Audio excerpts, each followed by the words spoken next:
Welcome everybody to the 2025 High Lonesome, the 8th running of the High Lonesome. We are here, Mount Outpost, streaming this race for the next 37 plus hours. We're going to bring you all the action from the High Lonesome 100, presented by Altra. This stream is presented by Altra. I am Tim Coteen. I am one of your hosts for this first part of the stream. I am a 2019 finisher of the High Lonesome and a two-time aid station captain. I am here with my co-host, Bubba Kavanaugh. Howdy, howdy. I myself a 23 finisher here, so excited to come back and now be on this side of it and cheering everybody on. It's wild to see from, where this race has started and everything it's gone through to now being live streamed in this high alpine country. So really excited to see this. It's one of my favorite times of the year. Even convinced my wife to, on her birthday, let me come on out here and chat about this race for over 8 hours for myself and 37 hours with y'all. That's right. Happy birthday to Kaylee. Give her a little shout out to Kaylee. So everybody in the live stream, let us know where you're from, who you're cheering for. We're excited to get this chat started. We're excited to bring you all the best coverage here for the High Lonesome 100. We are about 22 minutes from the start. We are about 22 minutes from the start here. So we're going to be talking a little bit about the course. We're going to bring you some views from the start line. We've got about 225 runners right now that are going to be starting the race. Really exciting. Basically split down the middle, men's and women's field. So we've got a ton of really fast men, really fast women, and a great pack from all over the world. We're going to bring you some of those bios, and we're going to talk through that here over the next 22 minutes. Looking forward to having you all here. And right here on the screen, you got yourself the start line. The energy is high. The tensions are high. It's great being right there in that start line area. Everybody right now, if they went to the pre-race listening party yesterday, they would have heard to try to show up between 5 and 5:30. That was a sweet spot to make sure that they get all their gear checked, everything. This is a high alpine race, so they do have some required gear for that. One is a mount that they carry through the entire race with them. And then later on in the race, when they get to the high country, they'll have a high country gear. So right now they're getting that all checked, and then getting those last little bit of fuel, hugs, all that in before heading to the start line. Yeah, we've got family, friends, pacers, crew, volunteers, all right here at the start. The start is a little over 8,000 feet. This race is going to go over 13,000 feet by about mile 15. So these runners are going to climb several thousand feet, the first 5,000 feet in about the first 15 miles. I know that there's a lot of excitement, a lot of jitters, kind of everything you'd expect at the start of a big voyage for these runners. Yeah. No, I did the Little Browns climb yesterday. That's what's going to take them up to that Antaro pass, or right around that 13,100 feet right off the beginning. And it's clear. It's beautiful right now. So they're going to be trucking up that. I always forget what that climb is like until you do it again. But, it's a nice little wake up, a nice little warm up to start off your race day. That's right. So if you're seeing these mountains behind us, we are in the Sawatch Mountain Range. It is a very beautiful high mountain range. We've got in the Sawatch here, we've got 15 peaks over 14 feet. Looking at there is the chalk cliffs with Mount Princeton above it. So we're at the base of Mount Princeton.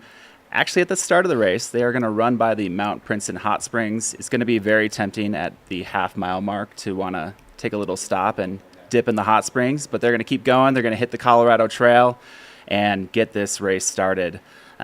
So what you're seeing here, we're at the base of these massive mountains. And the really cool thing about the Sawatch Range is that these mountains are massive, but they're not entirely too technical. This altitude is something that all these runners are thinking about. They've either been training at altitude if they're up here, or in a high altitude environment. They've maybe come to the course a little bit earlier, or we've got a lot of flatlanders here, and they've been training in the heat of the summer and humidity. So we've got a big group of runners from all over. And from the chat, looks like we've got folks from the UK, from Germany, from Colorado. Shout out Littleton. We've got folks from Texas, Nicaragua. Thank you all for joining, whether it is the end of your day or you're getting up early with us. We're excited to bring you this coverage here of this beautiful, special mountain race. Yeah, if somebody is also at work, you have that third screen or something up watching us, looking at the chat, watching the live stream. We appreciate you on that one. And as we kind of see this start line, they're going to go kick it off straight ahead from where they're at right there and run through this field here, which will take them out to just a 2-lane highway. It's a beautiful way to start your day. And especially just that first part is a nice, easy downhill, which is just a good way to kind of wake up your legs, get things shaking and moving. And like Tim said, go by the hot springs there. Always fun to see that, that they're going to have in the back of their mind. This is also the finish. So I talk about that nice, steady, easy downhill to warm up your legs. Oh, yeah. That's also the finish of a nice, steady uphill, accurately named Curse Hill as you're going up that. So it's a great way to start and a fun way to end. That's right. We got Curse Hill, Swear Hill right at the start here. So they're going to, you can see they're in this field at the base of these mountains, and you can kind of see Mount Antaro there in the background, Mount White, Mount Antaro. They are going to go down this hill, and everyone's going to be feeling incredible. You're going to be excited to go run 100 miles. There's going to be the energy of the crowd, just being with your family, with your friends, and then, the competition here as well. They're going to be going down this road and feeling incredible. At mile 99, this seemingly very chill hill turns into Swear Hill, and that's when you're pulling yourself up to the finish line. It is the most innocuous looking little digger, and it's painful. Oh yeah.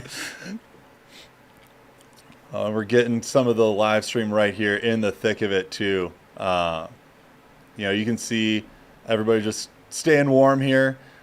Today it looks like it should be about a low of the 60s or so, getting up to about that mid 80s. So pretty warm day as you get up to that higher elevation, just with a lot of exposure up there as well, especially once you start getting above tree line in those pieces. So you'll see people doing a lot of heat mitigation once they get to those pieces. The fun part of that is, like we said, there's the high country part where that's going to be closer to that low of the 40s and high of the 60s up in that area. Yeah. Depending on if some of the weather pulls through, we might see a little bit warmer. But that's the fun part about Colorado mountain races is, you have that 70% chance of rain that I think the weatherman just copy and paste into his formulas there throughout that midday time frame, and we'll see what it brings for us. Yep, that's right. Yeah, I think we're gonna see this. The interesting thing about this course too is we're gonna see some really big climbs in the beginning, and then a major drop down into St. Elmo, which is about 10,000 feet, and then you're gonna climb again to 12,000 feet, and this is all before you get to the Continental Divide, hanging out at 12,000 feet for several hours. So that is why there's this, this element of making sure you have your required gear with you to make sure that you're safe in these elements. One thing that's also really great to see is that the mountains look super clear today. Yeah. When we kind of rolled into town, there was a little bit of haze. It is wildfire season. And as we know, even last weekend at Hard Rock, there was some wildfire smoke. And here, it's looking pretty good. I'm very, very pleased to see that on this live stream, you're going to get some pretty good mountain views here.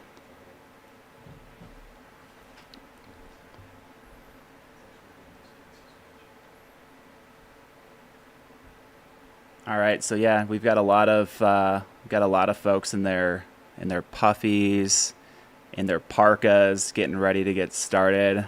Quickly, they're going to get pretty warm. I'm going to want to shed those. But they're going to want to keep them packed because some of those later aid stations, as you go up by Monarch Mountain, especially, those areas are going to get a little chilly. Yep. Yeah. So at this point here, so they've got until about this time to check in. We're at 5:45. If somebody hasn't checked in at this point, there is a big group of runners just waiting for their spot if they can get in. It has happened year after year where somebody is on the wait list and they're just hanging out by the start line. Can I get in? Maybe somebody doesn't show up and then they get in. So I have seen friends with 10 minutes before the start get in and they're like, okay, well, here we go. I'm going to run 100 miles today. Let's do this. Nice little curveball to be throwing, to start your morning. But all of these athletes that are out here today have been training, whether that was a wait list or not, to be prepared and be ready for this. So, whether that was doing some heat training or whatever that is, they've put in the time, they put in the effort, and now they're getting all excited. Also, shout out to the Eau Claire, Wisconsin sweatshirt on the screen there. Yeah, that's right. So we got a question in the chat. Where is this race? So we are in Colorado in the Sawatch Mountain Range in the Arkansas River Valley. So we are, the Arkansas River Valley is in the Rocky Mountains. We're about 2 hours west of Denver, Colorado. And this place is big. This place is mountainous. The range kind of runs, the Sawatch Mountain Range runs from kind of over by Vail, Leadville, goes all the way down just south of Salida. Like I said, 14ers in this area. I think a lot of people know the Nolan's 14.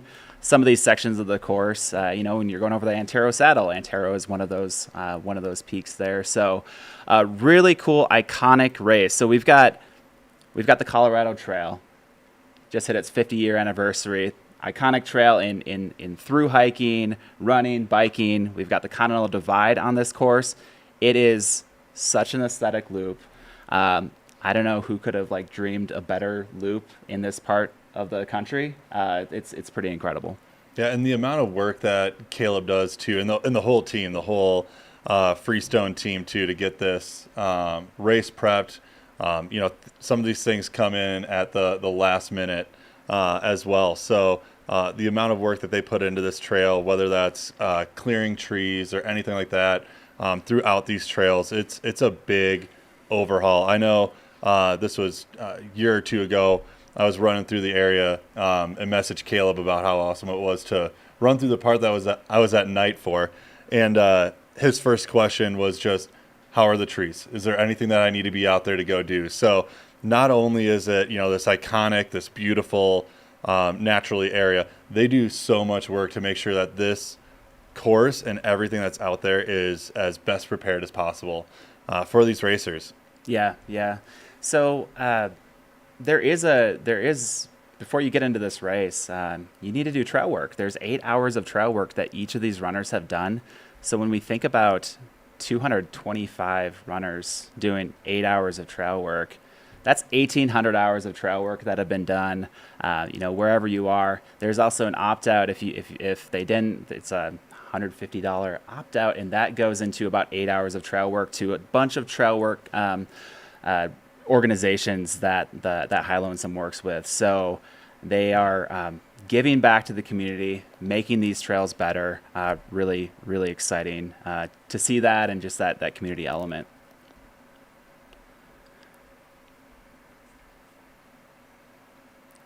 Yeah, so we're about 10 minutes here from the start. Gonna give a quick preview of who we're looking out for. I want to say we're gonna be this first day. These cameras, these drones, we're gonna be seeing the top runners. We're gonna be seeing the middle of the pack. We're gonna be seeing the back of the pack. But we are gonna be following these top runners well. And there is a lot. We've got a really stacked men's and women's field. So I'm going to start on the kind of some of the top ladies that we feel like we're going to see up front. So I'll run through them as we're getting ready to start. So real quick, a notable DNS is Devin Yanko. We will be sad to not see Devin starting. We've got Silke Coaster, 5-time High Lonesome 100, the most finishers of any women here at High Lonesome. Really excited to see Silke. Silke and her husband Ryan are both running, so they're going to be out there. Actually, no pacers, so they're just going to be just cruising that course, no pacers. We've got Amelia Boone, legend in obstacle racing, racing world champion. She's going to be running. We've got Rebecca Orig, 2022 High Lonesome finish in fifth place female and fifth place overall and second female. We've got Addie Bracey, Megan Flanagan, Camille Hamill-Davis, Jackie Manhard, Rachel Lemke, Grace Bomber, Violetta Lupastina, Katie Kammer, Rachel Enchikin, the Queen of Cocodona. We've got Taylor Bacon, Kareth Arnold, Jenna Bensko. This is just a quick list of those that we're kind of looking out for on the women's field. As the race gets started, we're going to be talking a little bit more about their credentials, kind of what races they've been doing, what they've been up to, and we're going to see a really, really competitive women's field. Excited about that. Really excited about it, and it's a big mix of races that they've all done too, so it's going to be very interesting to see how this plays out. Some of those that we just mentioned, it's their first 100, and that typically, you see people go from 50-mile, 100K, and then that 100K to 100-mile jump is a big jump. You say it sounds like it's this little jump. That's an extra 40 miles that you're putting on. Yeah. And you think about the hours and time that you're on your feet and all the things that you have to prepare for in that time. So it's very interesting to see in this women's field where you have people that also, Silke being the veteran, running this multiple times, knowing what's to come and what to prepare for. Rachel Entrican with, you just said, the Queen of Cocodona, 250 miles. There's a lot of problem solving that you figure out in that amount of time that you're out on your feet. Totally. Also going from, we've got some going from 250 to 100, and then we've got some going from 100K to 100 mile. We're going to have some mountain strength and grit. We're going to have some pure raw speed. Mixing that up, it's actually really conducive to this course, because this course, we've got a lot of folks running their first 100, and we've also got some legends who have been running. We've got some folks who have run hundreds of ultra marathons in this race. So it's really conducive to both types of running, because you've got some mountain strength, you've got some running on the Colorado Trail. It's really cool to see that mix of runners. Yeah, and I think that's what also brings the finish to this race. It makes it so interesting, especially once you hit that Monarch aid station. You make one last little climb, and if you still have your legs to you, there are some spots that you can really open up those legs on that last chunk of the race. And so, don't count people out as you get through those parts, because there might be some strong climbing, but if you still have your legs to you, you can make up some ground on that area, which is really fun. And even, if you have your, have adapted to the elevation and those pieces, when you're on the high country too, those are some areas that you can fly through, which are really fun. Yeah, totally. We're gonna be watching this incredibly deep women's field really closely. I want to really quick mention the course record as well here. So last year, McKendry Hickory ran the course record in 22:19. And we've got, like I mentioned here, we've got like 15 that we just mentioned that we think could crack into the podium or top 5, who just have really great ultra credentials. So I think we're going to be seeing maybe a push for course record. I mean, the race is just getting deeper and deeper every year. We've got a lot of folks gravitating towards the High Lonesome 100. Yeah, and it's we kind of talked about it earlier. The weather conditions are looking good so far. So depending on that piece, I think that we're going to see some fast times in both this women's and men's field. Yeah, that's right. So with 4 minutes to go, let's switch over to the men's field as well. So on the men's side, the course record was set in 2023 by Jimmy Elam. Jimmy was the first runner to go under 20 hours on this course. So that was year 6 of the High Lonesome 100. We're now in year 8. Starting by breaking 20, we'll see things just keep getting chipped away year after year as more people find out about this secret and wonderful race. It's no longer a secret. I think we've eclipsed that, but it's just getting more traction, and it's fun to see just things getting faster. So, Bubba, do you want to start by talking about some of the top men? Yeah. Well, and I think on there too, it was the interesting part on that too is just on some of these races that you look at nowadays, you have to aim for the course record to win a lot of these races. It's getting so competitive. Everybody's getting faster. There's so much more growth in the race. But quickly, I know we got 3 minutes here to the start. You got Kevin Canaday, multiple-time finisher there at the beginning. But some of our top finishers, we got Ryan Smith, a previous winner of High Lonesome. Previous course record, too. Yeah. And actually saw him at this McDowell Mountain Frenzy 50-miler, and he was flying. And then we got Luke J., Jason Murphy, Harry Hyde, Jeff Colt, which is really excited to see top 10 in Western States. Word on the street is that Jeff Colt ran into Katie Scheid and Jermaine Granger yesterday on the way to High Lonesome. Maybe they rubbed a little good luck off on him today.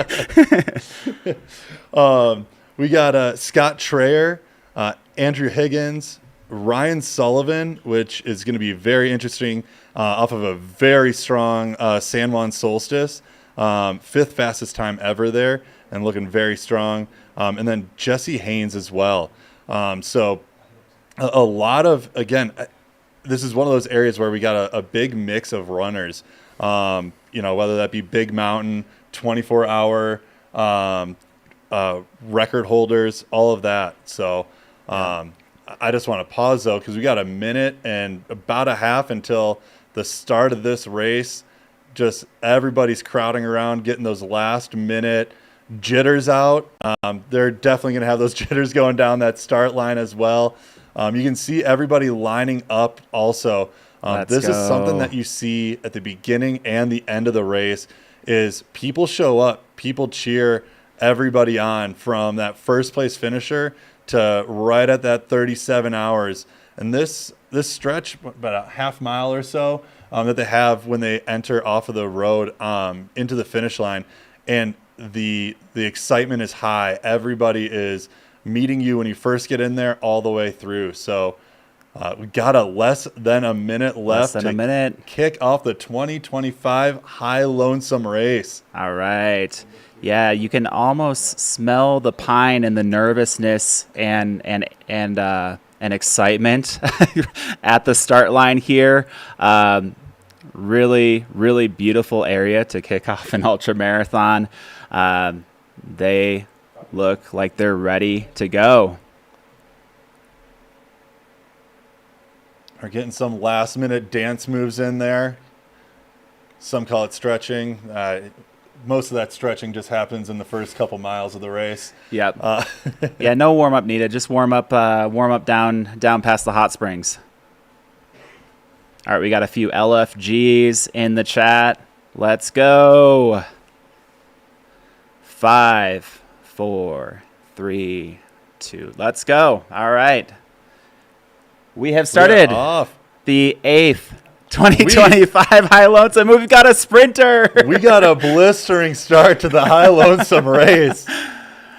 If he is able to keep that up, I think we have a course record for sure. I don't think anyone's gone under 1 hour to get to Raspberry Gulch, the first aid station. But if that pace keeps up, we might see it. Let's do it.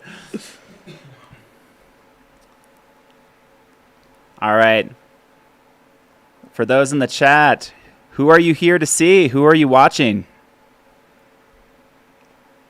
Also, one thing that was brought up by a buddy of mine, Scott Schreier, yesterday that I actually laugh about and I thought about the other day is that is the perfect size for your race bib. It is small. It doesn't take up a ton of space on your gear, which is great. I know. If you want to go light and fast, you want the smallest bib possible. I'm sure a lot of these runners are, at their campsite the night before, or just crumpling up their bib, making it light and fast and aerodynamic, ready to go. We got some through hikers in here, so Yep. We're all about the weight. Yeah. So for those who are unfamiliar with the race, they're gonna start in this beautiful field of pines. They're going to get out on a short road section. It's about 3 to 4 miles till they hit the Colorado Trail. And then they're going to take the Colorado Trail to Little Browns Creek and go up over those mountains that you're seeing in the background. On the left-hand side, I'm loving this shot right here too. And this is just such a cool start. One, I love the 6 a.m. start, so you don't have to start with the headlamp. Just one less thing that you have to try to think about. But you're just having the sunrise over this as behind you as you start going down this road, and it just lights up those chalk cliffs. It just looks gorgeous. I'm sure as we pan to the left, we'll start seeing that a little bit, but. It's just this nice slight downgrade that you have going down this road here. Yeah, and the thing here about this area is we are 2 hours away from Denver, from a major city. So 30 minutes before the start, you're seeing the stars in the sky. I mean, there's not a ton of light pollution. We've got Buena Vista and we've got Salida, amazing towns in the area. But you're still seeing the stars in the sky. So they're seeing that. They're seeing the sunrise. They're on a little road section, but this might be one of the most beautiful roads that you could ask for, right? Yeah. Yeah, and you kind of embrace this piece of it because, it's the slight little piece of road here before you hit the Colorado Trail. And it's just it's nice and easy on the legs here to start. But we got to remember, you do have that big climb right after that first aid station. So hopefully the jitters don't get too much of them. Yeah. It's pretty easy to take out this section fast. If you've been going on 5-hour runs in the mountains, you got your hiking poles out and you're out in the mountains, and then you hit this road section at the start. You're probably going to be itching to go. Oh, yeah. You're probably going to be moving pretty fast. Just coming off of your taper. Yeah, you're feeling good. You're ready to get those legs moving, blood pumping. Let's take a second and just appreciate this drone shot. Pretty nice. This is awesome. And again, just coming from, how small of a race this was. 8th year running this race, and now having this type of coverage here to really show the beauty, especially in the later stages of the race, is going to be great. Yep. Yeah, we've got a great team here. They've worked through multiple different races and courses, and it just keeps on getting better and better. And so we just love to see that applied here now too. So excited that we get to reap the benefits of it, and see the beauty of this whole area. That's right. Yeah, so we've got a few shout outs for runners in the chat. We've got a Go Rachel, Go Joe. We've got a couple of shout outs for Callie Vinson. We've got shout out for Jessa Peterson, Will with the mullet. All right, Carolyn, Jeff Colton, Kareth Arnold, Cal Newby. We've got a ton of folks here cheering for the runners. Yeah, that's the cool thing about this community here. We've got folks watching their runner. Maybe they're getting ready to pace tonight from Monarch, and they're checking to see how things are going. We've got folks from all over the world on this live stream. It's really exciting to bring in the world to see this wonderful mountain race. Well, and it's an awesome way too for your friends and family also to follow along. It's an endeavor to make the trek out here, but do highly recommend, if there's ever a chance to pace, crew, anything like that through a 100-miler, do it. But being able to share this with your family and friends and have them watch from wherever, from their couch. A lot of people you'll see in the chats later on will be on their own run themselves, and getting amped on just the field and what everybody out there is doing.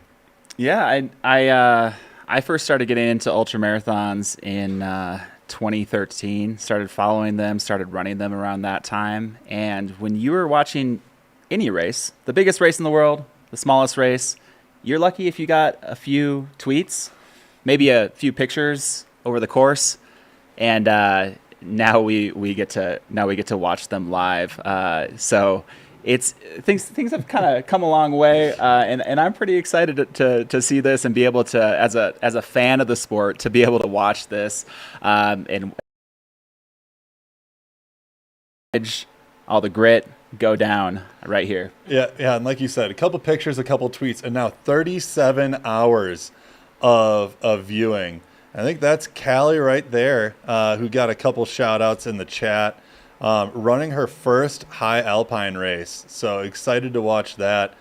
No stranger to long endurance, doing Cocodona 250, Moab, all those. So always fun to see the entire race course and just all the stories of what people have done to get to this start line and really kick it off. Yeah, and for those that follow along the High Lonesome throughout the year, the lottery party is so fun. Law's Whiskey House, a sponsor since the very beginning of High Lonesome, hosts it, and they live stream.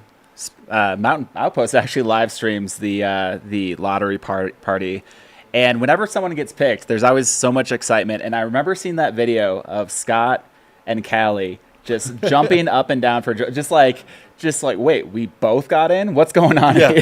Well, and then it starts going through your head of, wait, who's crewing and who's pacing? And then quickly you realize neither. We are both running. So yeah. It's a fun experience. And again, it's something that, High Lonesome offers as you start looking at the lottery itself, something to look forward to as you start building that 2026 race calendar. This is something that you have a 50-miler under your belt. You can enter into the lottery, and that is there because, this is a difficult race. They want to make sure that you're prepared for this and all of that, but it's a great lottery party. It's a way to celebrate, and it is funny because as you're going through it, there are cheers through the entire thing. Like, I know people don't even know who the heck just got called, and they're cheering for him. Yeah, just off of stoke. Yeah, like Bubba said here, it is getting every year. This race does get harder to get into. from the beginning. I think it was 2020 when they first introduced the lottery. Obviously, the 2020 race did not happen, but 2021 was when it really first kicked off. I ran it in 2019, and that night, so it was just, the registration link goes up and you sign up. They decided to put the registration link up at 1 a.m. on Halloween night, and I actually, at the time, I lived across the street from Caleb, the race director, and I signed up. I was up, the lights were on at the house, I get a text, I see you. He knew I was signing up. And I think it sold out in 8 minutes. So 1 a.m. on Halloween night, registration goes up on 2019, sells out in 8 minutes.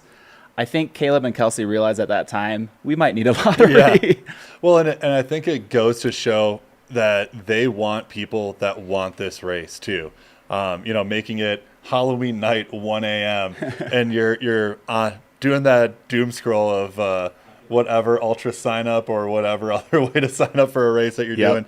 They're making sure that you're looking forward to it. This is a great shot right here. Looking at that slight downhill. They're gonna make this little switchback and make another right at the end of this road. Shout out to the Mount Princeton Hot Springs slide. You see those two green tubes? Those slides down into the hot springs. It's a good time. It might be a end of the race for multiple people. Next day adventure. Maybe not the slide, maybe just the hot spring, but we'll see. Yeah. I don't think we've ever had a DNF at mile 99 to go take the slide. I think they've all finished when they're at that point, but maybe the next day. Yeah. That's a good recovery exercise, right? Yeah. Going down a big alpine water slide. Just bangs you up enough. It's kind of, it's like a massage. Yeah. Got to give a shout out here to Phil Snyder, shouting out Sam Delgado. I ran into him last week, and he was ready to go. Phil, I hope you're streaming this at the shop right now. And we've got a lot of shout outs for that sprint in the beginning. There's a lot of excitement about that sprint. That was extremely entertaining. I wonder if that's going to have Caleb and Kelsey think about maybe an entry for the fastest 400-meter dash at the beginning, maybe get into the 2026.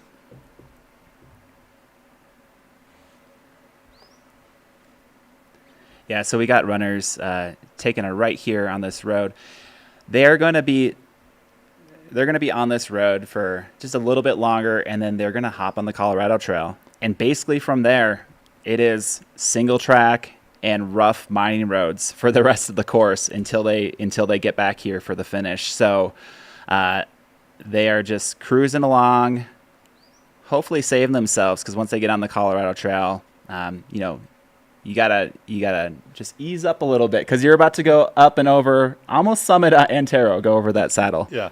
And just for everybody in the chat as well, I did put in the open split time URL in there. If you are trying to follow along with somebody, you can go to that and follow your runner, your racer, the top men and women's crew, see where everybody is at on there. Also a great way just to kind of see the course itself. There's ways to see fastest splits, all of those things in that forum. So as a call out though, there are going to be some delays on updates. This is high alpine, and so we do some of this manually with the tracking of runners and how those are entered in. So there might be some delays here and there. Expect it, but again, some of these passes are going to be over 10,000 feet for a majority of that second half of the race. So getting those updates and those pieces is great to see here. Yep. And thank you, Mountain Outpost. They have pinned that as well on there. So please follow that if you have any questions, and we'll be sure to remind people that it's on up there to help you follow along. That's right. And I do want to make a few mentions too of some notable do not starts who were who were signed up for the High Lonesome and even had some injuries in the last week. I saw that there was a few shout outs to Alex Nichols. Alex was second at last year's edition of 2024 High Lonesome. Obviously, Alex is a legend. He had a fall on a run and couldn't make it out this year. We've got a few other folks, Mike Daniels, Tyler Green. Tyler Green is running in the Trail World Championships here later this year, and then Jeff Browning. Jeff Browning just ran the Western States. Little injury troubles there, and gonna get right back into it, but couldn't make it to this year's High Lonesome. If there is somebody that is gonna put in the work though to bounce back, it is gonna be that man. Yes, that's right. An inspiration to us all for longevity in the sport, for sure.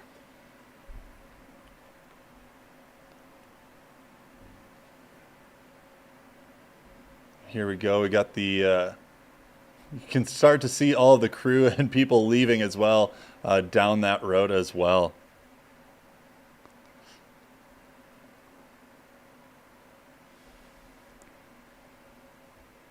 Yeah, so runners are running towards the Colorado Trail. Once they get on the Colorado Trail, the trailhead they go up, it's going to be a little bit...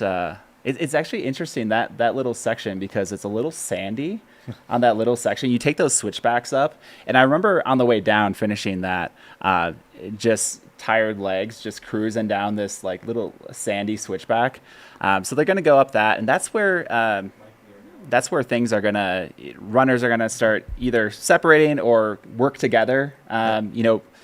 It really is going to depend here if there's going to be some front runners kind of shooting off the front, or if there's going to be a little bit of, hey, we've got to go summit, we've got to go climb 5,000 feet. Let's like hang out at least for a little while longer before we separate. Which is also funny is, the runners have to realize too, you're about to hit the low point of the entire race here in this one section. And from there, you will be climbing up for a majority of the race. And kind of as Tim said too, you're going to get done with this road section. You'll get onto the Colorado Trail, and that's where it becomes a little bit more single track too. So it's going to get a little bit more narrow before it opens up, right before you're getting to Raspberry Gulch there. Yeah, we've got the Sky Cam here, presented by 7,000 Feet Running Company.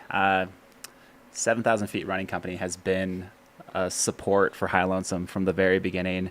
They are an incredible running shop in Salida, Colorado. If you are ever here for the race, or if you are ever visiting Salida, hit up 7,000 Feet Running Company for all your running needs. They Andrew is just an amazing person, has been really instrumental in supporting this race. And we'll get to hear from him later on too as well, through commentary. If there is somebody that just gets you excited about running and just feeling amped on a race, it is going to be that guy. That's right. Yeah, I think Caleb was saying that Andrew can almost turn anything into an inspirational speech. So if you want to get inspired, just hang out with him for a little bit.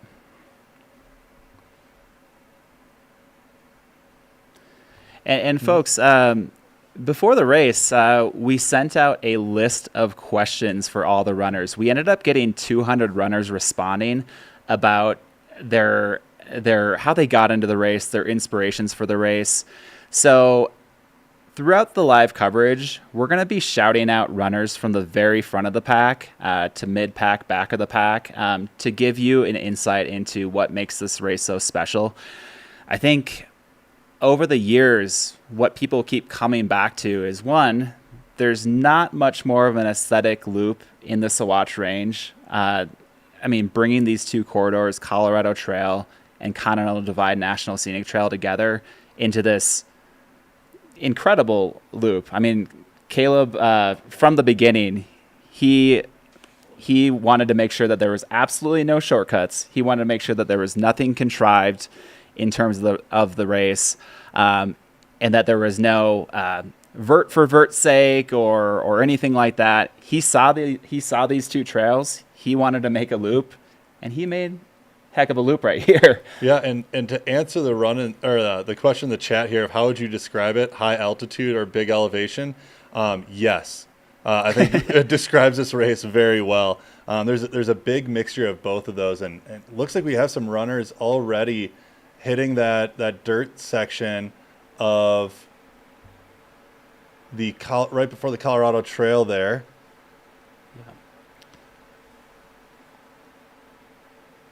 Yeah, so we got a pack of 4 together right now. We'll have to see once they get on the trail close up. We typically will see 75% of the runners have hiking poles, have trekking poles with them throughout the race. Obviously you're not going to take it on this section, but they probably have it in their waist pack or in their pack, and then they'll pull them out once they hit the Colorado Trail, or at least going up Antaro. We'll see who decides to do that. I do see in the white there, Jeff Colt there in that On Running kit. And then is Scott right behind them there in fourth. He's going with an interesting setup with no pack. So he is able to fit his entire race gear in a 2 waist belt system. If you want to see how that was all set up, that is on his Instagram. Yeah. And I saw Jeff Colt. He's sponsored by On, and he said something about he's got his kit on, and I think he said something about to sacrifice. He was doing the Prefontaine quote, to sacrifice anything less but then he said is to sacrifice the kit. So he's got a kit he's proud of. Got going with a little bit of swagger here. And then we've got Ryan Smith. I know that's Ryan Smith because we've got that green shirt, the Rocky Mountain Runners shirt. Shout out to all the Rocky Mountain Runners watching the live stream here. I think that's Ryan there. And Ryan is a previous course record holder. Ryan is legend of the game.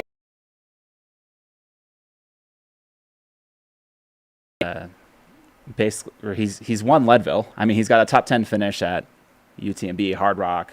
I think he was 11th at Western States a few years ago. I mean, he's got some course records in some of the best Colorado mountain races here, and he's just such a stalwart of the Boulder running community. Him and Silke. You can't count Ryan out. He knows these trails super well, and he's run this race a ton of times. Well, and just a competitor. I remember working at at an aid station late in the race, and him coming through was at Chavano and finding out that some of the pack behind him had either dropped or wasn't that, and you could just see that he was bummed. He loves competition. He wants that drive, and he wants everybody to have their best day to really compete on that, which is amazing to see. And trying to see who this runner is in the orange. If anybody saw any pictures or knows, let us know in the chat there. Yeah. Yeah, so there's a few folks in the chat that are asking a little bit more about the race. While we're waiting for the runners to hit the Colorado Trail, and once we get a little bit closer of a view of them, why don't we talk about the race, the profile, and kind of everything that goes with it. And thank you, Russell, for the update. That is the Aravaipa race shirt, so that is Ryan Sullivan right in there with that pack as well. So thanks for the shout out on that. As an Arizona native, I maybe should have known that, but thanks for the shout out on it. Yeah, that's right. Yeah, so the course here, folks, so they're going to hit the Colorado Trail here. So essentially what they're doing is they're going to go on the Colorado Trail for several miles, and then they're going to get on Little Brown's Trail. Little Brown's is going to take them up, like I said, 5,000 feet to the Antaro Saddle. Mount Antaro is a 14,000 foot peak here in Colorado. They're gonna go over the saddle of it, and then where most of the pictures come from High Lonesome, there's these amazing switchbacks. Once you get over there, it's actually so interesting because you're in this high alpine environment. You see some dirt bikes up there, you see some four-wheelers up there, but then you just get this like pristine peace and quiet down these switchbacks as you're going towards St. Elmo. Yeah, it's so cool to see because, yeah, you really do finish that saddle, and that is the first thing that you see as you kind of cusp over that. Or, yeah, those big switchbacks. It makes it for a really nice, easy gradient to go on down. We'll see if they do have some water as well through there. With it getting hot, I know,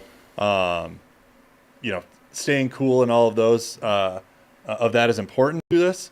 And so maybe doing some hat dips and things like that to try to stay cool as you're making your way to St. Elmo. Yeah. And it will be interesting here. The first aid station that they do hit is about 7.3 miles into the race, Raspberry Gulch. You're going to see these runners in the front. A lot of them blow right past it. They've got their full kits on. They're ready just to kind of keep on going.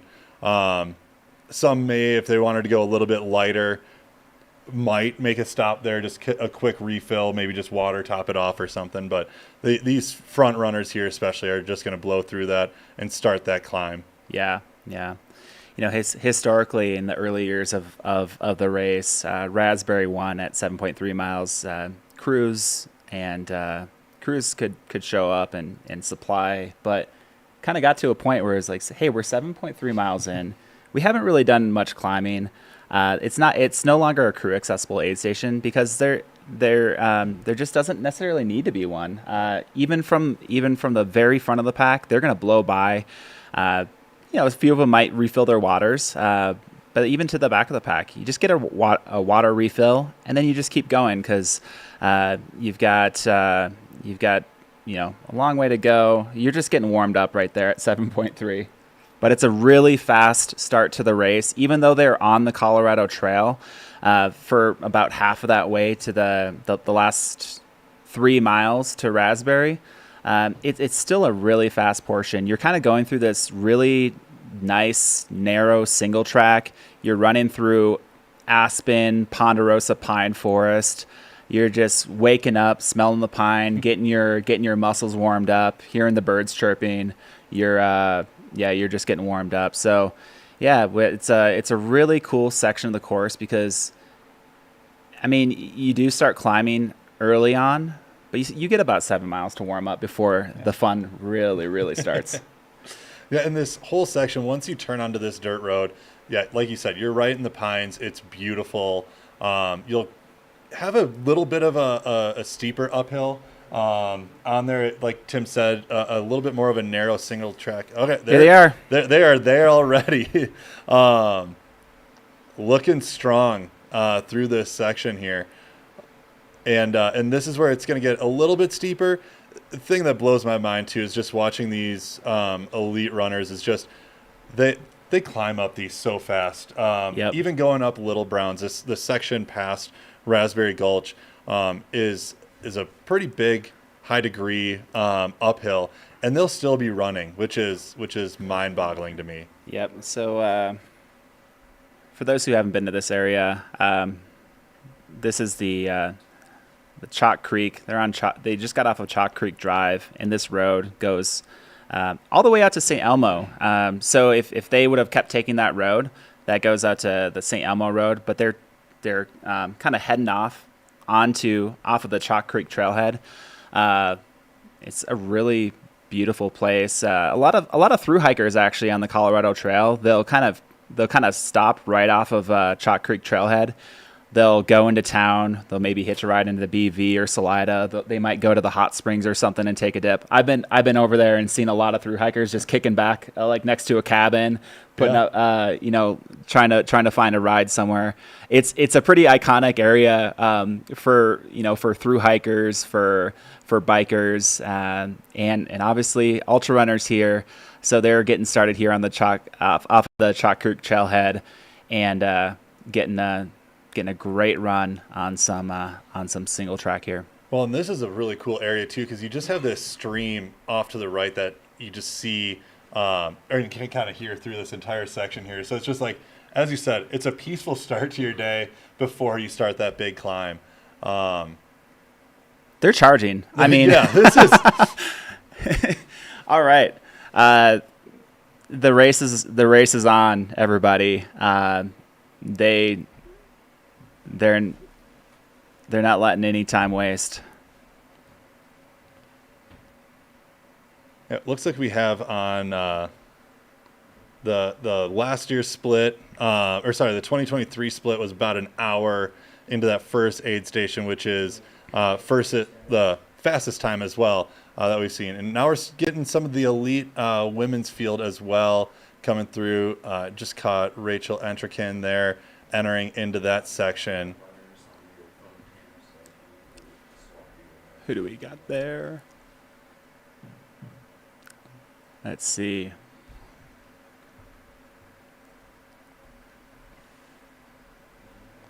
Bib 25. That was Jennifer Bonner from Spartanburg, South Carolina. Shout out to the Flatlanders. I think we got that's Jesse Haynes right there. Jesse Haynes is an ultra marathon legend. He has been doing this for so many, like I feel like at least 20 years at this point. I mean, he's in his 50s. He's still so fast. We're really excited to see him in the field. He was a late entry from the wait list, and really pumped to see Jesse here. Jesse is one of the earliest Patagonia ambassadors for ultra running. Him and Jeff Browning actually did a big 170-mile run and film back in 2016 together. If you want to ever pull that up and look at it, pretty sweet stuff.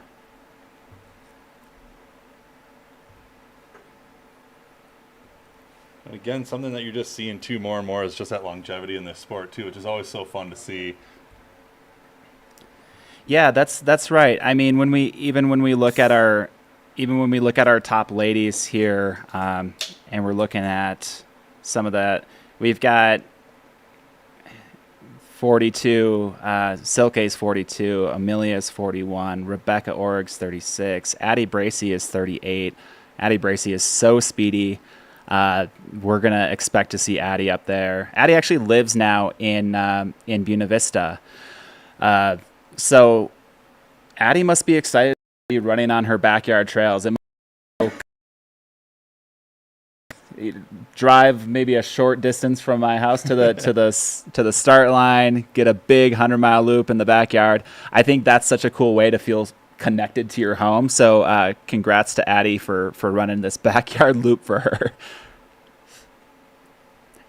Yeah, and then as we kind of go down the line, we've got a lot of the top. We've got some in.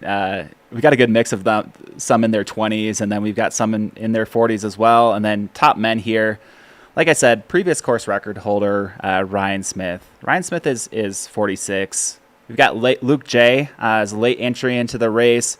Luke J is the 2019 High Lonesome winner. He had a battle against Mike Wolf that year, I believe, and won. He's 10th male at the 2024 Hard Rock 100. He podiumed at Leadville and San Juan Solstice several years ago. He's 44. We got Jason Murphy, a Salida local legend here. He's 45. 46 years old for Andrew Higgins. We got Jesse Haynes at 52. I mean, that is a testament to some longevity right there. Yeah. And pretty exciting stuff. Just some advancements in the sport itself. I know we had talked earlier about just the speed at what these races are doing now and how you have to come so prepared for these races. And with that comes these training blocks. And I know we had talked about some of the last minute drops and things like that, but it just puts into perspective for all of these racers, front to the back of the pack, of making that training block hit perfectly to put together a 100-mile race.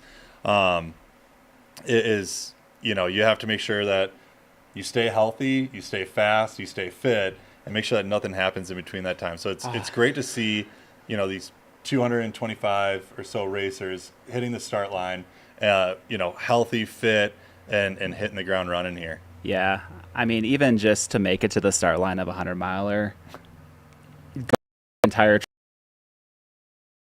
doing it or getting yourself injured is just an amazing feat in itself. We mentioned some of the folks who weren't able to start due to maybe an injury or something. So it's great to see all these runners get here prepared. This is such a cool shot too, with that sun just peeking in through the pines there. And look at this huge group of runners here. And you'll definitely see this. You saw it a little bit at the front, and you see it in this area too. It's just a lot of these runners are going to pack together, That's right. and feed off of each other. Whether that be the jitters, the excitement that they have going through this, they're just going to feed off of each other, which is really nice as you start getting into those bigger pushes and those bigger climbs. Just having people to talk to experience this race with is so great to see. So it's fun seeing these big packs here of people all come together. And I think that this is where, when I was running the race, this is where it really feels like it starts for you. Mm-hmm. Where all of a sudden you're off the road, you're off that dirt road here, and you really finally start to hit the trail. Yeah. This is where all of a sudden you're like, oh, I'm in a trail ultra marathon. That's right. This is going to be a big day, a fun day. And you're seeing the poles out already. That's right. The cheater sticks ready to go to take you up those mountains. Hey, I wouldn't call those cheater sticks, Bubba. I use them quite a bit during this race. I would be lying to say if I did not have mine out. Yeah, pretty soon after this. Yeah, it's actually really funny to see the mix, because we got some pure runners who are just saying, I will never pull out poles. And then there's some who come from a mountain background and just know how good they are. Maybe they even come from a ski background or a Nordic ski background, and that motion of just going up the mountain, moving quickly with the poles, that might help them as well. It's so interesting to see of these live streams now, and you can go back and watch. A lot of these are still Look at them pulling their poles out. Let's go.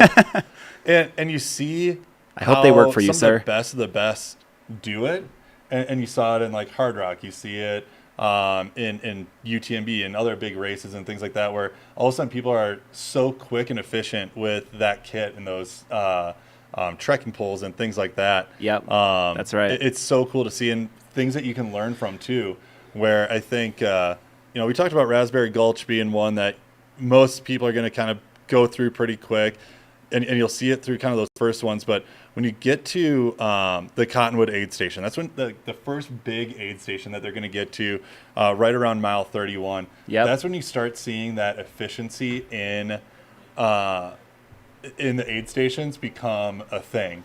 Yeah. It's the easiest way to take out time, but also make sure that you spend enough time in there that you don't forget anything and that you are set for all of these big sections. Yeah, while we're here, let's talk about efficiency in the aid stations and what that looks like for some of the fastest times ever on this course. So McKendry Hickory in 2024, when she got the women's course record, she ran it in 22 hours and 19 minutes, and she was in aid stations for 21 minutes.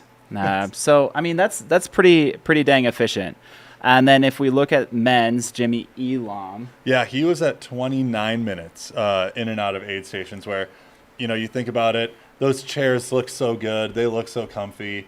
You go by a Lost Wonder Hut, where we'll talk about the pizza, I'm sure, multiple times through there. You want to sit down and eat that, but 29 minutes in and out of that of the aid stations through 100 miles is so impressive. Yeah, I mean, keeping that under 30 minutes. I was so curious, because I was like, I don't think I was that efficient at this race in 2019, because I had a little bit of a pity party at Monarch, and I looked at mine, and I think I was 89 minutes inside aid stations. I feel like an hour of that was just hanging out at 12,000 feet at Monarch, and everyone was telling me to get out of the aid station and drop 3,000 feet so that I could breathe again.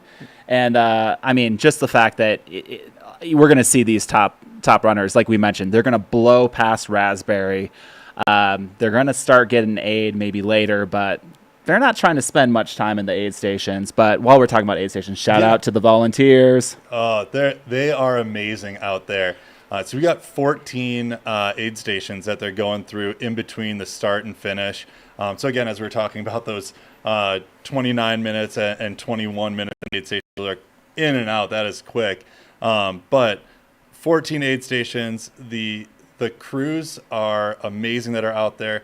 Aid station captains, majority of them are very established 100-mile runners. And on top of that, not just 100-mile finishers, but also high lonesome finishers as well. Caleb wants those aid station captains to really know what it's like to be in each of those segments. So when that aid station worker comes up to you and says, I know what you're going through, they really do know what you are going through. Yeah, that's right. Which is great to see. Yeah. And that's just such a testament to the community aspect of this race. Those who have been coming, there's been folks who have been coming here since the 2017 running, when this was just a race of 75 runners. They just keep coming back. We've had really some legends, captaining these aid stations, volunteering.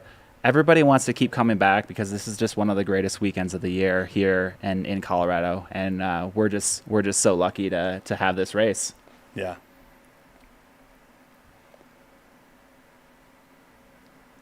Got another drone shot here just showing that trek on into the Colorado trail here.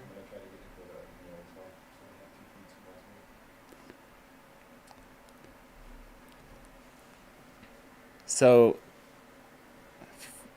for those familiar or unfamiliar with the Colorado Trail, it is a 500-mile trail that runs from basically the Denver metro to the southwest corner of Colorado, Durango. There's several sections of the Colorado Trail. And this section here in the Arkansas River Valley, where they're running on right now, this is section 14 of the Colorado Trail in the Chalk Creek corridor. This is a legendary trail. Colorado Trail first opened up in the 70s, and we've got stewardship and volunteers on it all year. And it's open for bikers, for trail runners alike. It's a pretty incredible opportunity to run an ultramarathon and spend some time on the Colorado Trail before linking up to the Continental Divide National Scenic Trail.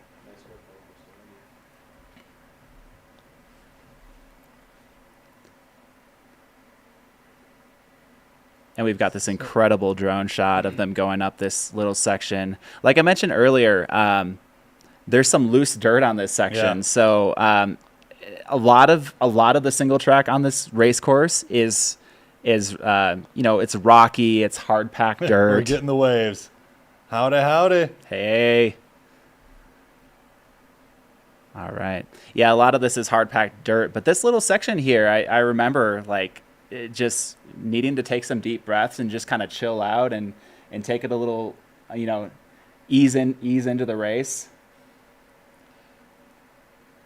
Yeah, like you said, or like we were saying earlier, like this is where we see the race really begin here. So you're climbing up that loose, sandy kind of section in there.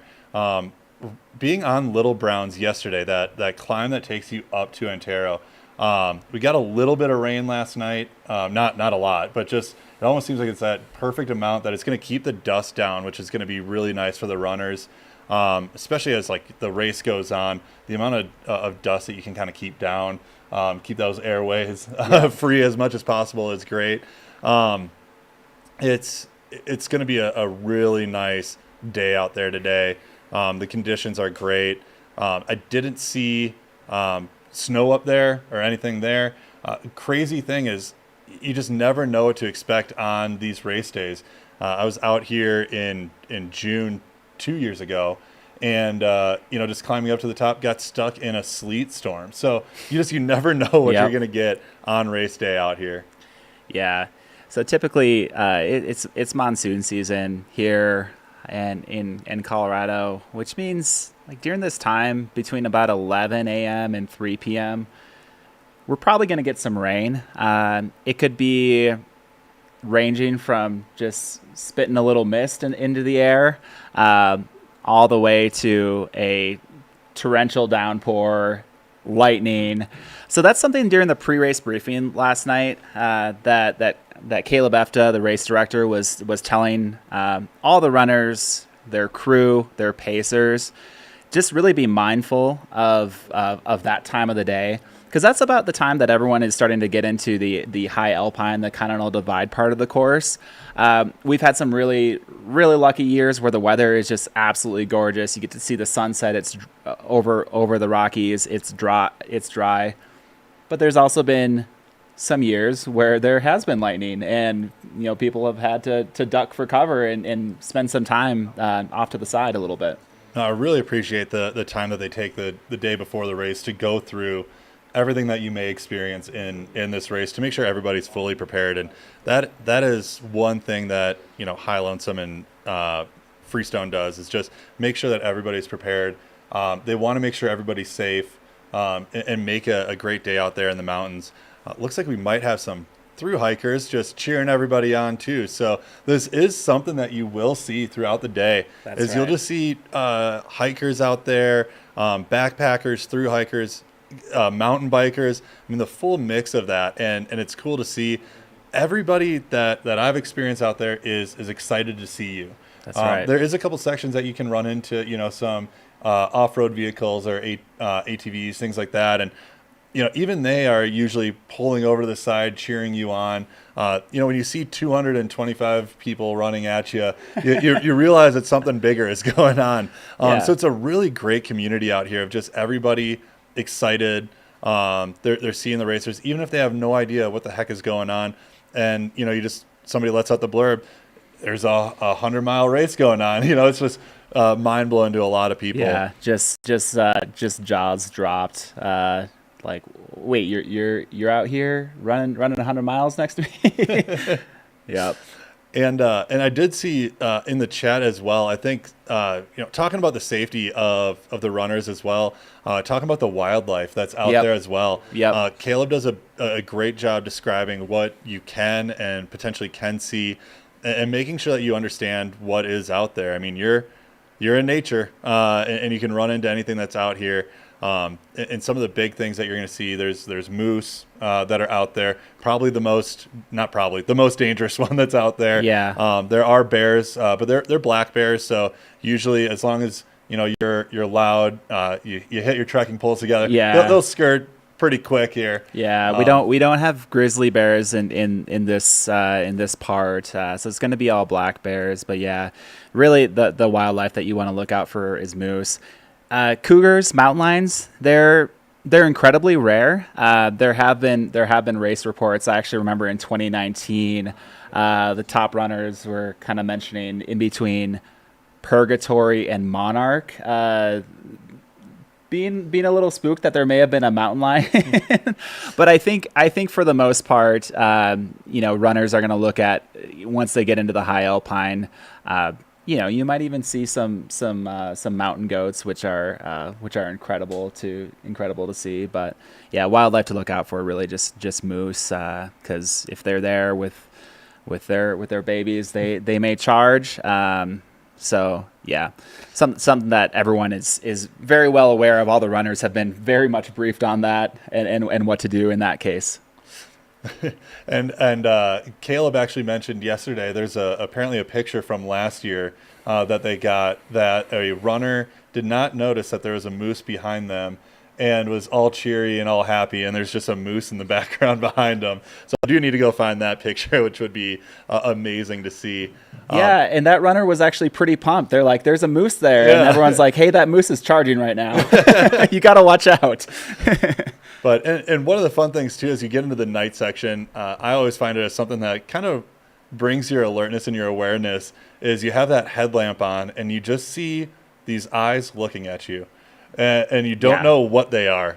So it's always an interesting thing of, is that a big animal, or is that just going to be a bird that'll flurry away here before I get there? Yeah, and that's the thing, when these runners get into nighttime, at mile 50 at Hancock, it's in the high alpine. That's where you can pick up that's where you can pick up a pacer. And a lot of these runners are probably thinking, hey, I just want a pacer because I'm going to be running in the middle of the night through this wilderness, and I just want to be with someone. A lot of these runners are going to be, running with folks that they meet on the course. All of us know during an ultra marathon, you're going to make some friends for life that you hadn't met until today. So there's going to be runners who may not have a pacer, and they're just linked up with somebody hanging out. But there's also some of the top runners who have decided not to have a pacer, and they're just going to be charging by themselves. And they want to have that experience themselves. So there's a really wide mix of who's going to be with people, who are not in the absolute middle of the night. Yeah, it's always an interesting thought process. I've done both of having a pacers and not through a race, and it is definitely a different experience through there, where it's always nice to have those people with you. Your spirits are low, things like that. It's nice to have somebody to talk to you and bring you up, and things are going to be okay. You're going to make it through this. Like those little motivational speeches, not just between the aid stations, but in between that whole section there. But then also there is the piece of being on your own and knowing that it's you, and you only need to worry about yourself, nothing else. And I think sometimes that brings a peace of mind as well as you're out there. Yeah. I mean, when you're coming out to 100, there's you can make it like such a family event where a lot of these runners are bringing their kids, they're bringing their family, they're bringing all their best friends. And remember when I ran this in 2019, and I remember hearing some of the stories after I raced. Some of the best stories from my crew were when they were just like driving out to one of the aid stations, and they just some just like hilarious stuff happening when they're trying to get out to these remote aid stations, just having a blast. So shout out to all the crew, shout out to all the pacers who are spending the weekend out here supporting their runners. It just makes it such a special experience for the runners and also for everybody involved. Yeah, and this race is something that you're in the mountains. Some of the aid stations are a little trickier to get to. I remember some of my crew talking about where the heck are you bringing me? What am I doing? And am I going to the right place? I will say Caleb and team do a great job mapping out in Caltopo how the crews can get to all the aid stations, where they should be, all of those things, which is great to see. It looks like this might be Raspberry at 7.3 in. We should be having some of our top runners coming in a couple minutes. Should be coming in here, which that looks like it may be within a course record split. Yeah, so let's take a look here. So for the fastest time through Raspberry, no one has ever broken 1 hour to get to Raspberry 1. Extremely close, 1 hour and 53 seconds. We're at 52. I mean, if we saw someone come through right now, that would be scary for the course record. But this section, we just kind of expect that the top men to come through in 1 hour, and then we expect in about 70 minutes. The fastest time was Celinda Heinel when Celinda ran in 2021, came through in 1 hour and 11 minutes. So for men's and women's, we're going to see those top runners coming through over the next 15 to 20 minutes.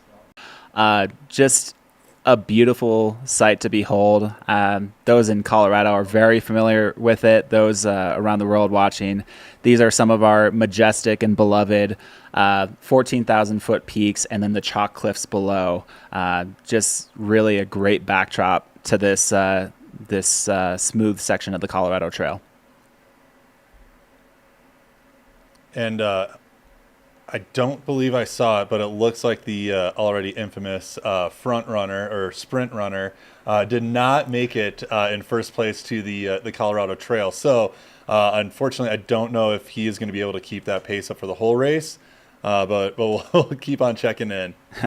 Somebody in the chat, talking about the Colorado Trail, said that they dropped off 10 hikers over the last 3 weeks. I'm sure this will be fun for them. And yeah, like we mentioned, I think there's this great level of camaraderie out here with the runners and the hikers. I know that everyone out here is going to be extremely respectful of the hikers and the hikers to the runners. It's a really special trail, and everybody wants to share it. This is just a great shot here. I mean, this is what they're going to be running through here. This whole section, you're hitting Raspberry 1. It's called Raspberry 1 because you do hit it on the end of the race as well. It's almost a little lollipop here, so Raspberry 2 will be later when they're about finishing. But they'll be in this type of environment here all the way until they get to tree line before Antaro Pass. So just a beautiful views that they're having right here. It's looking, I think it's about 45 degrees out there right now, so it's a little chilly, but you warm up quickly going up that trail on the Colorado Trail. And as we were talking about, they're a couple minutes, they should be coming into Raspberry 1. They're cooking. Yeah. So they're plenty warm right now. Whew, yeah, that's right. I think a lot of people in the chat were mentioning how sunny it was and how great of a day it looks to be so far. I mean, in that shot of folks getting on the trail, the sun was just peeking through the trees. We're also here in studio, and the sun is just blasting through the window. I think we're going to have a pretty warm day, and runners are going to be pretty comfortable here for the first few hours. They're also climbing up to 13,000 feet here in the next couple hours, so it's going to get a little chillier up there. So, I mean, for me, I would want to be like in a t-shirt just cooking, but especially being at altitude, I know a lot of folks are in their sun hoodies, just trying to like keep the UVs from hitting them, because that brings the temperature up a ton. The UV index up here, you're at high altitude. It's going to feel a lot warmer than it actually is because of this altitude and the UV index. Yeah, and like we were saying too, you're getting up to Antaro at over 13,000 feet. So, once you hit that 10-ish, 11,000 feet, you're going to start seeing those trees disappear. You're going to be in the elements there as you summit that part of the course there, and even on the backside. So you get over that pass, and we talked about it earlier. There's just these beautiful switchbacks on the backside of it. But again, still exposed to those. There are typically some creeks that are going through that area. Quick douse your hat in the water there. Yeah, I mean, heck, right. Lay down. Why not? It's early in the race. Cool down. You got a long day ahead of you. And as you get into St. Elmo too, there's trees around, but it's not too much coverage in that section too until you start that climb into Laws Pass. Yeah, that's right, Bubba. We're an hour in. Obviously, everybody's going to feel like $1 million right now. It's really right now about just settling into your pace, really staying hydrated, getting a lot of food in, because you're not really going to want to eat here in about an hour once you're sitting at 13,000 feet trying to get over the pass of Antaro. It's going to be harder to get stuff down. So when you're on this section, it's kind of a balance, because obviously you want to start strong, you want to be in the mix, you want to see everybody, but you're also thinking about the fact that we're climbing, we're at high altitude. I need to manage my health. I need to manage my race and feel good. Yeah, I mean, about 14 and a half miles into the race, you're hitting the high point of this race already. Not to say that you don't get high up in the mountains throughout the rest of the race, especially as you start hitting that Hancock area. You're above 10,000 feet for a majority. And actually, once you start hitting St. Elmo, of really being over 10,000 feet for the remainder of the race. Yeah. So we're at an average elevation here during this entire race of 10,426. For those curious about the geographic region and those familiar with Leadville, the start is about an hour south of Leadville. So we're hanging out at 10,000 feet a majority of the day. And we've got our top men runners coming into Raspberry. We might see a sub-hour start to this race here. And as you can see, these trails in this section are wonderful. They're, parts of what dreams are made of. It's nice. It's smooth.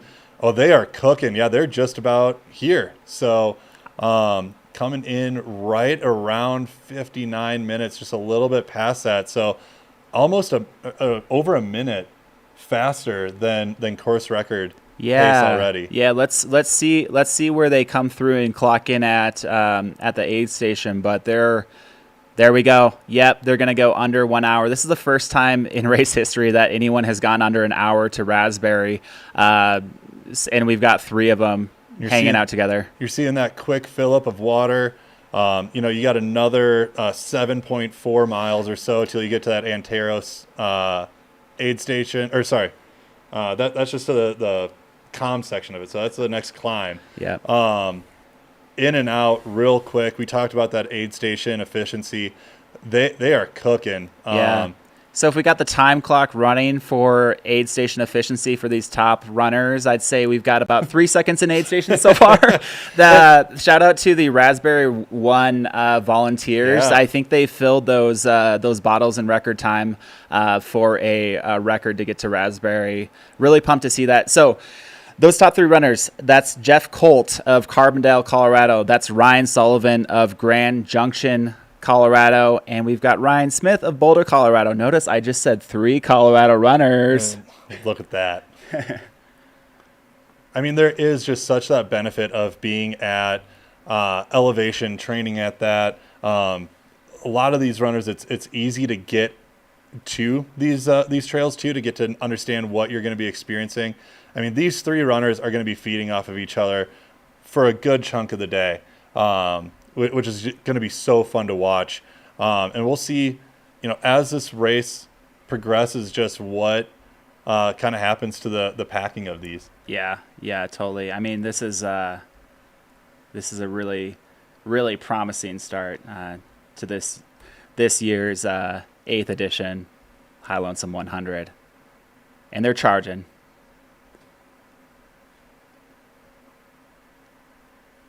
And again, just shout out to that aid station too. I mean, that was NASCAR pit times, in and out, helping with those water bottles. So yep. Great job there. Quick little in and out. And again, they continue on this trail here. There's going to be somebody out at this turn point. How I talked about a little bit earlier, this is a lollipop type of race here. So they're going to come up on Little Browns and the Colorado Trail to make sure that they make that right-hand turn. It's a very important right-hand turn to make sure you start going up that climb and yep. up that pass there. So this trail that you're seeing right here, they're just doing work, getting through this super fast. Yeah, Bubba, we talked about how the trails in this area, the terrain specifically, it's not too technical, but it's not too easy. It's I mean, you can see that. I mean, this part of the Colorado Trail, it is set up for runners, through hikers, bikers. So this is going to be probably the easiest single track that they're going to be on all day. Once they start going up, it's going to get quite a bit more rocky, especially on the Continental Divide. We're not talking East Coast trails rocky. We're not talking about that, but we're talking about, running over boulders and that type of thing. But right now, they're just on this buttery single track. Looks like we got 4th place coming in. 5th, missed 4th. This is 5th place male coming on in here. Again, efficiency coming through. Yeah, let's take a look at that 19. It's like bib number 19. I think that was Luke J coming through. Yep, Luke J. Luke J, past winner. So 1, 2, 3, they all came in and out together, but we've got Jeff Colt, Ryan Sullivan, and Ryan Smith. And just as a call out to everybody too, like we said, that is 5th place male. We'll update once we get who 4th was in and out of that location. One thing too that we did say, we were talking about this is the nice part of the trail and things like that. There's still definitely are rocks out there, and they're going to come back through this section That's right. later on in the race. And when you have 93 miles on your feet, All of a sudden, those smooth, buttery trails that you talked about early on are not as smooth and buttery. Yep. Yep. Don just chimed in on the chat, said gotta be Trayer in fourth. That is Scotty T.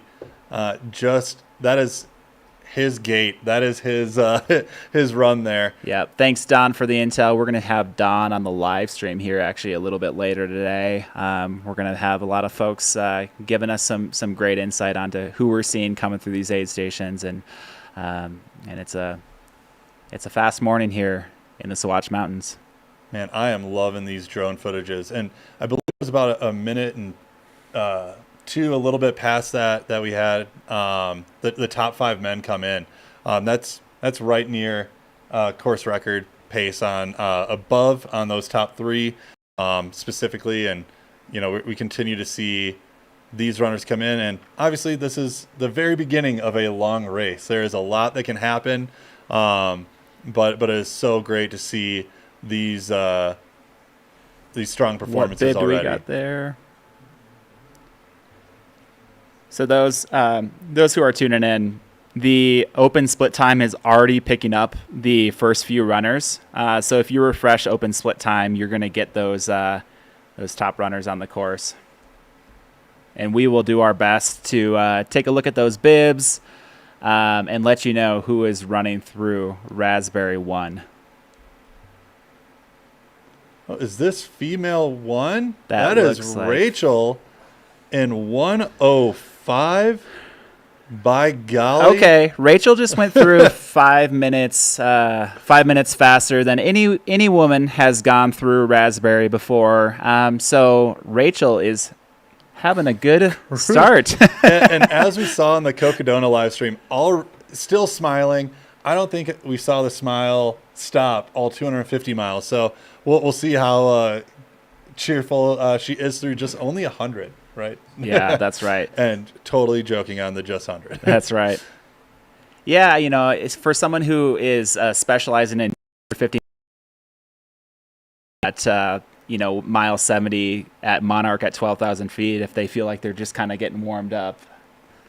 And it's funny to see too, of just when she was talking about signing up for this race, her partner Kevin Canaday is a multiple time finisher here.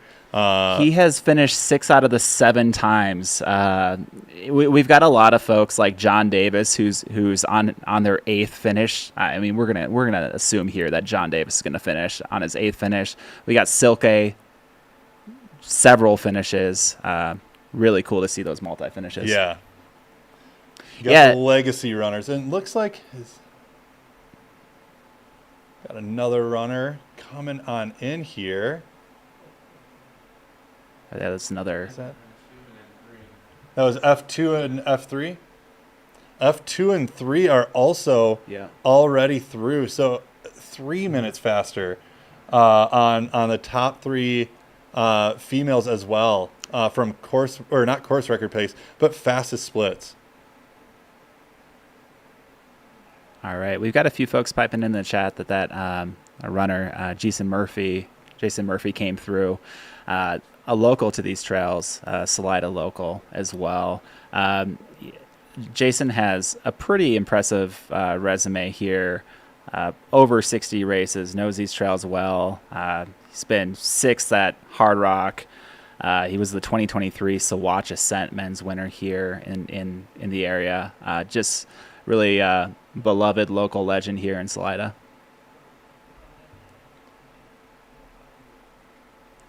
And we got just as a shout out to Tim and I being from Minnesota, we do have a Kale newbie coming through as well in 7th as a flatlander of Bemidji, Minnesota, where Tim and I spent many miles out at cross country camp out there. That's right. Shout out to Deep Portage near Bemidji.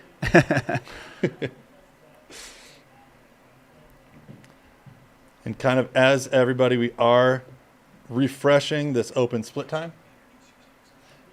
And just as a quick shout out here, we got myself, Bubba Kavanaugh, with I know I said from Minnesota. We are been best friends since kindergarten, living across the street from each other, with Tim Coteen here. Yeah. I'm Tim Coteen, one of the commentators here. So I've been a friend of the race since really the start. Good friends with Caleb Efta, the race director, and Kelsey Banasinski, the operations director, husband and wife duo, Kelsey and Caleb. I'm a 2019 finisher and was an aid station captain at Chavano Aid Station for a few years, and here to bring you some live commentary.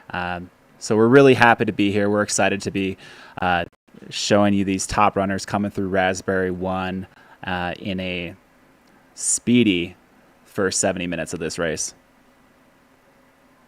We're an hour and 9 minutes in, and there's already all this excitement. I don't even know if I needed coffee this morning with how excited I've been with this race. And just, we got a big group coming through here. Again, look at just blowing right through. Yep. They are set. They are ready for that climb. There are smiles all around. Yep. Our volunteers are ready to serve their needs however they need. But, we're just 70 minutes in. Everyone's carrying all their required gear. Everyone's got tons of water on them. And they're ready to just cruise through this aid station and start climbing. But it's definitely it's certainly a relief once you get past Raspberry. Because now it's time to really start this race here. Yeah, and I love this section once you leave Raspberry 1. You're going up or through the Colorado Trail. You'll hit Little Browns. You'll start heading up. And again, it's this just beautiful trail section. This is where it gets the climb, so you're going to take a little bit more time. We got some smiles at the cameras.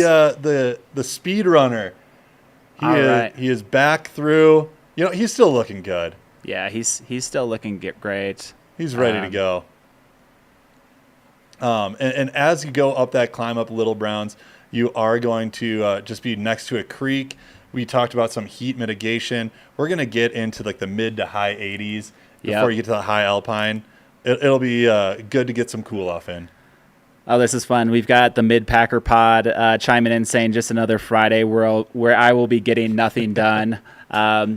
We've seen many of folks lose a lot of productivity on Fridays and Saturdays here over the last few months between a great season of trail running with Western States live coverage and Cocodona live coverage, Hard Rock live coverage, High Lonesome, several other races, especially the ones that land on a Friday. I don't really know who's taking time off today. I know I have, these live streams on my left ear while I'm tuning in, getting my workday started. So those in the chat, you don't have to out whether you're on PTO or not, or whether you're just getting distracted from work. But we're really happy to have you here. And we'll just quick go through top 5 that we had go through here for everybody. The first 3 came through right all together. We had a block of Jeff Colt, Ryan Sullivan, and Ryan Smith coming through.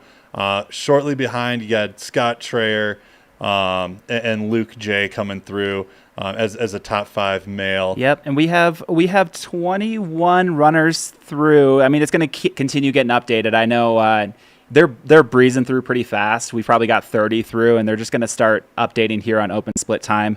But as we transition over to the women's leaders here, we've got Rachel Entrekin, Queen of Cocodona, going through 5 minutes under the fastest time. Oh, on the video here, we've got Silke Coaster, legend here at High Lonesome, great leader in the Boulder running community, leading with her husband, Ryan Smith, the Rocky Mountain Runners.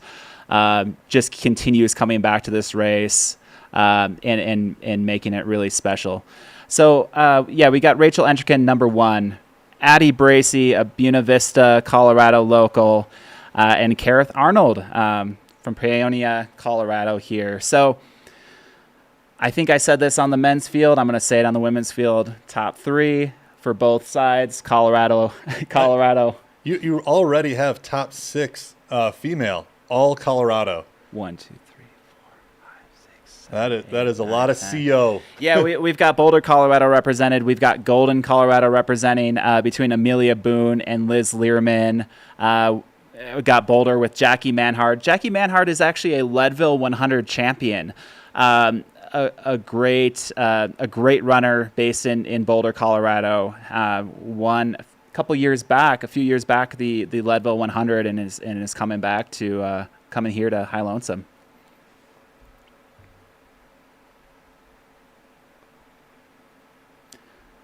So for those just tuning in right now, the camera is on Raspberry 1 aid station. This is 7.3 miles into the High Lonesome 100. And just go ahead, Bubba. I was going to say, we've been talking about it here. This is the first aid station that you hit before you start the big climb, where you hit the high point of this course. So it'll be an interesting viewing to see what all happens. Yeah. We've seen some big groups and clusters coming through like we have right now. That might start separating a little bit here. But yeah, as you start going up, you're going to hit that 13,100 feet at that Antaro saddle.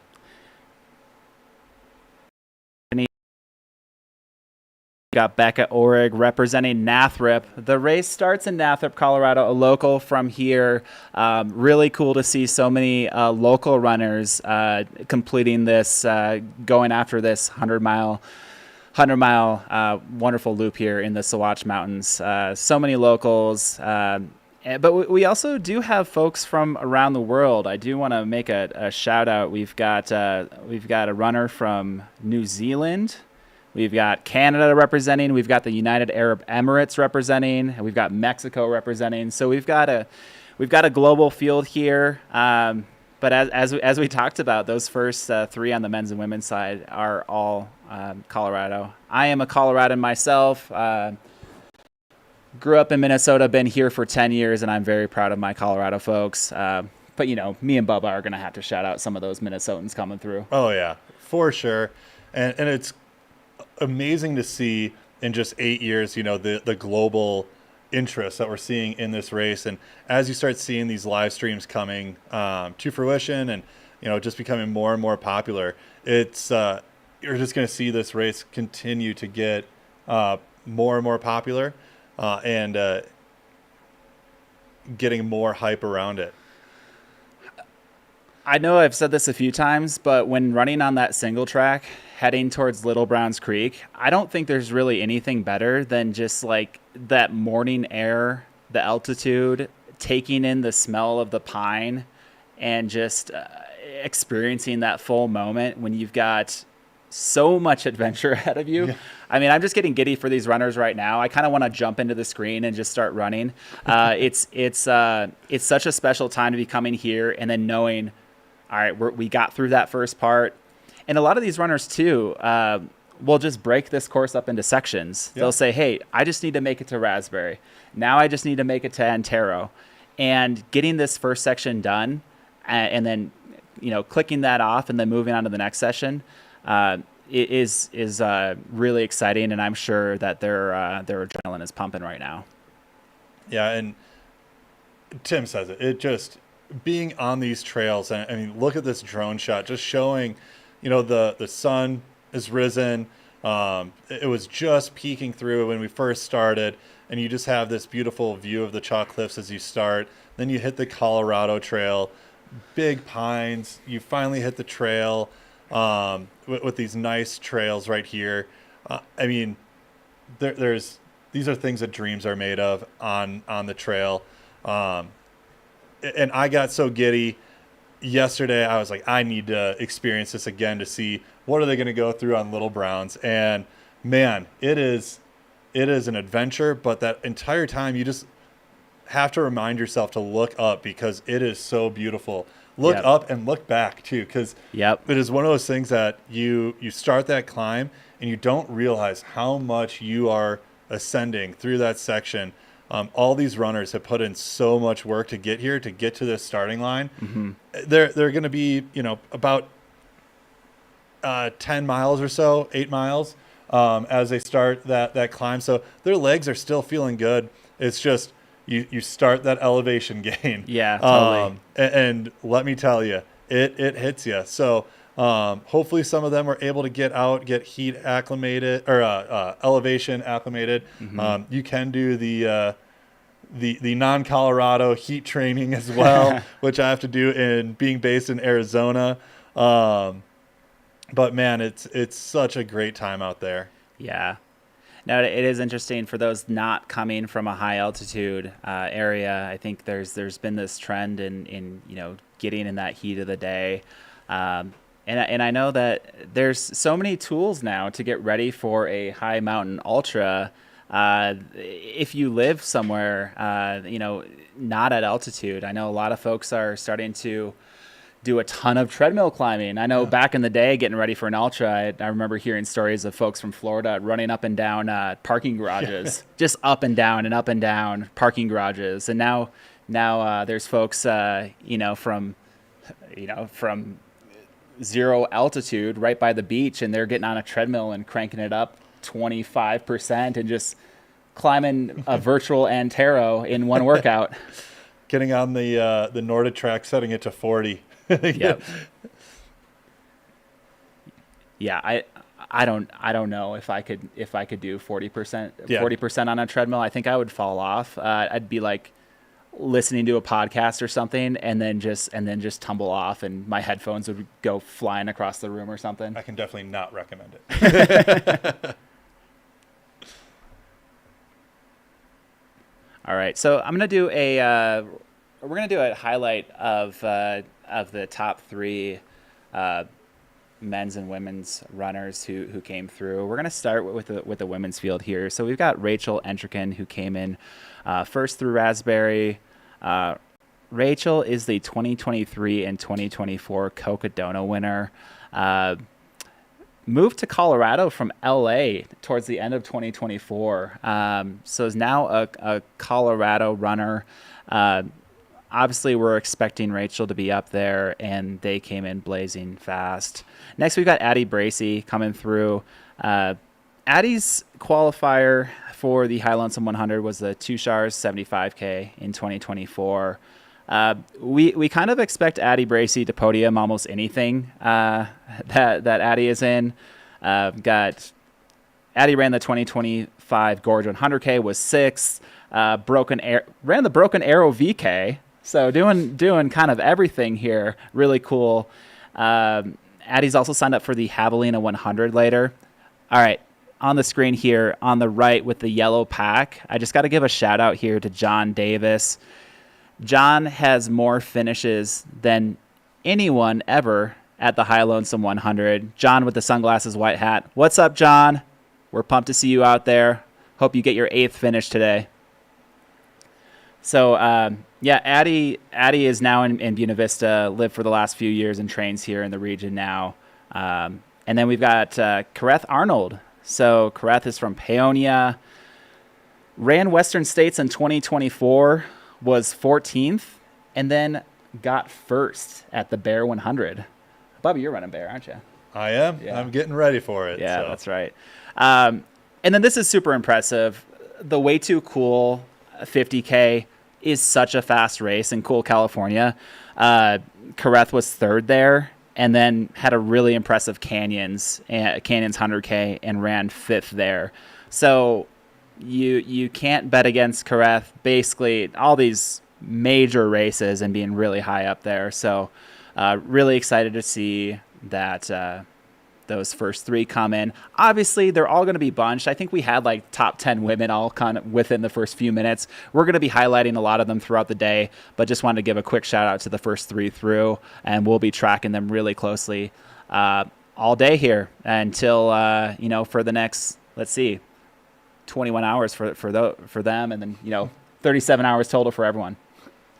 Yeah, and we'll quick top three men as well. Got in that cluster, we had the top three come right in through together. Ryan Smith. I know Tim's talked a little bit about him already through the day. Got in through the 2024 50-50 win. Just as a call out, the Freestone Endurance puts on a race later on this year as well called the Sawatch Ascent and the Westline Winder. Both held right in this area here, and it's 250Ks back to back on a Saturday and Sunday. He came through and won that, which got him an entry into the race. He is a previous High Lonesome record holder, which is great to see as well. Yeah, I mean, we were working the Chavano aid station. Remember when Ryan came through all by himself when he was getting on his way to that course record, and just he didn't even need to spend time with us. We were hoping to hang out with him for just a little bit, and he was like, you know what, we're going. We're gonna go get that course record. Yeah, it's time to go. It's time to get out of here. I think that was 2021. Yeah. And then we have a third at the 2021 Hard Rock. Leadville 100 2019 winner and top 10 at UTMB. All of those races, different strengths, I feel like, in those as well to really prepare him for this well-rounded race. And then you do have Jeff Colt, 2023 top 10 Western States finisher, who's running for On Running out of Carbondale, Colorado. Also very involved with the ultra community, and has actually done with Free Trail and Single Track, has done this commentating himself as well. Yeah. So has been on this side of the Jeff Colt the is known to be an ultra commentator as well, so pumped to see that. Yeah. And also part of the 2022 Worlds team, trail team out there that took home gold, which was on the long trail course there. Yeah, that was a 2022 year in Thailand when the USA took gold. Jeff Colt was part of that group. Adam Peterman was part of that group. I mean, just like I mean, that was one of the coolest ultra running things to see in a while with Jeff Colt there. And look at this big pack. Sorry, just on the live stream itself, just trucking along here on this trail, ticking away at the miles. I believe that this might be post Raspberry. Yep. That they are currently climbing up. We're starting to climb up. We're out of Raspberry, climbing up towards Little Browns and Antaro, Mount Antaro. Mount Antaro is a over 14,000 foot peak. The runners are starting their climb, and they're going to get to be about 13,100. So that is going to be some lung burning altitude, and they're going to start making their way up there fast. As you saw with the top men's and women's that were coming through Raspberry, they were charging, they were running, and Bubba and I have been up towards Antaro when the leaders are coming through, and some of them are still running. I mean, we have a lot of those top runners who have like a no walking rule. I know I've had a lot of conversations with Ryan Smith in the past where he does everything he can to not walk a single step of any 100 that he does. And we've seen that in action. Yeah. I mean, we, Tim and I, this was back in 2021, I believe, or 22, that we went about midway up this climb and watched these runners come up here. On this drone footage that we have here is amazing to see. On the right hand side, you have where they are climbing up. All right.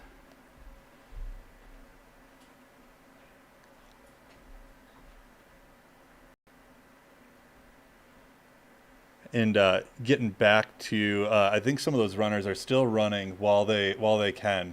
You know, utilizing different muscles before you get those climbing legs going and taking you up over to Antaro.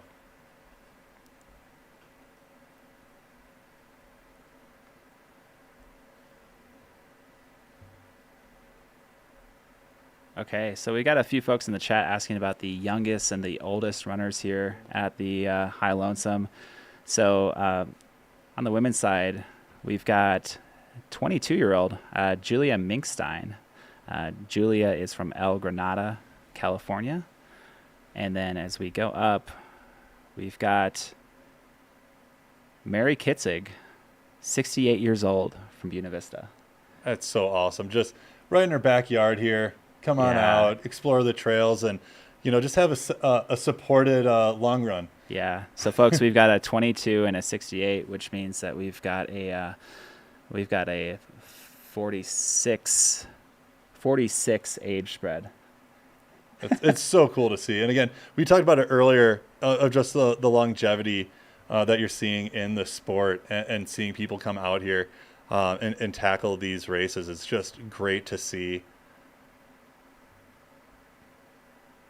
And then let's take a look at the youngest men and oldest male runners here. So we've got Ryan Regans.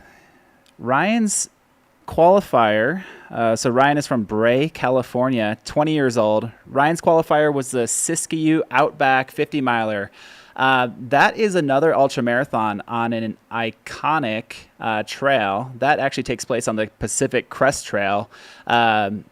For those who are unfamiliar with Siskiyou, that's out in Ashland. So Ryan ran that and qualified here for the High Lonesome 100. We're happy to have you, Ryan, 20 years old. And then as we go to the oldest runner, we've got Peter Tonsitz. Peter is from Colorado Springs, a 63-year-old from Colorado Springs. Has run over 75 races, at least 75 races from what we can see, ultra marathons. Their qualifier was the San Juan Solstice 50. Also want to give a shout out to John Scott from Leadville, 60 years old, running the High Lonesome 100. We pulled up Ultra Sign Up and saw 161 ultras, has been running ultras since 2007.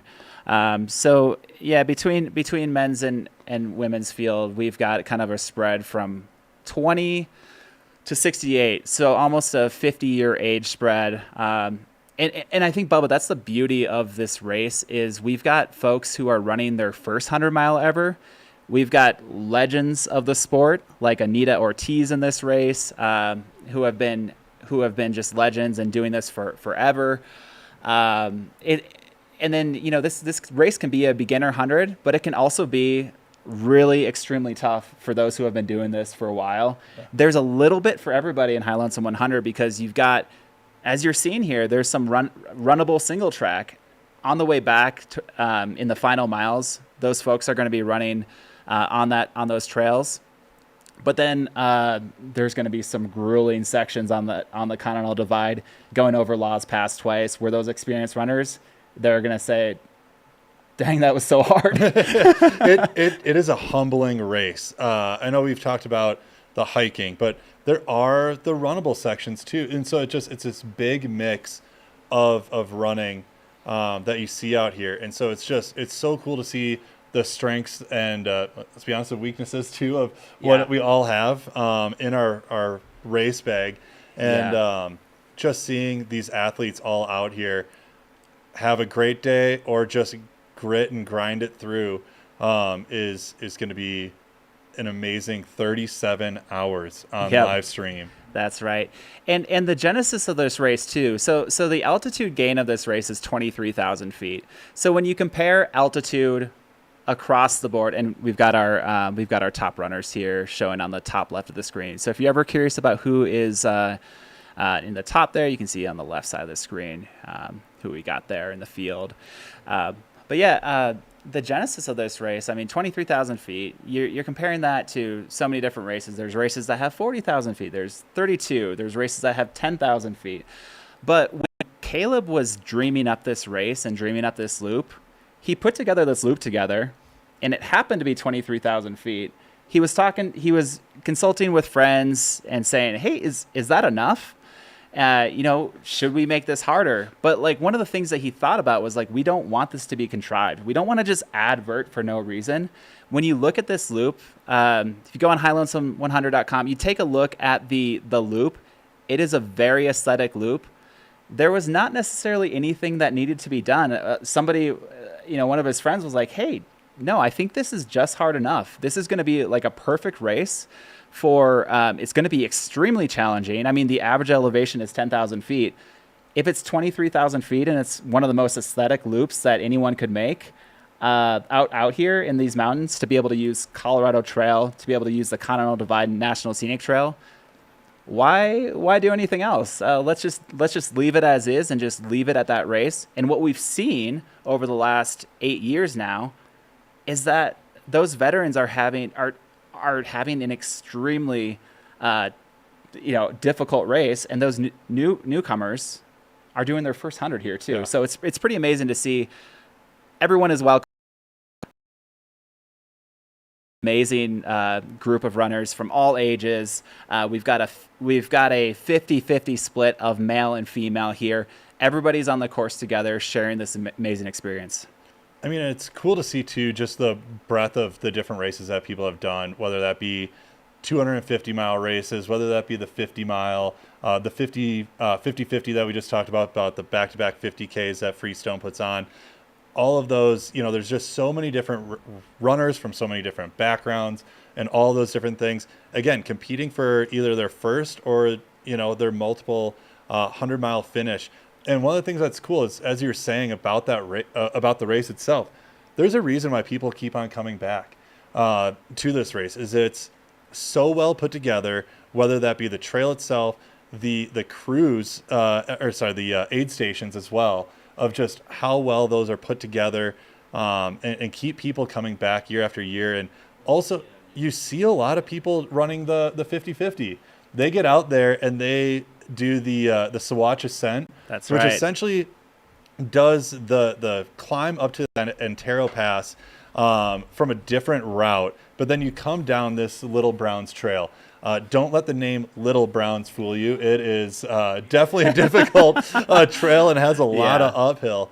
But they just see that and they come back for more. It's so great to see. And especially you have so many local runners too that we talked about. People right in this area that, they can run these trails whenever they want. But it's such a well put together loop that why wouldn't you want to come and have an amazing day or 37 hours out there on the trails? Yeah, I mean, Caleb and Kelsey have put in the work to make this a really special community event. The communities love High Lonesome 100, as evidenced by so many of the local runners joining. It's just like a real boost to the community. Local businesses, trail advocacy, the trails benefit. Like we spoke about in the previous briefing last night, there's just the Continental Divide Coalition, the Colorado Trail, the Colorado 14ers Initiative. They're all benefiting from this incredible race, and putting from Caleb and Kelsey and the entire team of High Lonesome 100, putting so much work into making every little detail count about that race. And that's the thing that I think about is they don't let any stone go unturned. They think about every element of the race, whether it's what the aid stations are going to be like, what kind of food is going to be at the aid stations, what sponsors do we bring in, and who do we have representing the High Lonesome 100 community. And it's evidenced too by like how closely the sponsors work with the community and make sure that this is a really special race. I mean, and one thing that is even cool too is you see Maurten, the Maurten Skycam right now. The local rep here is a high-low finisher. Yeah, and one of the things that they did when preparing for this too is what fuel should be at the different aid stations. What should we provide there? And so you're getting really hands-on experiences and understandings of the race of what can we do for all of these runners that are out there to have their best day. Yeah. I mean, and look at this view that we're having right now. How can you look at this trail and not say this is probably going to be the best day? You're on this little single track. We're still running as we're getting up that climb till you get to Little Browns that's out there. Yeah, that's right. We, for those who are tuning into and are seeing this and thinking, how do I go out and run these trails, do these races? We do got to give a shout out to the other race that Freestone Endurance puts on. We've got the Westline Winder. So for those who are more into a little bit more runnable terrain, we've got the Westline Winder that is in Buena Vista, and then the Sawatch Ascent 50K. They put on both of those races on the same weekend. It's called the 50-50. It's a qualifier for the High Lonesome 100. So a lot of runners will do 50 kilometers on is it Saturday or Friday? It is Saturday. Yeah, and Saturday, and then Sunday for the Sawatch Ascent. Yeah, so it's cool because the Westline Winder is a super runnable course on the other side of these mountains in the foothills, and then the Sawatch Ascent is, what you're watching right now. So these runners are going to climb up to the saddle of Mount Antaro at 13,000 feet. In the Sawatch Ascent, you go to that saddle, you turn around, and then you go down Browns Creek Trail and then come back. So everything you're seeing right here, come out here at the end of September and run the Westline Winder or the Sawatch Ascent and experience the goodness of the trails. I saw some of the runners that are out here, just knew that they weren't going to get enough of the race or of these mountains and are signed up for either Westline Winder, Sawatch Ascent, or both post this. So just crazy to think about that, you're running here end of July and coming back in September and just give me some more. Yeah. I think Busta Rhymes said that. Give me some more.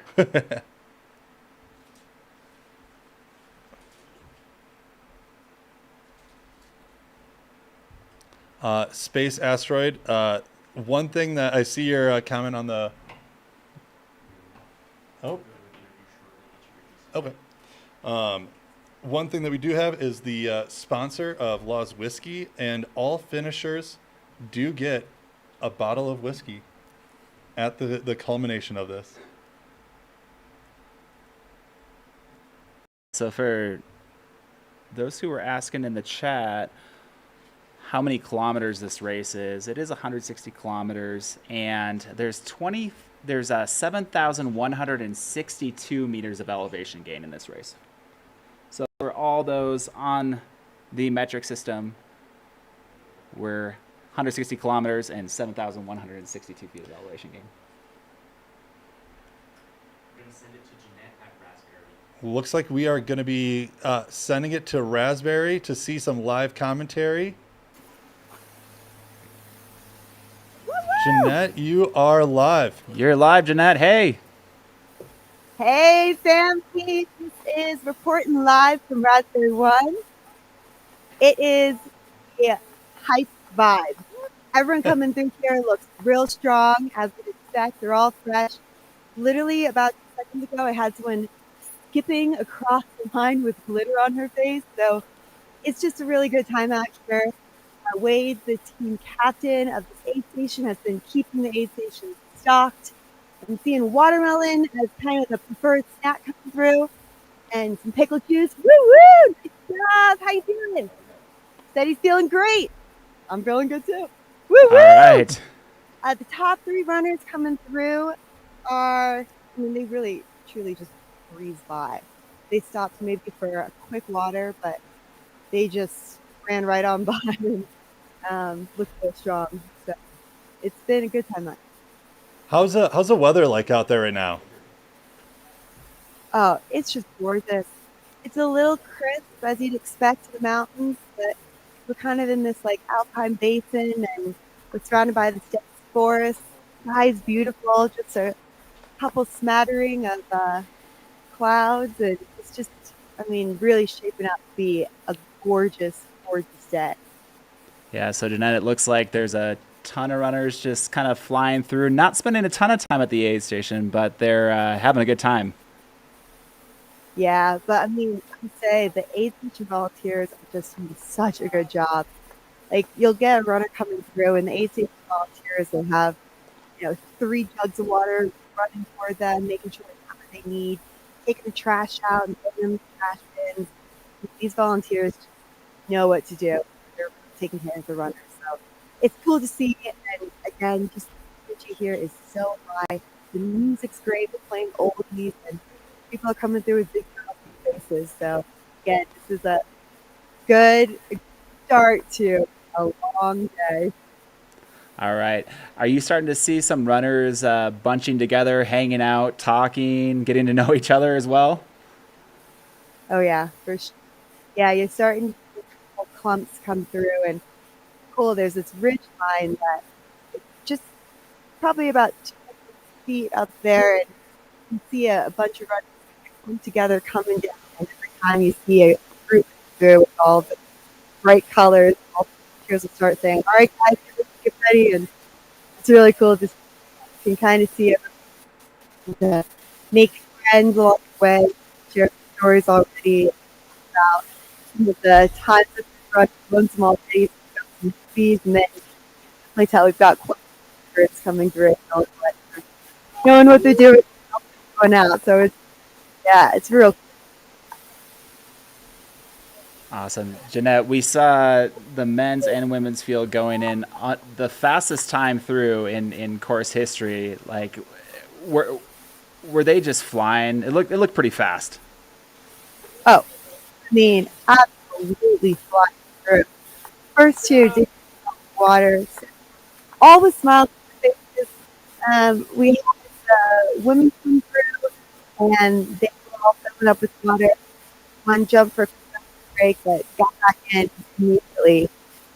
So we had the three front runners kind of in a clump, and just quite about 10 trickling after. You can kind of see that each of them is starting to kind of to their respective groups, and definitely going to make it competitive. It's just again a really good overall group. Yeah, so they've definitely gone through first hour and a half, hour 45 minutes, kind of the chillest part of the course, especially as they're getting started. What do they have ahead of them? Yeah, we've got things that ahead of them. Say right now they've got a climb that they just up. It's a small little climb, but it'll creep up on you. Now they're heading for a much bigger place. Everyone with their out because they're getting ready to come up Antaro. Not quite peak, but pretty damn close. So they're gearing up with water and melon and stacking some more on different sides wherever they can get their more their compartments. So everyone's kind of gearing up for that right now, and yeah, should be real cool. Drone footage climbing up there, gorgeous view, and again, the sky is just absolutely beautiful right now. So it's going to make for some incredible views for these riders in the next few miles. All righty.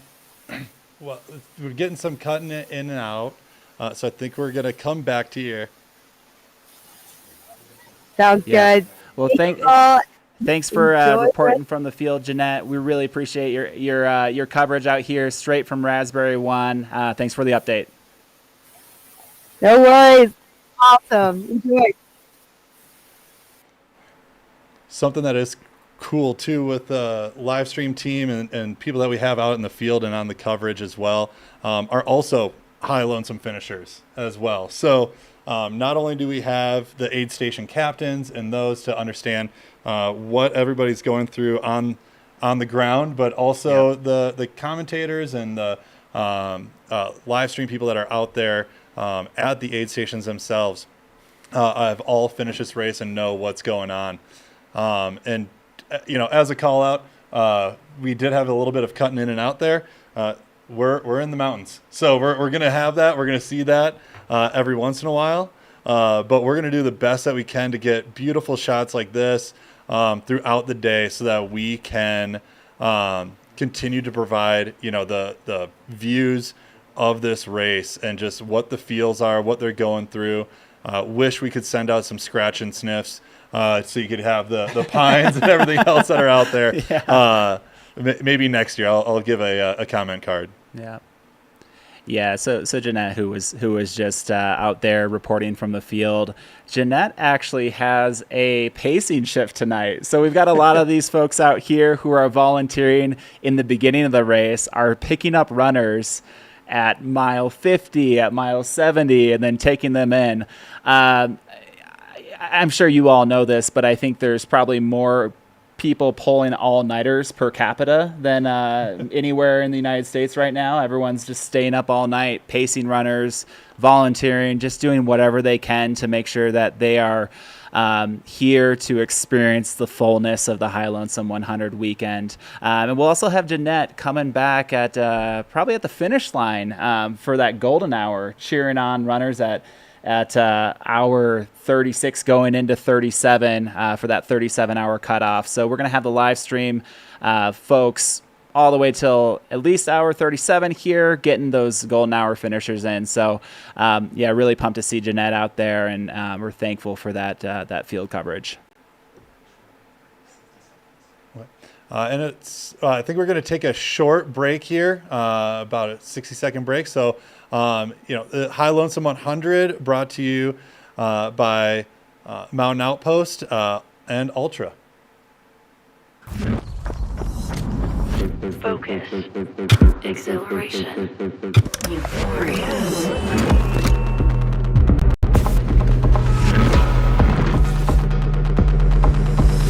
Running is dope.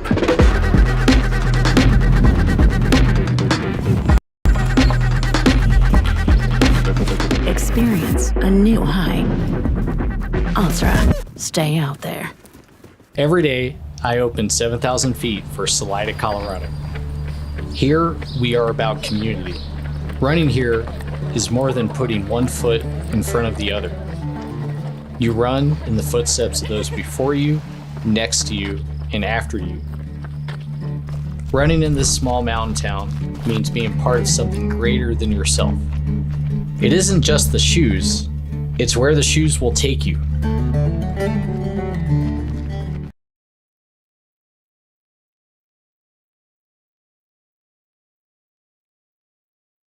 For tuning in, we are excited to be here reporting this wonderful race to you. We've been looking at some drone footage from the Maurten Sky Cam. We've got the Raspberry One aid station cam here.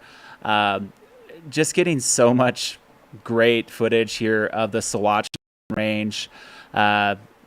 Really excited to bring the beauty of the Sawatch Mountain Range to the world, to experience this little part of our country that we absolutely love.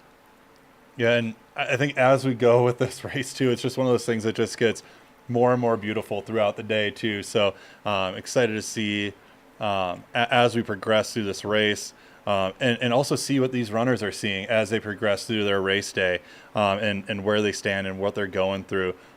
These views out here are just amazing. Yeah.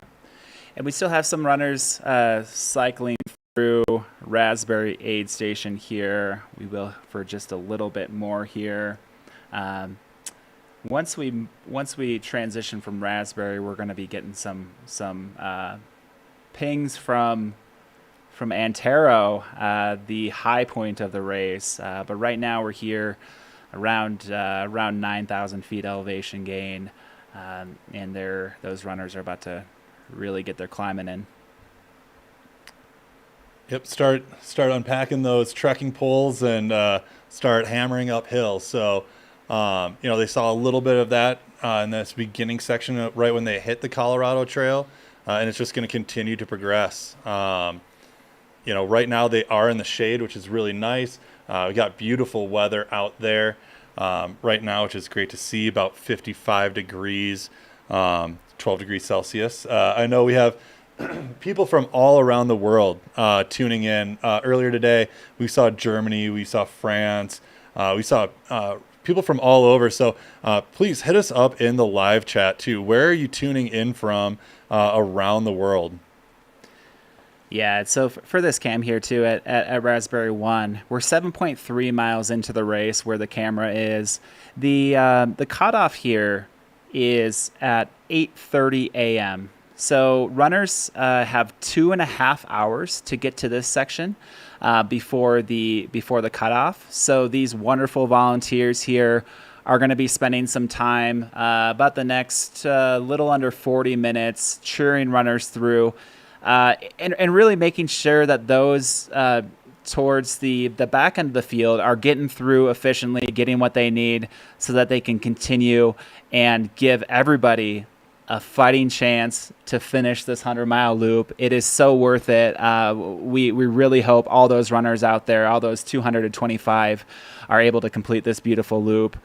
So these volunteers here are going to be that little extra fuel to get them going and start that climb. And we are getting people from all over the U.S. and the world. Just cool to see as those are coming in. I did see the Fayetteville, Arkansas one in there, which is had a little bit of a funny section during the lottery this year. I believe we kept on having Arkansas called Alaska. Was what was getting called by yours truly, Caleb, which was pretty funny while we were there announcing all the names. Or was it AR, Arkansas's AR, AK. so then we were going Arizona. Yeah, yep, there was Fayetteville, there too. Arizona.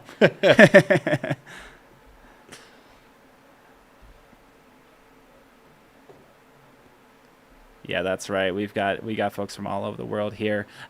So one thing we'd love to do is to start to shout out some runners too. So all the runners received a survey before and were able to answer some questions about their inspiration for the race. So in the chat throughout the day, if you have a runner that you want us to shout out, we can do a run through and give them a good shout out and on this live stream here.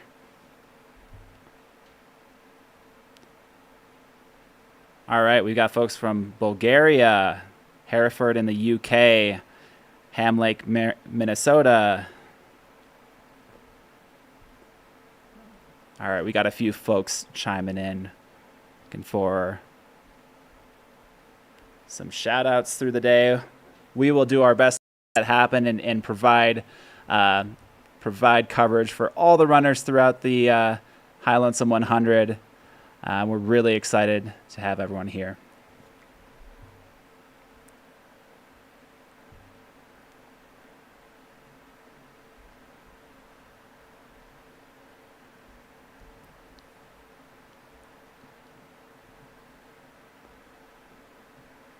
Got our Raspberry cam here, just this aid station waiting anxiously for all of our runners. Make sure that they are all stocked. We have seen how well they perform. We had those top men come through, and it was a blink of an eye. They were in, they were out, along with the females, and just all of these runners. I mean, and the thing that's always so impressive is a lot of runners will come in groups or in clusters. They'll group up together, they'll work together to make sure that we get through as much as we can. I believe this might be Callie Vinson coming through Raspberry. Always a fan favorite to see her out there going after her first high alpine finish for a 100-mile race. Yeah, it was awesome to see so many folks at the pre-race briefing.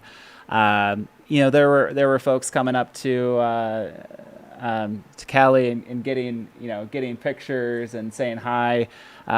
We even had an appearance from Scott Jurek at the pre-race briefing as well. We had a lot of folks from the Altra Running community that were here to just support this wonderful race. It was a really great atmosphere last night.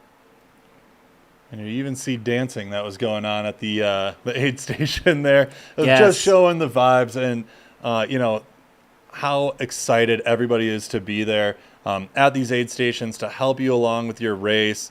So cool to see. Yeah, I think everybody knows we always need more dancing at ultra marathons. So we're probably going to see a lot of that on the live stream. So many people excited to be out here and just experience this thing. Whether you're volunteering, whether you're a spectator, whether you're running, or whether you're hanging out on the live stream, it's just really cool to experience what High Lonesome 100 is doing.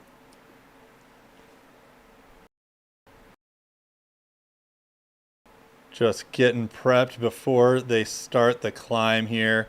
Yeah, so we're going to do our best to do a few shout-outs throughout this. So I know the the first request was Gareth Arnold. So why don't we go through and we did an interview for a lot of the runners, and I'll go through kind of what they said, what makes High Lonesome so special to them. I want to make sure I'm pronouncing this right. I think I said Kareth earlier. Is it Yareth? Okay. All right, let's see. Jareth Arnold. Okay. So what made her pick High Lonesome 100? Said I volunteered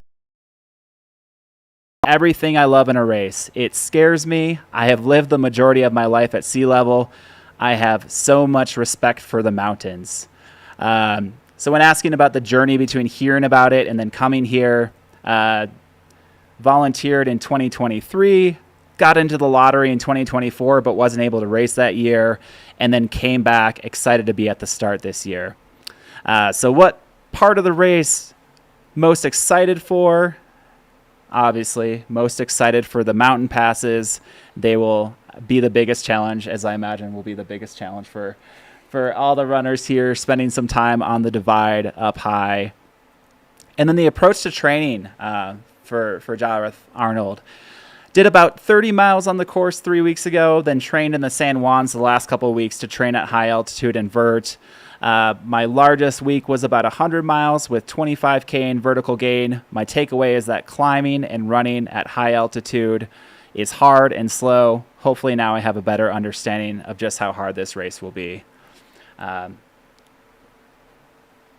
right. So yeah, I think just Kareth spending that time at high altitude and just, I mean, it's evident being one of those first runners coming through, doing some great training on the course and then spending time at high altitude is just going to be very conducive to a good day out there. Yeah, and it's always interesting too. We always talk about this first big climb here, going up Antaro. Obviously, it's the first big, I would say, hurdle that you go through on the race is that climb up to 13,100 feet. But they're talking about the passes. There's multiple sections that they're going to hit through this too, because right past that you descend off of Antaro and start coming in to St. Elmo, and that is when you start the Laws Pass climb as well. That's right. Just for everybody that's not familiar with the race too, that is an up and over section. So it's the only out and back other than the start area that you do in the race. Sponsored by Laws Whiskey on there. Right. They are up on the top of there with the barrel. So it's cool to see, that whole section. You climb up and over, you go down, and that's where you see your crew for the first time at 31 miles. It takes 50K to see your family and friends. A high lonesome 50K. Yeah, which like you just said, that's two passes that you're going up and over. And it's I think it's about six miles, 2,000 feet of elevation gain to get up and over. So they do that six miles, 2K of gain, over and back. See their family, and then they do the same thing over again. Yeah. And a fun part of that aid station as well is a local 4x4 group actually does the shuttling there. Make sure that there's, keep the trails safe, keep everybody else safe that are going up there as well. Sometimes I'm pretty jealous of the vehicles that people get to ride in. I know my wife and family, when they were going out there, she was in an old Land Cruiser and there was a dog in the back. So, there's some benefits of crewing as well through this, of those little things. Yeah, for those gearheads and car nuts, it's kind of fun to see out there. This also, the road to get out to St. Elmo and past, there's a lot of off-road enthusiasts that head out there because there's a lot of OHV trails that you can take. So there's a lot of that going on too. So we just got word that all runners have gotten through Raspberry 1. So really pumped to see all runners go through that Raspberry 1 and making their way up to the Skyline Comms and Antaro aid station. That was a cool shot there of Callie climbing on out through there, making her way to Little Browns and trekking up this Yeah. Yeah, we're gonna keep cheering on every single runner from the very front of the pack to the back. We're so excited to see everyone just getting this this full mountain experience here at High Lonesome. So going to continue spotlighting Kareth about the training and what she's most excited about for this course. Favorite part about training being in the high country because it's mind blowing. Sections did you get on? What did you have a favorite? So Kareth did the first 17 miles of High Lonesome from the CT up and over the Antaro saddle. Also did about 7 miles on the Monarch Crest Trail up from Purgatory to the Ascent to Monarch, both very challenging. Yeah, we do see a lot of runners actually train on the Colorado Trail. A lot of people think that that's an easy part of the trail because it's some of the least elevation gain of the course, but you're also spending the last 20 miles of the course there, and your legs are dead. You are so tired. So this really helps if you can maintain some kind of a running form by mile 80. A lot of these top runners are just going to cruise through the Colorado Trail, but even some that are going to be podium finishers or even in the top 10 and all the way to the back, if your legs are not feeling good, you're going to be doing a lot of hiking on terrain that you think you're going to be running on. So I know it looks like Kareth did some of that. I know Silke Coaster is a very big proponent of doing a lot of training runs on the Colorado Trail to experience all those dips and hills because you look at the elevation profile, yeah, it's flat. I'm not going to do that. But I think they need to spend a bit of time, understanding that that's going to be a hard part of the course. Yeah, especially once you get done with that Monarch Pass piece. You finish that, you have a little climb after it, and then you just see this big downhill. And I was a victim of that. You look at it and you're like, oh, this is going to be great. I finally can go downhill, have some fun. And then even on that, you look at that profile and you go, oh, it's going to be flat. It is rolling hills. Yep. That whole way through.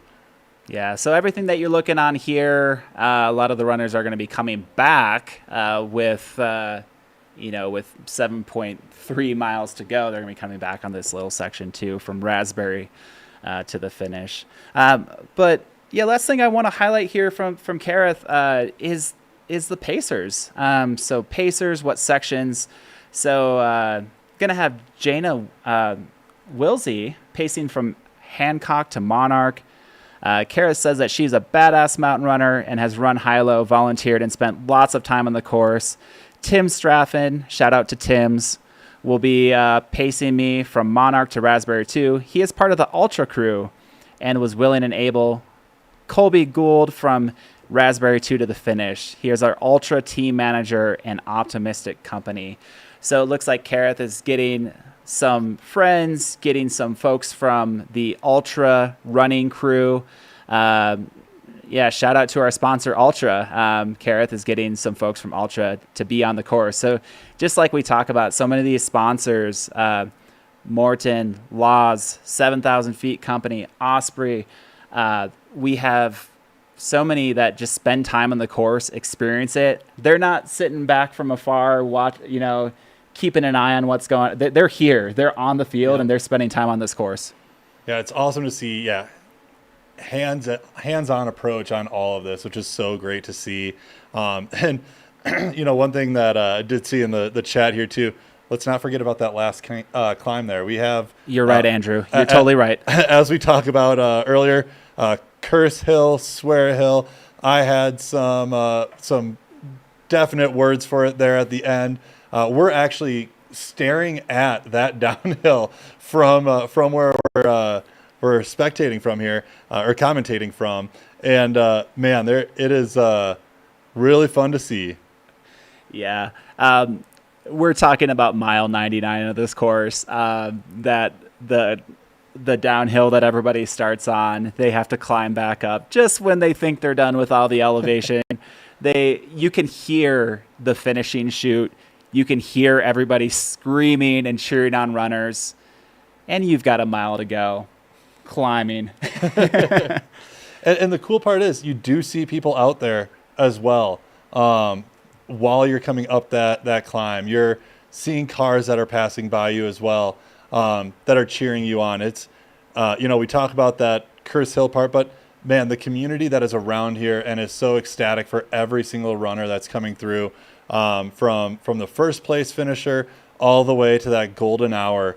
They are cheering for you, and it is loud. That's right. They have the bells out, they have the whistles out, part of the required gear for runners, and everything to get everybody through the finish line here. Yeah. So we had someone in the chat ask about how do you qualify. So Mother Runner says, what race qualification do you need to run the High Lonesome 100? So first I want to mention that High Lonesome 100 is a Hard Rock qualifier, and it's also a Western States qualifier. So early on, Hard Rock put High Lonesome 100 as a qualifier for their race. There's only a few in the world ultra marathons that are qualifiers for Hard Rock, so that was really exciting to see. It also brings a lot of folks out here who are thinking about Western States, are thinking about Hard Rock, are thinking about those other races, and they get to experience this amazing course. So we're getting a lot of really top competition due to that. But in terms of the qualifications, you need to finish a 50 miler or a 100K between January 1st, 2025 and December 31st of 2025 to get into the 2026 High Lonesome. Either finish a 100-mile race between 2023 or 2025. You can finish the 2025 Sawatch 50-50 in September. It's a great way to experience not just to get in this race or to apply for the lottery, but also a way to experience the race in the area as well. It's an amazing event. Put up about earlier, a lot of runners are actually running this, didn't get enough, and are already signed up for either Sawatch, Westline Winder, or some are doing both, which is always fun to see. Yeah, and then the other qualification is out of these 225 runners who are here, if they make it to at least Hancock, which is mile 49.3 during today's race, I guess we won't say today, we'll say this weekend's race. We 37-hour cutoff here. If they make it to Hancock, they can apply again and to be part of the lottery. And just note for everybody here, the demand has completely outweighed the amount of spots that are available in this race. So there is a lottery. From 2017 through 2019, it was just an open registration.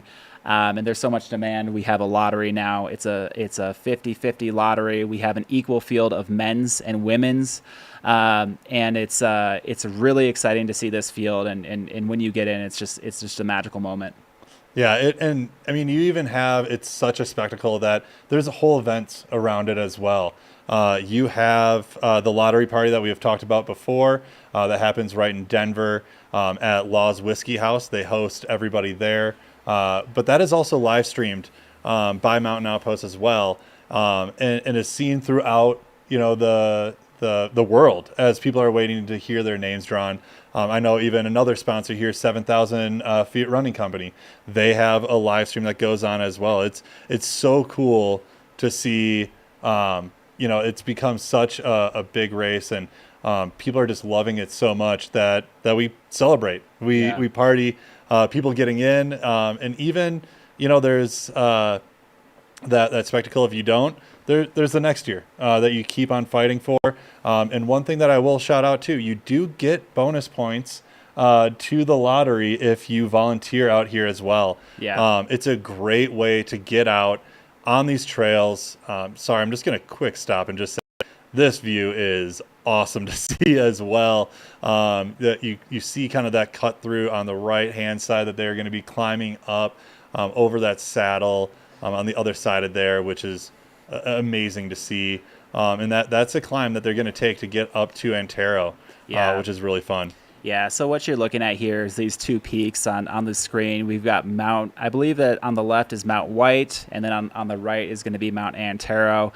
Mount White is a super rugged 13,000 plus foot peak. Antaro there is 14,000 feet. They're going to kind of cut in the middle and start climbing up that section. This drone footage of where they're heading, and probably where some of these top runners are, that cutting through the middle of those two peaks and then starting to climb up that saddle is pretty incredible to see. Wow, beautiful. Okay. I mean, that's a thing that, you know, I always have to try to remind myself too during these races or these training runs or those different pieces, is just remember to look back too. You're climbing up so much, you're putting in so much work, and climbing up Little Browns yesterday on a little adventure for myself. It was amazing to see just what you climb up this. It's so cool to see on that, and just what you've accomplished already. One thing that I think us as runners sometimes forget to do is just pause and take a second and enjoy what we're looking at. And there we go. That is so beautiful out there. Yeah, so we got in the chat cheering on daughter Joe from New Zealand. So we've got Joe Bailey coming in from Wanaka, New Zealand. In the South Island of New Zealand, Wanaka is absolutely gorgeous. Joe Bailey qualified with the Alpine Challenge 100 miler in Falls Creek, Australia. Super cool to see Joe Bailey here, coming in from New Zealand to experience the Colorado Rocky Mountains here in the Sawatch Range. Yeah, and I know one thing that we talked about too was that 50-50 split that we're seeing in the race of men's, women's field. And one thing that I've just heard from multiple runners, or female runners too, is just the feeling of starting or towing that starting line and seeing an equal split, seeing others around you like yourself as well, to help you through these miles that you're going to go through. Like we said, it's a 37-hour cutoff. Some of these runners are going to use every minute of that, and you know, having the community around you and kind of that support system and things to uplift you is just so great to see, and especially such a cool thing to see in this environment and in this sport. Yeah, and I mean the competition across the board for men and women is just getting more competitive year after year, and we're seeing that we're seeing those fields just continue to grow. One thing I'll mention too is in 2017, when the race started, Caleb and the High Lonesome crew, they were working with the Forest Service and the permitting agencies, and at that point there was only 75 runners allowed. They made a deal that, hey, that makes sense. Once you kind of prove out that this is going to work, we're going to allow you to continue to grow. So what they've done year after year is they've grown the field by 25. And we're seeing this natural progression. And I think we're at the point where the field is a really good size, 225. But when it first started, it was 75 runners who were giving it a go for the first time. And it's turned into this iconic race. And now we have 225 runners. I know the team has talked about that. That's around the sweet spot. We'll see where that goes in the coming years. But we're now almost 3x the original size, and kind of at that sweet spot where the Forest Service, the permitting agencies, they feel really good about High Lonesome spending time on these lands, stewarding them, giving volunteer hours, like we mentioned, just over thousands, hundreds of hours of folks. Like every runner has to do 8 hours of trail work. They're taking care of these trails, and the goal here is to leave no trace and make them better. So really cool to see that field size grow, but also continuing to be good stewards of this land out here. Yeah, and you know, Caleb and the whole Freestone team is very prescriptive of what they support in terms of these communities, and yeah, it all goes back to these trails. It all goes back to that community. Which is just so cool to see of this whole area. We have the Maurten cam right now, sky cam, looking over at the chalk cliffs. Back there in that background is where they came from. That kind of see a little bit of a switch back there. I believe that is where they came from, and that kind of smack dab in the middle of the screen is where they're coming from and where they're going, which is so cool to see. Yeah, just out in the very background of the race. That's the town of, down there, you're not going to see it. That's the town of Buena Vista. This Arkansas River Valley. The Arkansas River runs through just shy under those mountains there. It's this beautiful river valley. These communities are vibrant, Buena Vista and Salida.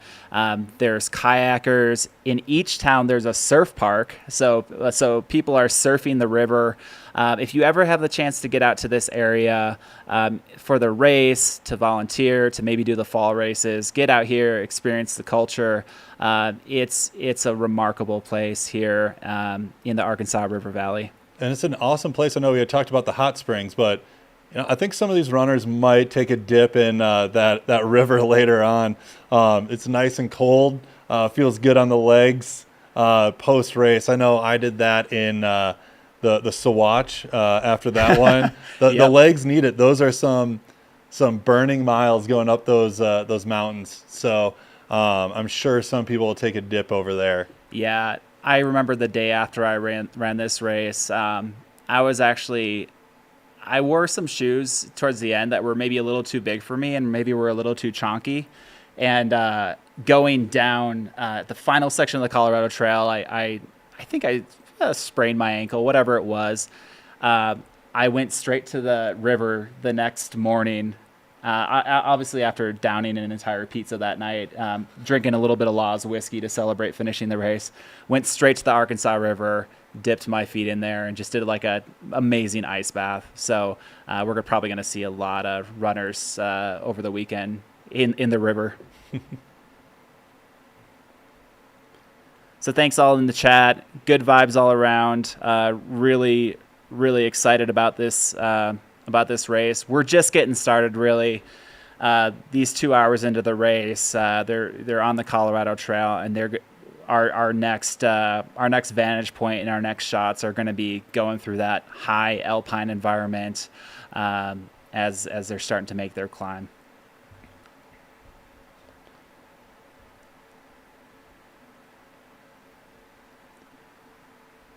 Just as a quick call out too, I know we had talked about course record pacing or fastest paces that we've had. We are under that on the first spot, and coming in here for the men's fastest splits is 2:54. Was from Jason Murphy from back in 2020, it says back in 2025. I think that may have been 24. 2024, yep. Yep, and on there, so 2:54. So we should expect here probably in the next 30 minutes or so to start meeting that skyline, that pass right at the top there, which is going to be really cool to see. So skyline is going to be the highest point of the course, really, and that's a comms only station. That's just to really get everyone a split through that. They're not going to be taking aid from there. So they're going to get on skyline. We're going to be able to see some times there and where the top runners are and how fast they got there. The next aid station that they're going to get to is going to be the Antaro aid station. That's at mile 16.9.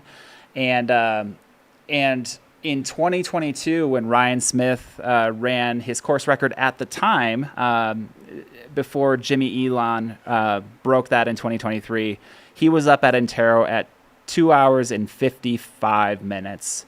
So we're at 2:22 right now. As we saw, the men's and women's leaders were going under the fastest time through Raspberry, at least. So we should expect them in the probably in the low 250s. But we'll see. We could get surprised here today. I mean, we were talking about they were looking strong and they were looking fit. On this commentating, getting prepared for this, you start doing some Strava stalking and seeing what people are doing to get ready for this and looking at their previous races and things like that. And we have some strong runners on both fields, especially with like the mountain legs and things like that. So climbing up this is going to be really cool to see and see where they go. Looks like we are at, I believe that is the Antaro aid station. We talked about the climb that you go up and over that Antaro pass. you hit 13-1. It's a beautiful view. It's so cool.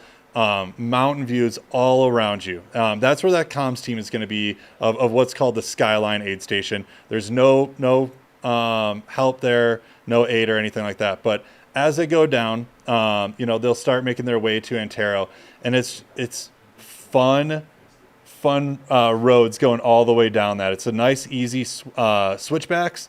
I will say, though, there are some chunkier rocks going through that area. You do have to be careful of your foot placement. I know you again, look at the course profile and you say, oh, I just have to get up and over this, and I'm just going to cruise down that.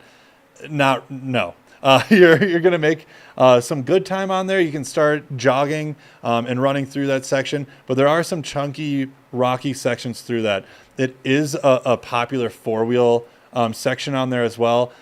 We have a very respectful four-wheel community out there, typically pulling over, cheering people on, things like that. But as you make that way down, it's about a 2.2 mile section from that saddle down to Antaro, where, this is their first full type of aid station. I think we're going to see a very similar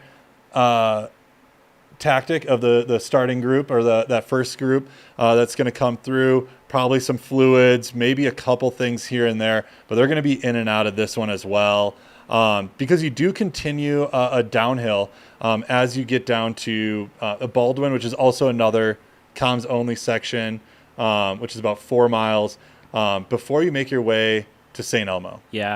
So the altitude of the Skyline comm station is 13,100. I think we said that a few times, but that is the high point of the race.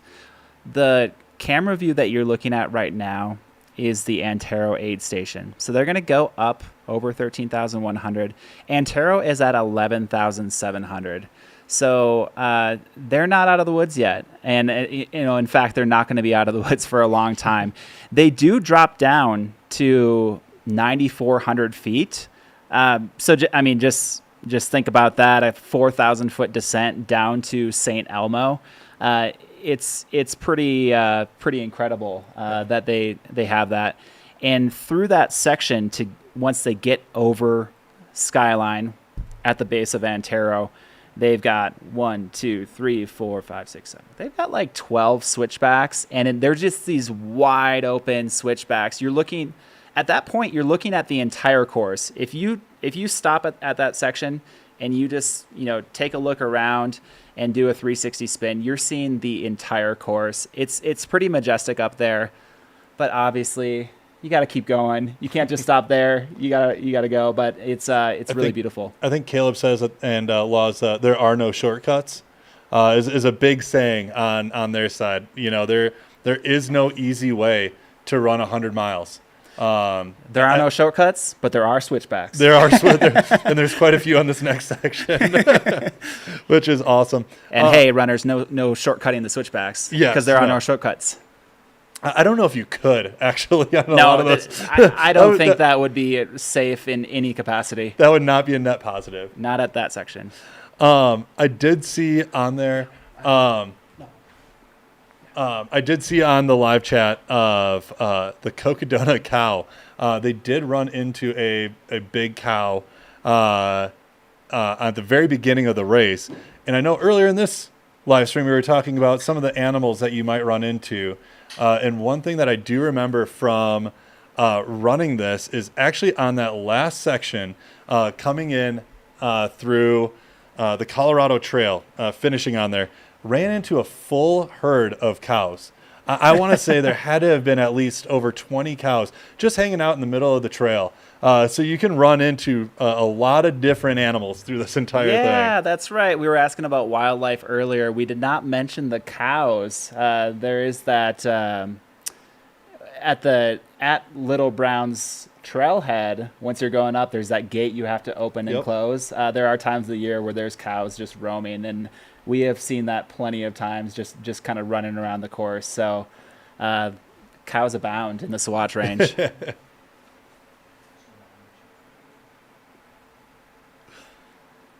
I think somebody just shouted out that there's a Rivian up on Antaro, so we got some car fans up here. We got that Tacoma tent as well. It's you can see that it's they're hanging out at about 12,000 feet. It's a bit of a hike to get your car up there. So I always shout out to those volunteers at the Antaro aid station.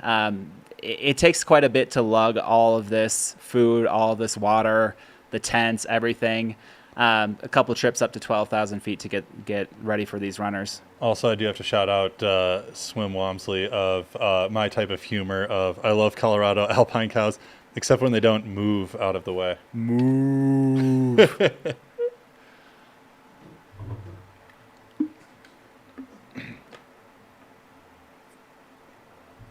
Yeah, that's right. Yeah, we saw a mountain lion a couple years ago before Monarch, right before Monarch. Yeah, that's right. I think that was when it would have been Ryan Smith. I think there's been a couple sightings over the last few years. Yep. Not super common to run into a mountain lion. They're super skittish. If you see them in the middle of the night, I mean, you're not going to see them. They're going to be maybe seeing you, but you're not going to be seeing them. They usually run out of the way, but it's not entirely out of the picture to run into a mountain lion on the trail.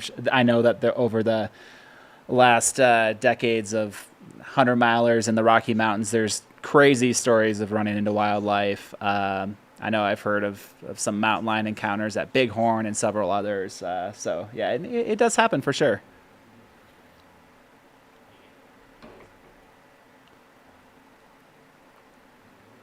Yeah, and like we were saying, this next aid station that we'll have the lead runners coming into is Antaro, and that is their first full aid station. So that's going to have all of your food, your gels, everything that's needed to get to that finish line there. One fun thing that I always like to see is what do people like to eat on their ultras? What is that secret sauce? What is the thing that you go to that it doesn't matter what stage you are in the race, that's your go-to? Yeah. Let's hear it in the chat. What is your weird food that you like to gravitate towards? I'll go first. When I ran this, I was making a bunch of peanut butter and Frito tortillas. So a little layer of peanut butter, crushed up handful of Fritos, and I'd roll it up in a tortilla. I think I had some at Cottonwood I had a frozen Reese's Fast Break. There we go. Yeah, I utilized the wonders of the Scandinavian swimmers from Trader Joe's. Oh yeah. Through part of this. There's also the wins and the losses, as you'll see with food while you're going through these races. Mashed potato burrito worked great for me in one run, and High Lonesome did not. Yeah, I tried it and did not work for me on round 2 of utilizing it. Yeah, it's probably a little hard to carry a mashed potato burrito in your pack too. If you if your trekking pole pushes up against it, you might get a little mashed potato all over your shirt. Yeah, there's I think us ultra runners will kind of try to eat anything that's going to help us late in the race. I know right now a lot of the runners are going through, probably doing some high carb fueling, probably have tons of nutrition in their bottle, gels. We've actually got Maurten as the nutrition sponsor of High Lonesome 100. So there's going to be Maurten bars, there's going to be Maurten gels, Maurten drink mixes at all the aid stations. So the runners are pretty lucky because, I mean, Maurten, I don't know if you've ever had their 90 fuel, just put that into a bottle and drink that. You kind of feel like you're on top of the world if once that hits. Yeah. And I think you hit on it earlier too of going up at this elevation too, making sure to get calories in when you can is so important. Getting them in early as well, and making sure that you're not getting behind on these. Sometimes you're working so hard on those climbs that you almost forget to eat, and it's such an important part to get that base ready to go. Yeah, totally. And you know, as you get up to that high, sometimes food just doesn't sound good. So it's important to get these in early and often. Yeah. Yeah, I know, especially when at this point, and even to the 50K mark, getting to Cottonwood, for those who are altitude trained, and maybe even those who just got here, they might not be feeling the effects majorly until, you know, hour 6, 7, 8, when you're just constantly at high altitude. I remember getting to Cottonwood and then going back and over St. Elmo to St. Elmo 2 aid station before heading over to the Continental Divide. I remember just feeling really good. And then the moment we start going towards Hancock, it was just finally the altitude hit me. And I was like, okay, we're halfway through. We've got a long way to go. And that's when you got to be really, really mindful about what you're putting into your body.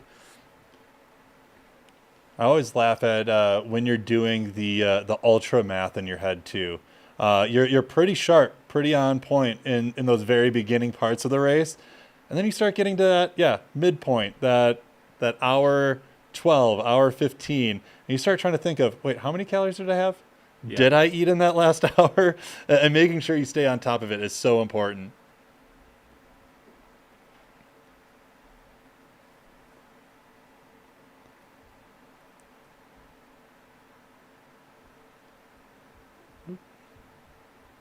And again, we are, I think, doing the same thing that everybody else is doing, refreshing our open split time as much as possible here. I think probably in the next 20 minutes or less, we should be seeing our top males come through here.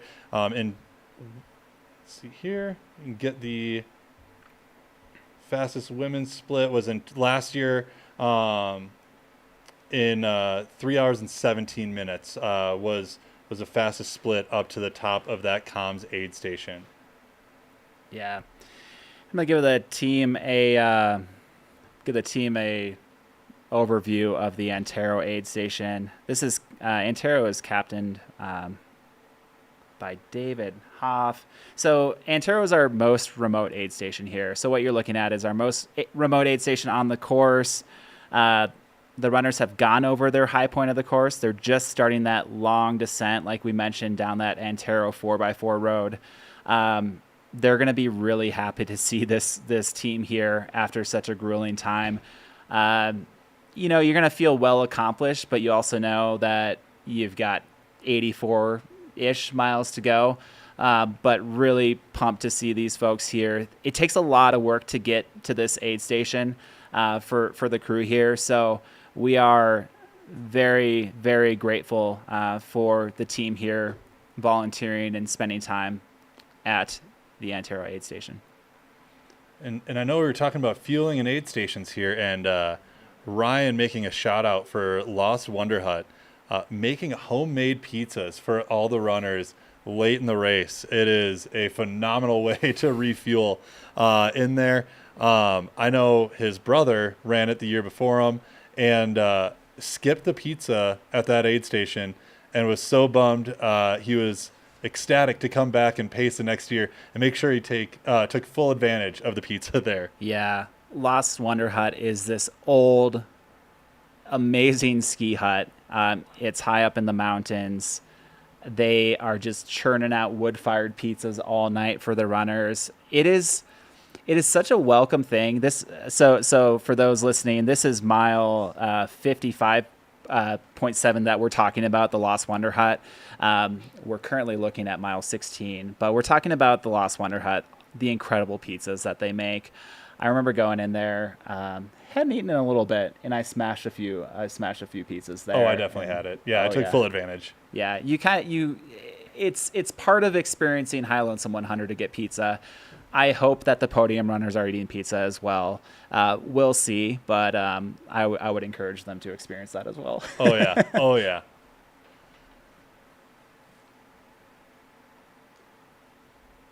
How hard on we're getting a question from Andrew Walker. How hard on the quads, ankles is the Antaro road? Yeah, this is where you have to be pretty careful because it's so early in the race. You need to It is hard. I'll just say that. We'll cut to the chase. It's hard on the quads. Oh, yeah.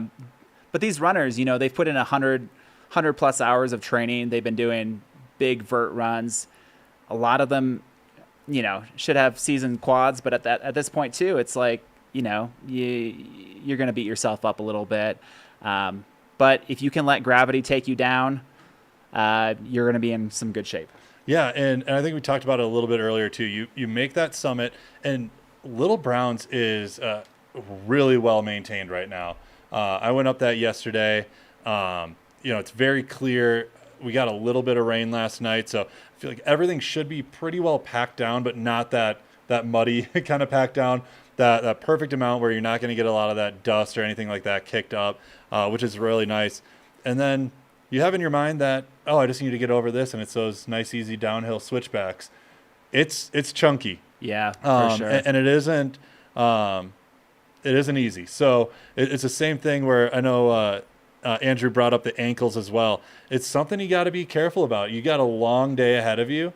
And although you look at this section as something of, maybe this is where I make up time, or I'm a fast runner on downhills, this is where I'm going to do it. You got to be careful because those rocks move and will shift on you there. Yeah. Looks like we got John Eason there, communications director, hanging out at Antaro. Hey, so for those on the live stream, we've got Ryan Sullivan, Ryan Smith came through Skyline Aid. Okay. My points. Can you give me questions, or I'm just going? And we're getting that. All right. Let's see where we're coming in at. Hey, is that John? Oh, yeah. Hello, I'm John Eisen. I'm the communications director. Am I coming through good? I'm coming through well. Awesome. Yeah, I'm the communications director for the High Lonesome 100. Been working with the race for about 3 years. I've run it twice. And we are up here at the Antaro Aid Station behind me. We got the whole crew ready to receive all these runners. They've just climbed about 5,000 feet up to the saddle of Antaro and White, and that's way up there. And then they're going to descend about 1,000 feet in what we call the switchbacks, which are these wide open road switchbacks on this steep road you see here. And then they'll come to us, and most of them will probably run through, grab a gel or a bar or something, and then keep on going. This descent is pretty technical. It's a pretty rough Jeep road. We all drove up, and when I ran it, I feel like it's a kind of mini crux because it will set up blisters for later, because there's a lot of these baby head rocks, a lot of wet rocks because there's rivers crossing the road. So you do have to make sure you take care of your feet here on this road, just so you don't get blisters 20, 30, 40 miles later. I guess, after this, they're going to hit the town of Alpine, and they'll have like a road climb up to St. Elmo. And what else is there to talk about? We just fill some time. We've got 225 runners in the race this year, which is really, we're going to try and hit our cap of 250 this year. We're on a slow incline of runners, and 250 is where the race will probably stay as we keep going. The race has been going since 2017. And I personally love looking at the race. I think the best way to describe this race is it's just full of community. People who love being here. We have more volunteers than runners. We're not Hard Rock, we're not Western States, we're not big races, but we are like a huge, really tight community.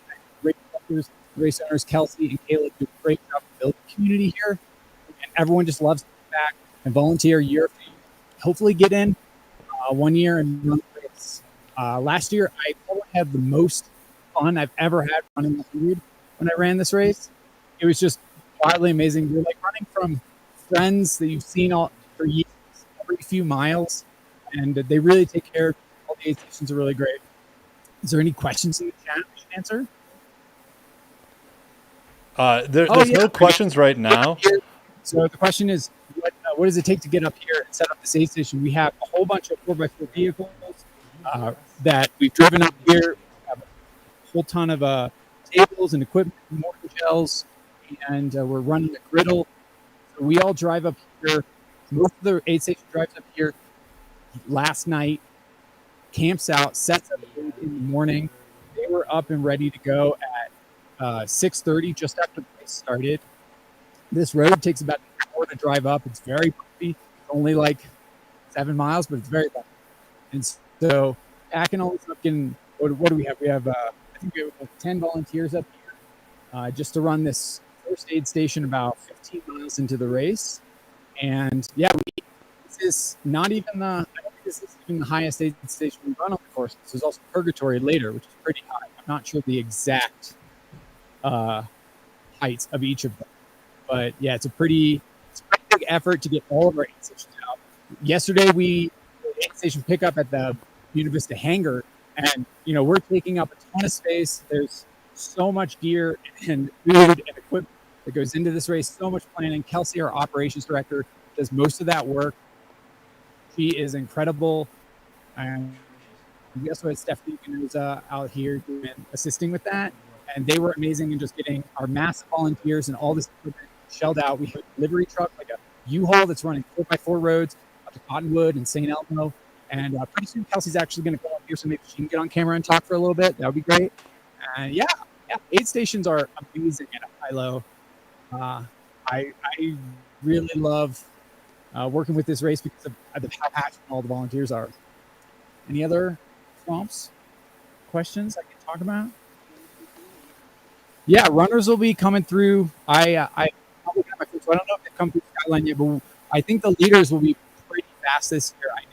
The course record might go down. I think it's very exciting to see the leaders, both women and the men. And we're pretty excited to see them coming down the switchbacks there. So hopefully the camera, and I think there's a drone operator coming up there. So you guys will be able to see the skyline. It's an absolutely beautiful view up there from all the cirques that you can see to the west. Yeah, pretty stoked. So I think that's it. And I'll close out.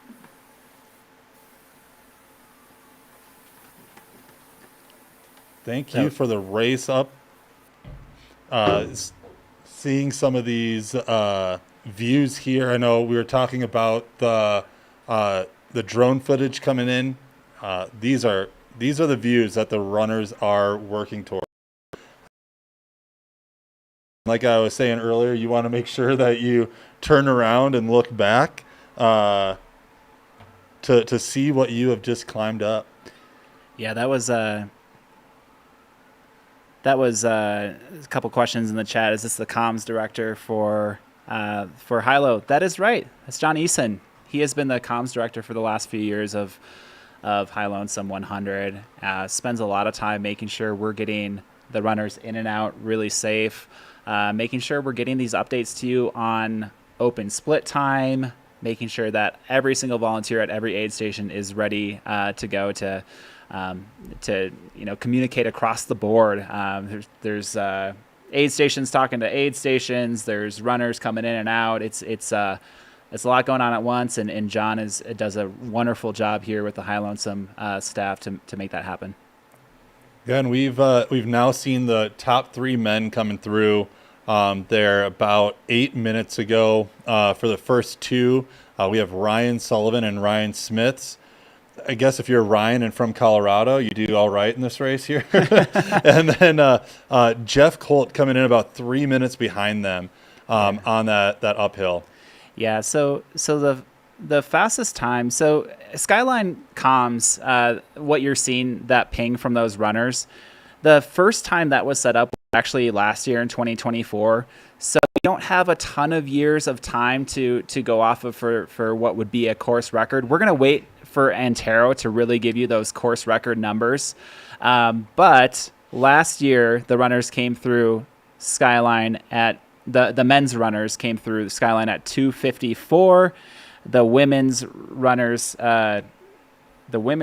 came through. Let's see here, at 3:17 elapsed, and they just came through much faster than that at 8:38 a.m. So I'm expecting some speed here at Antaro, probably under course record.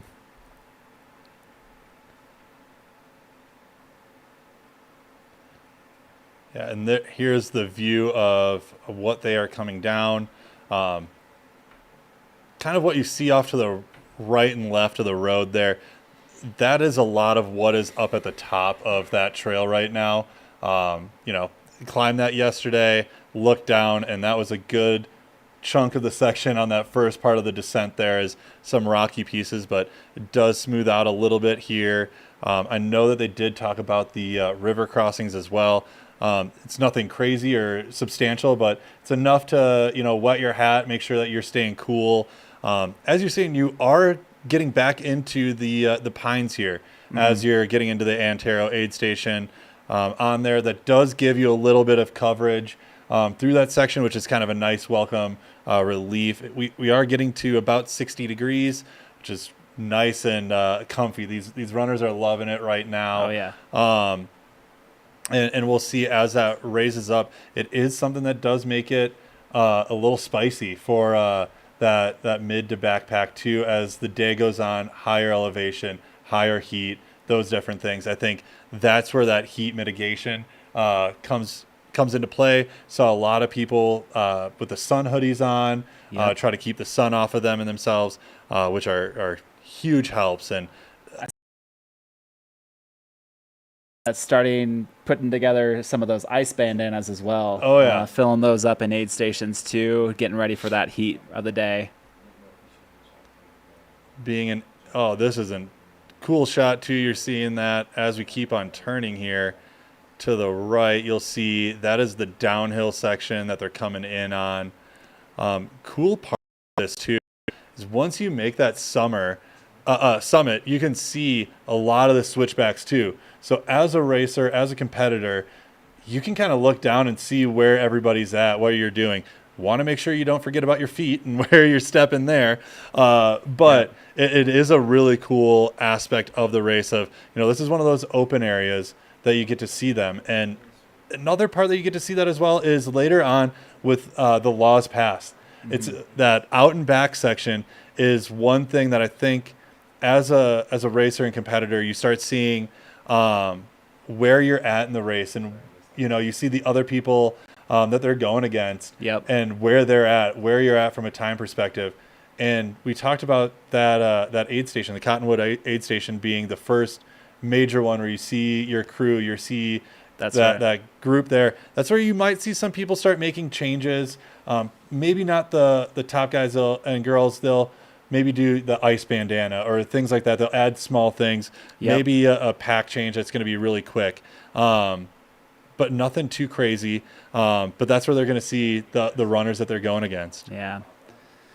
So for those that are tuning in, we've got our top men's and women's runners are going to start approaching Antaro here pretty soon. The top 3 men, I'm going to refresh actually. The top 4 men have gone through the Skyline Comms aid station. That's at 13,100. We've got Ryan Sullivan and Ryan Smith coming in together, first and second place, at an hour and 38 elapsed. We've got Jeff Colt came in with an hour and 41 elapsed, and then Scott Traer with 2 hours. 2 hours and 48 minutes elapsed. So Ryan Sullivan and Ryan Smith came in at 2:38 elapsed. And one quick thing about Ryan Sullivan, we got to talk about his San Juan Solstice this year. Ryan Smith and Ryan Sullivan both ran the San Juan Solstice, another major mountain run, and Ryan Sullivan was the 5th fastest time ever. When we look at that list, we look at Dakota Jones, Matt Carpenter, Paul Hamilton, Jason Schlarb, and Ryan Sullivan in that top upper echelon. I mean, one of the fastest times at one of the hardest 50-milers out there.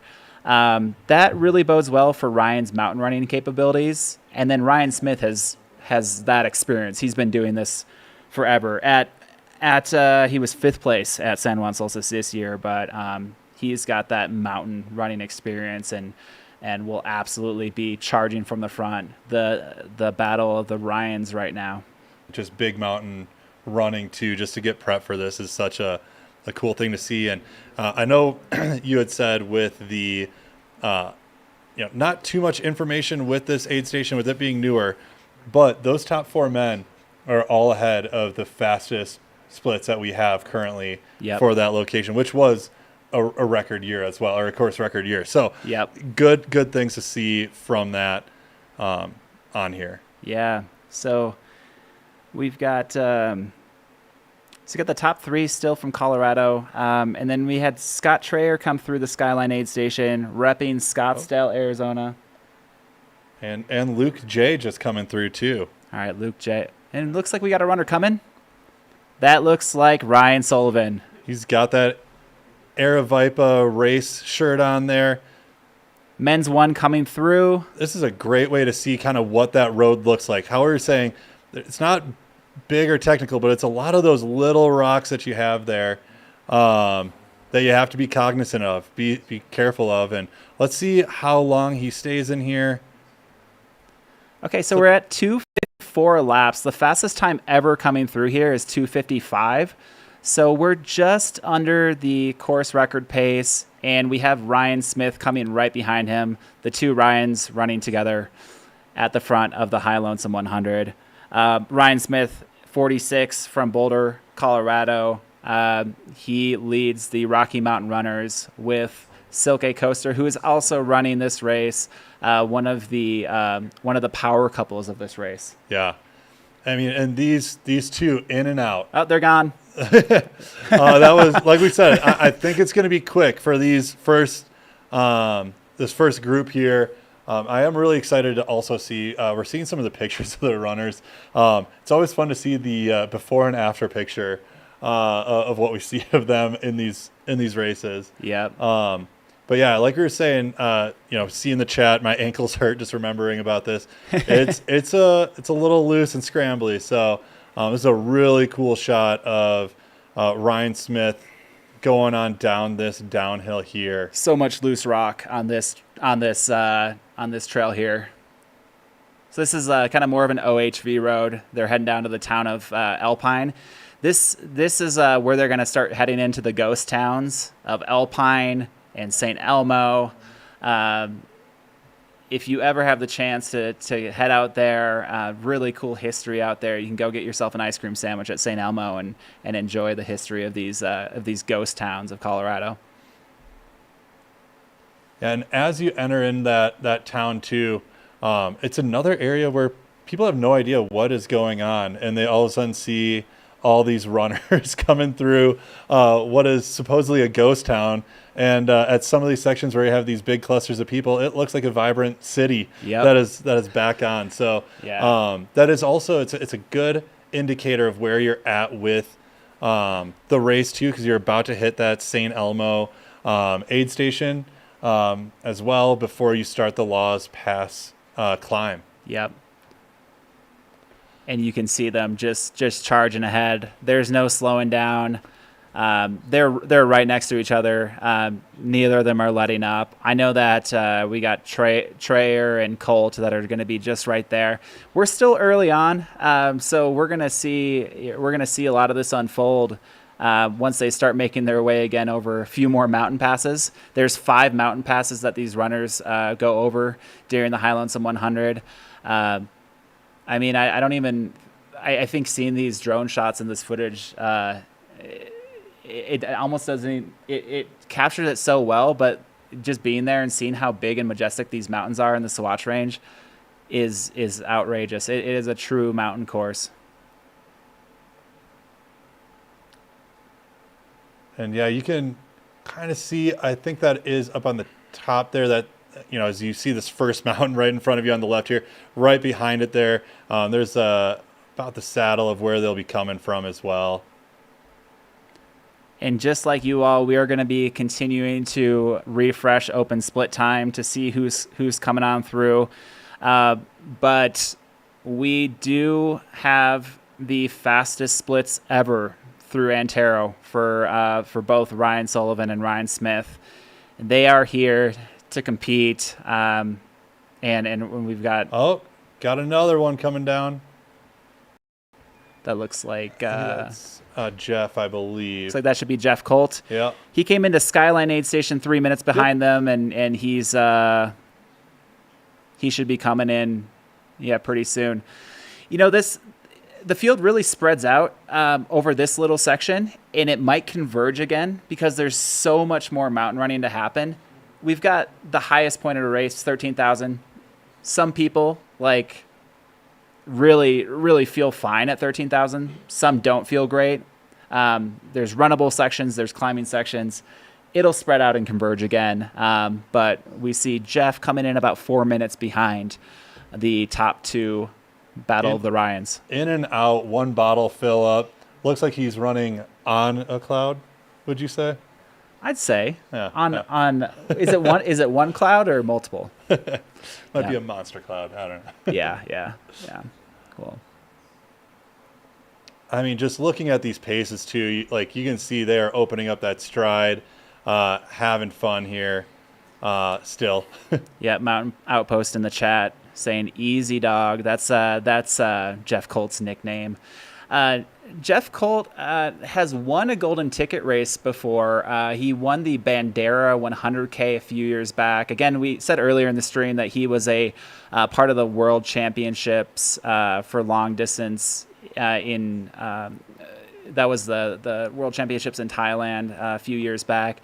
He's got a good mountain running pedigree for sure. So expect easy dog Jeff Colt to be up there. And I think we talked about it too. You hit that last section of the race, those last 20 or so miles of the race, and if you have your legs to you and have a kick, you can have a phenomenal end of your race. And I think that's where a lot of these top runners, that it's going to be interesting to see what they have left in the tank to really kick it. You talk about a Bandera finish that's a fast race. Yeah. Those are fast times. So if you're able to kick, it's going to be a fun one to see and to watch. Yeah, for sure. Now we got in the chat, Valarin, San Juan's getting the hype, but man, I love the Sawatch. It's very true. I know that High Lonesome 100, I know Caleb and Kelsey and team are great friends of Hard Rock 100, and we absolutely love the San Juans. But it is so fun to highlight the beauty of the Sawatch Mountains as well here. This rugged alpine beauty with some runnable terrain. I mean, you look at these runners charging. They're running. They're just sprinting down the 14,000 foot peak of Antaro down to the town of Alpine. So really cool to see this running. Really cool drone footage that we're having here. Just shout out to this whole team here putting this on as well. Shout out to Ridgelines. Yeah. And we're looking at year 2 of this, which is so cool that we're able to bring this to everybody at home. Big section now of ultra runners, of what we get to watch on our weekends. It's our football that, we get more time than just a football game too. We get 37 hours of live stream coverage, which is awesome to see. And this shot is really cool to see as they're coming down into Antaro. I mean, I'm participating in it right now, and it's still blowing my mind that we're able to watch, get up close with these runners in such a remote location. I'm still just remembering the days of refreshing Twitter or looking at, reading Ultra Running magazine, 30 days after a race happened and being like, oh, that's what happened. We're here live at the High Lonesome 100. Thank you to Mountain Outpost for all the amazing crew out here with this coverage. And thank you to all our sponsors here too. High Lonesome 100 presented by Ultra.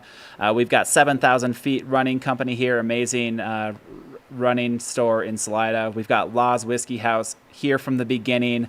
Every single runner, when they finish this race, is going to get an engraved High Lonesome 100 bottle of Law's whiskey. Shout out to Law's.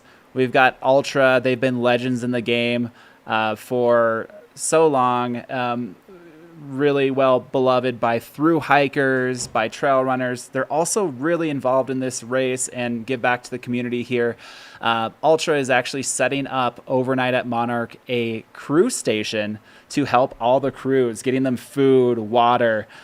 Just think about those times when you've been crewing a race in the middle of the night and you just show up and you just sit on the asphalt and you're just kind of waiting. Well, Ultra's out there putting together a crew station to cater to everybody. They're hooking them up. We've also got Osprey packs. Shout out to them. They have been such a good support of the race, have been around for over 50 years. I personally carry my 2-year-old daughter around in the Osprey baby carrier. We have done some good hikes out here in the Sawatch together, carrying my daughter, shout out to Josie, with the Osprey pack, with her sitting in the back. They just make really great mountain gear and are equipping a lot of runners here as well. Then shout out to Maurten, our nutrition sponsor, fueling these runners with their amazing hydrogels, their drinks, their bars. They were here at the pre-race briefing yesterday giving everybody food, helping people fuel up. So it takes a lot of fuel to get through these 100 milers. So thank you to Maurten as well for being out here and presenting some of this coverage. So something that just as like a call out to, we talk about being at elevation and things like that. After this aid station here for the remaining until mile, let's just call it 68, they're above 9,000 feet this whole time. And here pretty soon, once you hit St. Elmo, that changes to you're no longer below 10,000 feet until you leave Purgatory and get into Monarch. I mean, awesome. It's high up there. And looks like we have, is that Scott Trayer coming on in?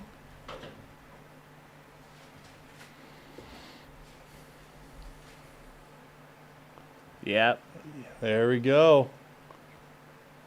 So I think this is the first time that I've seen Scott Trayer not wearing a button-up shirt. It's usually here for business, but no, I'm interested to see and talk to him later on how this dual waist belt setup works for him. But coming on in, looking strong. Yeah, just flying down this 4x4 road into Skyline. Super exciting to see Scott Trayer coming through as well.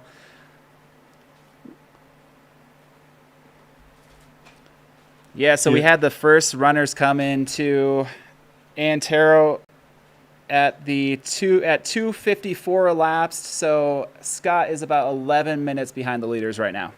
And I do see at Skyline we have our first female, Rachel Entrican, is crossing over that as well, which is exciting to see. I know we had talked about fastest splits on here. That Skyline was 3:17, so she's about 11 minutes ahead of that pace split. It's a newer split, so we'll see when she gets into Antaro here, but if she looks anything like she did when she came into Raspberry, I don't see or expect any slowing down and a smile coming on in. Yeah, but that's a really important note to make, because McKendry Hickory, when she broke the course record last year, Skyline comms was new. It was she came in at 3 hours and 17 minutes elapsed, and we got Rachel 11 minutes faster than that. So we know what's on Rachel's mind right now. Yeah, exactly. She's going for it, and really excited to see that. I mean, some of the training that she's been doing after this. She's been her partner Kevin Canaday, multiple time finisher. I think 7-time finisher of High Lonesome. So she has, although she's a first time runner here. Yeah. She's definitely got the insight of one of the best in the games at it. So really interested to see what she puts together here today. Thanks, Chris Warden, a very, very amazing commentary during live streams and in the chat now. Thanks, Chris. What's it like look over at your co-host and have to constantly remind yourself that he is not Anton Krupicka? Wait, I thought I was co-hosting with Anton. This is Bubba. Oh, sorry. Yeah. Yeah, you've Gas station, Anton. Yeah, you've got the look, Bubba. The long hair and the beard, it gives it away. And also, Chris, good call out too on Scott. He's a negative split guy. It's always interesting to try to put a negative split together on a mountain race, but this is definitely one of those ones that you can do it. So it'll be fun to see what he can throw together here on this back half of the race as well. And I know it says Scottsdale on his profile here. Him and his partner, Callie, have actually just moved to Prescott, a little bit higher in elevation. So I know he did that. Then they were out in Tahoe and have been spending the last couple weeks. Oh, driver, careful there. Been spending the last couple weeks out here in Salida and BV. So awesome. Yeah, I think that was a truck carrying up additional supplies. I saw a bunch of flags in there and a bunch of food. We're gonna have another 215 runners come through this section, and I know that it's remote and they need to keep hauling this. So shout out to the volunteers here, keeping everyone stocked and ready to go. That might be Luke J there coming through. Luke J filling up, getting a quick water fill up. Just got over the Antaro saddle and down to Antaro aid station. So down from the highest part of the course and charging down the mountain into the Chalk Creek corridor. So after this section, for those watching, we call it the Chalk Creek corridor. Well, Chalk Creek runs along it, but there's a few ghost towns there. The town of Alpine, the town of St. Elmo, and that's where they're going to go before they hit Laws Pass. And this is where all of our runners are heading right now. Fun fact, the next station after Antaro is Baldwin. Baldwin is actually a little section that a lot of the Nolan's 14 will cross through as well, as they're going down to the south end of all these 14ers as well. It's like Luke is grabbing a couple little extra things, but making his way out now. Yeah, I mean, he was there for a minute. It was definitely the longest that anyone's been in an aid station, but I mean, come on, that was pretty dang quick. It was 17 miles or so into the race. That minute is still speedy as we're getting through and flying now down this downhill. Yeah, so to give everybody some context onto how much downhill they're doing right now, down to Antaro aid station, it is 2.23 miles and 1,400 feet of elevation loss. And then they go from Antaro to Baldwin, and that's another 4 miles and 2,400 feet of elevation loss. So 28, 38, they're descending 3,800 feet to get down to, Baldwin, and then they have they're continuing to, just get over to, as they're getting their way over to St. Elmo. And we have Addie Bracey coming through as well on that skyline, hitting the saddle as well. If Rachel is staying on pace or so with where she was, with some of the others ahead of her, we should expect her here probably in the next 10 minutes or so, 8 minutes or so, coming on through. So exciting to see that we have there.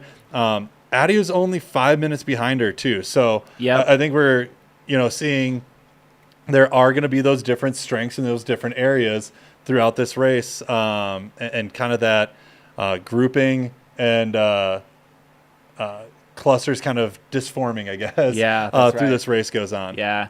Shout out to Addie Bracey, being another local from the area. Addie is a legend here. A legend in Altra Running, has had so many amazing results over the last several years. Nike trail runner. Addie is now living in the area, so calling this her backyard course and spending time on these beautiful local trails for her. Addie is based in Buena Vista, Colorado.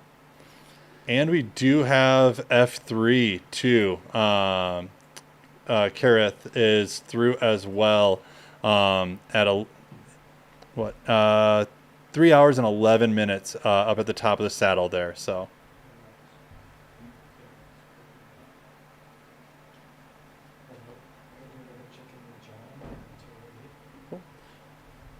we are going to do a little check-in with John at the Antaro aid station again.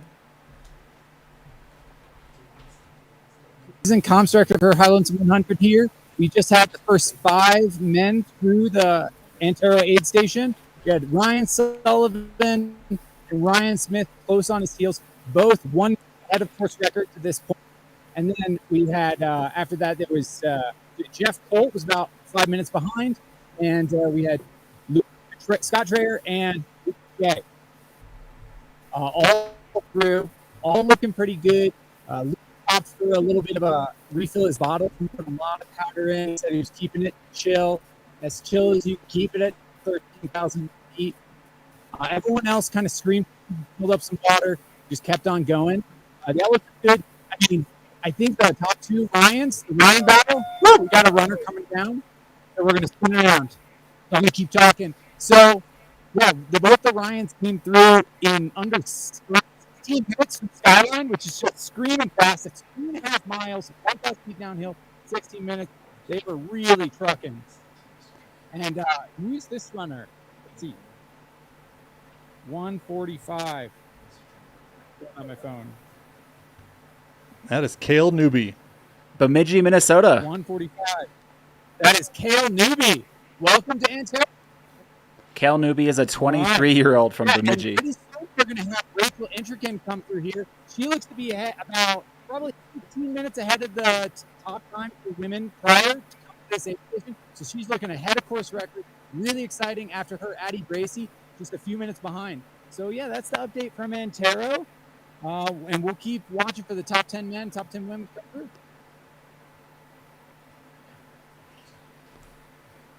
Cool. Thank you for that in-field update on there. Cool to see. Everybody's looking pretty fresh coming through, in and out. I think Cale has the button up from Scott Traer then.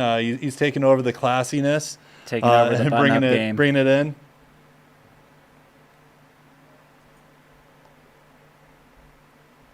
All right, yeah. Shout out to Cale coming from low elevation and getting out here.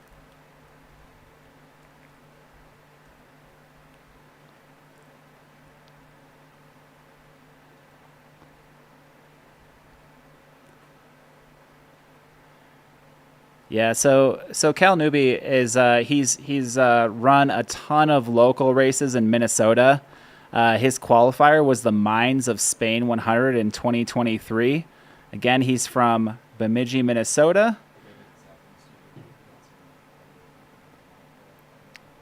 So going from Minnesota, running the lake trails out to the mountain trails here. Looks like his race this year, he won the Chippewa Trail Races 50K in New Auburn, Wisconsin. So doing a ton in the local Minnesota, Wisconsin scene, and has been out here for the Mountain Rats in Eagle, Colorado. So he's got a Colorado race in him as well, 3rd place in 2022 at the Mountain Rats 55K, but one of his first races in Colorado. So shout out to Cal. We're looking out here, just waiting for the next runners, which we should see here shortly.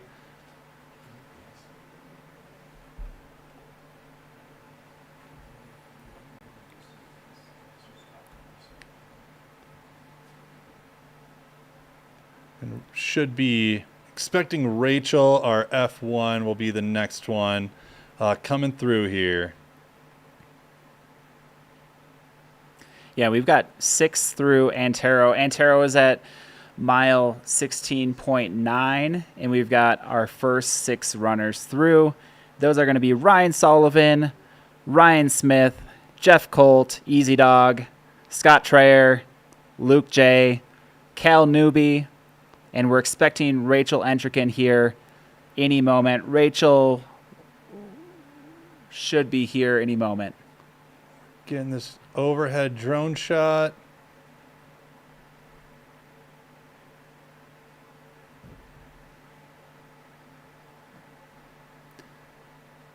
As you can see, runners definitely have to pick their lines down this 4x4 road. We've got these massive scattered boulders on the side. Those are from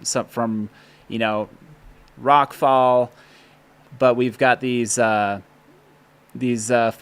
roads with still tons of rocks in them. You can see they're kind of hugging the right side to see if they can just get into their stride a little bit, but they are bombing downhill several there.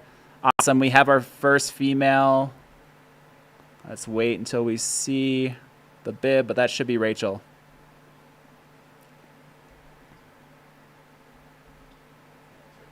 There we go. F1 coming in. Vibes are high. All right. We've got Rachel Entrikin, Conifer, Colorado. They call her the Queen of Cocodona. And Yes. Slamming some water. Oh, there we go. Button up and collar again. So we've got a few repping their button ups, even though Scott has ditched his.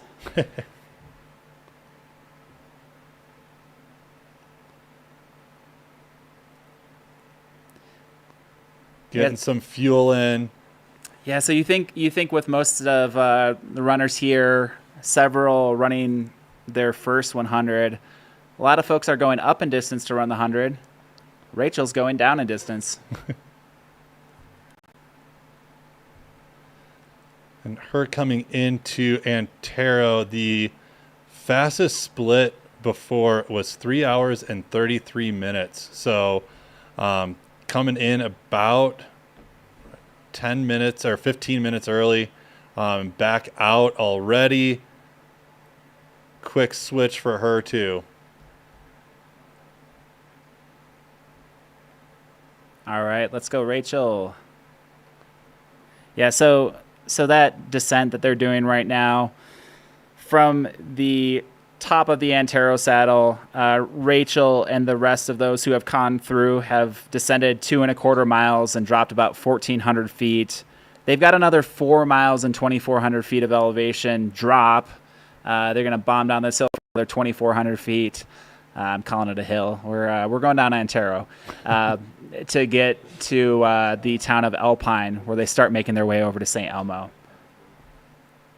It's got to be a relief to get some downhill running here. Looking smooth too, just cruising on down this. Like we said, or Tim said before, kind of got to choose your lines going down here. As you can see, going to the right side, the left side, back to the right side. Just you give what the road gives you here. They're getting a little bit of coverage here as they get back into the trees. You'll have some creeks and streams that you can cool off in a little bit here, which is great to see. But man, looking smooth going down this. Yeah, that's one thing to note too. When they're going up the Colorado Trail and then going up Antaro, there is creek crossings, and there are there's a creek alongside the trail. Runners can dip their hat in the water. There's a lot of runners on this course that bring a filter bottle too, because you're going through several creeks, or at least next to them, and they're able to fill up their bottle. So sometimes you'll see a runner, they might fill up their water, but they've already filled it up a few times, just with a filter bottle kind of thing. Yeah, and you do have to kind of talk about. We're seeing this in the chat right here, but she's got one hell of a race schedule for 25 of Cocodona 250, High Lonesome 100, and signed up for Mammoth as well. So awesome to see. We've got another runner coming on in here to Antaro. That should be Jason Murphy. Yeah, of Salida. Yeah, so Jason Murphy here is a local here. He knows this trail like the back of his hand. He's done all this. Super experienced ultra runner, and we're pumped to see Jason here in the top of the field. It was fun to see. I stopped at 7,000 Feet Running Company yesterday, one of our sponsors, and he actually came on in, stopped. He was grabbing some fuel, getting ready for here.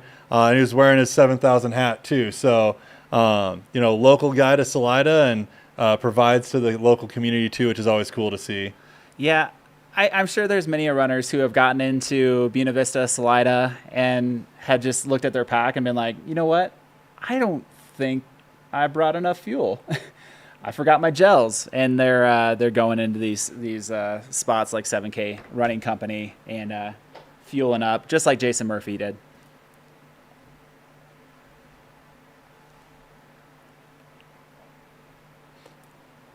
All right, shout out here to Jason Murphy. And looks like he is in and out as well. And we got another runner coming in.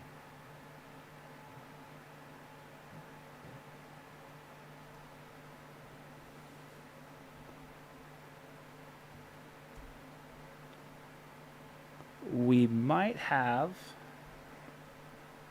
F2 coming through. We're expecting Addie Bracy to come through here in a moment. We got a trailer on the side of the course here. We've got a camper tipped over. Just in case you want to take a quick nap on the side of the trail. But that trailer is a side sleeper.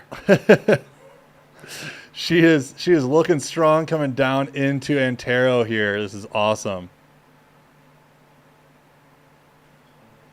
I don't expect that any of the runners pushed the trailer over. I think it happened a little earlier. But that's what we get with this drone footage. We get to see everything. Somebody help Trish out.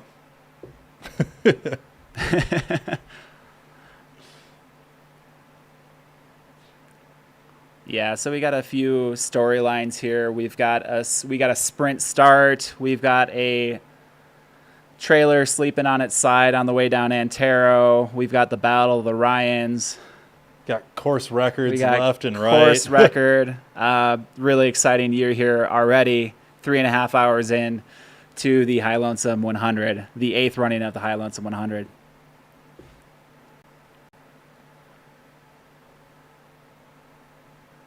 And again, we're seeing that kind of picking the line here, making sure you're picking up your feet. We got Anthony Org giving some intel that truck and trailer have been abandoned for months. And that just gives an idea of how remote this area is. A car that's broken down, nobody's going to get it for months. Yeah. Looking strong here. That's Addie right there. Yeah. Addie just cruising down her local trails. Cruising by a Land Cruiser. We got awesome to see. Awesome to see Addie Bracy. Awesome to see a classic Land Cruiser. Yep. I'm loving it. Awesome Addie. Coming in from BV, so very familiar with these trails. Let's take a look here at the time in 26. About 8 minutes or so behind Rachel.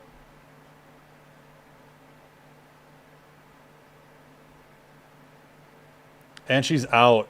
Quick in and out for Addie in the Antaro aid station. And we'll see, too, these runners go down, as we've been talking about this chunky rock road section. As they get down to the bottom, too, and they're making their way to St. Elmo, it'll smooth out a bit. It's an easier trail to run on.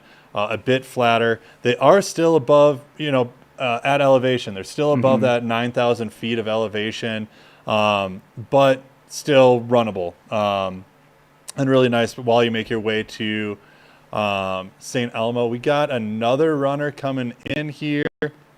Yeah, so Rachel Entrican came into Antaro at 9:18 a.m., so 3 hours and 18 elapsed. The previous fastest time through there was 3 hours and 33 elapsed. So that's actually 15 minutes under the course record. So that means that Addie Bracy was also under the course record by 6 minutes. That's awesome to see. I mean, we've talked about it multiple times. The strength in this field is amazing to see. As you come into these races, if you want to win, you have to be going for that record and setting yourself up for success. Getting some additional runners in. Yeah, we got a ton of runners coming through Antaro right now. And just seeing word here that in the last 3 minutes, the top 3 men are through Baldwin as well. But we're going to take a look here at Antaro, who just came through. This should be the 3rd female. Yep. Kareth is in. We're seeing some fill-ups. Shout out to the aid station. We got smiles going around. I think that may be Robert Panis from Boulder with Kareth. Right next to Kareth there, coming in and out of the aid station. So we got a few runners together. Yeah, it looks like Kareth is making quick work of this. Definitely ready to go. Still early time. We're 16.9 miles in. A lot of miles left to go here, but it's always good when you see runners coming in still smiling. You just finished that pass, so you know it was a fun time, but not an easy time. Yeah. It looks like Jesse Haynes coming in. Jesse Haynes, 52 years old, from California. He has been doing ultras for so long and doing so well at them. You can always expect Jesse to be up there. He is continuing to be at the top of races, mountain races, into his 50s. He's coming in 10th right now. We're starting to see the heat adding up here quickly too. Just as a call out, I think it was 59 degrees when the top men were coming in, and now we're already up another 5 degrees. So gonna start seeing the sun exposure a little bit more. It's coming up over the mountains. So we're seeing a little bit more to that. So getting our fueling in here while running. There we go. Love to see it. Fueling up. A lot of runners, if they can, they will choose to fuel up as they're kind of starting to head downhill. You kind of want to open up your stride and get going fast, but as you're kind of descending altitude, it's a little easier to eat. And we got a note from Chris Warden. Rachel Entrekin has a 16 race win streak dating back to 2022 for the last 3 years. This includes 3 48-hour races, 2 Cocodona wins, Rio del Lago in California, Crazy Mountain, an awesome race in Montana, Oot 100, and the Whiskey Basin 91K. So Rachel Entrekin doesn't lose right now. is on a streak. Saw Corinne Wintrikin as the last name. Love to see it. Also an avid live streamer with Mountain Outpost as well. So shout out to Corinne.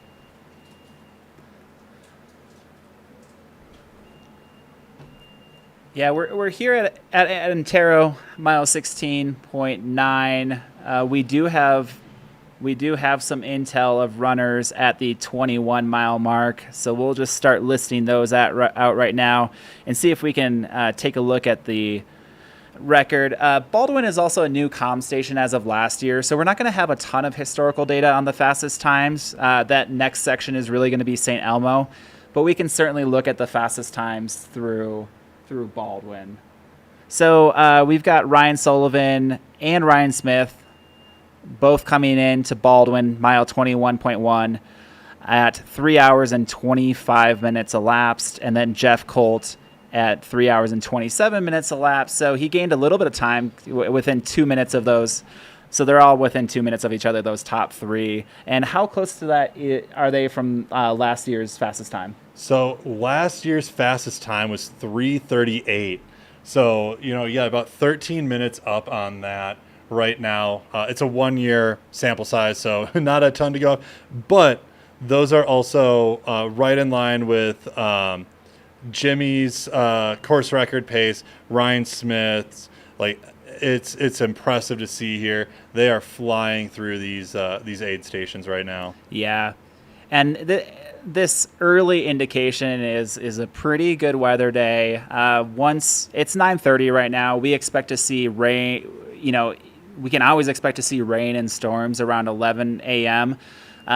So we hope that this weather continues and that it just continues to be an amazing weather day. It's not out of the question to see some thunderstorms here in the next few hours, which can, I don't know, I'd say a thunderstorm could slow you down a little bit, right? It all depends on what rainstorm does Colorado give you, because we said earlier in this, it's a monsoon season out here in Colorado. It can be everything from nothing, a light drizzle, to an absolute downpour and lightning. So Yep. Tim was reaching out to a local buddy of his to try to get some intel on the weather that's usually pretty spot on, and he was even saying, mountain rain, thunderstorms. Yeah, hard to predict. So, you kind of got to be ready for what's thrown at you. We talked about it earlier of that required gear that they have to have on them. It's a little bit less in the beginning. There's 2 kits that you have to carry. One is just your standard kit. Make sure that you're staying safe at all times. And then there is a high alpine kit as well, consisting of rain jackets, emergency bivvies, things like that. There are some sections of this course that if you get stuck, it can be several hours until they can get to you. Yeah. There's reasons and a method to the madness of those 2 kits. Everything is about safety, getting everybody through these aid stations and through to the finish line. And one thing you'll see too, the cutoffs for some of these aid stations in the beginning of the race are a little bit more forgiving. And that is to prepare for some of those weather events that come through. If you need to hunker down, you don't need to worry. You don't need to stress on that. They made them a little bit easier to make sure that you can take safety and precaution. Let's see who we got here coming through. We may have 4. this may be female 4. Could be Jenna Bensko. We're validating right now.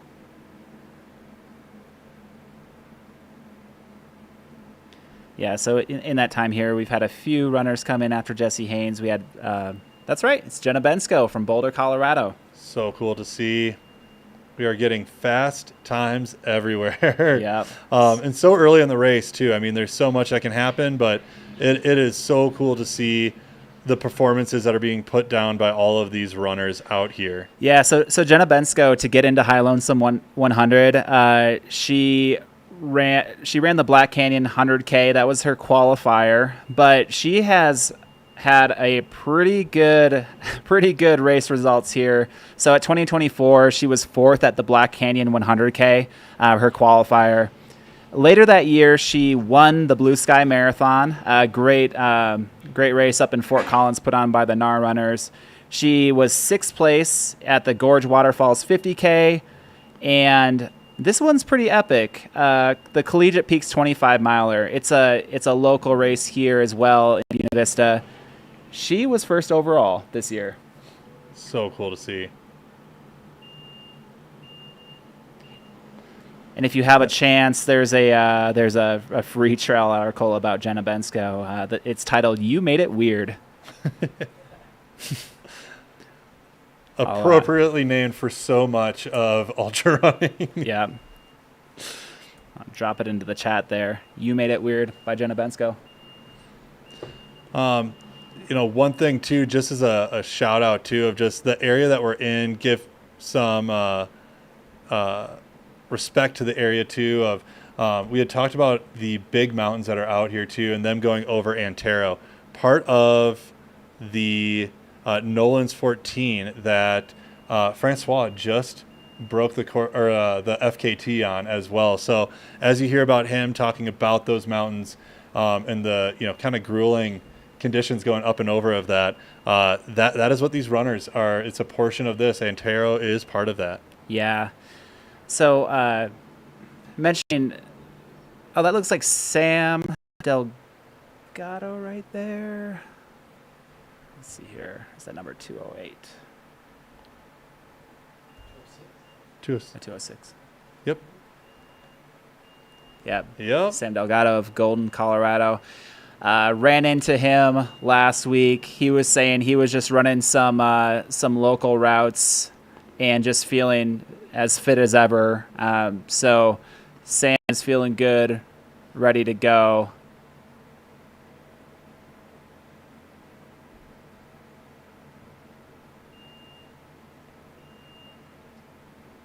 Yeah. We had talked about fueling too. You see runners using their fueling.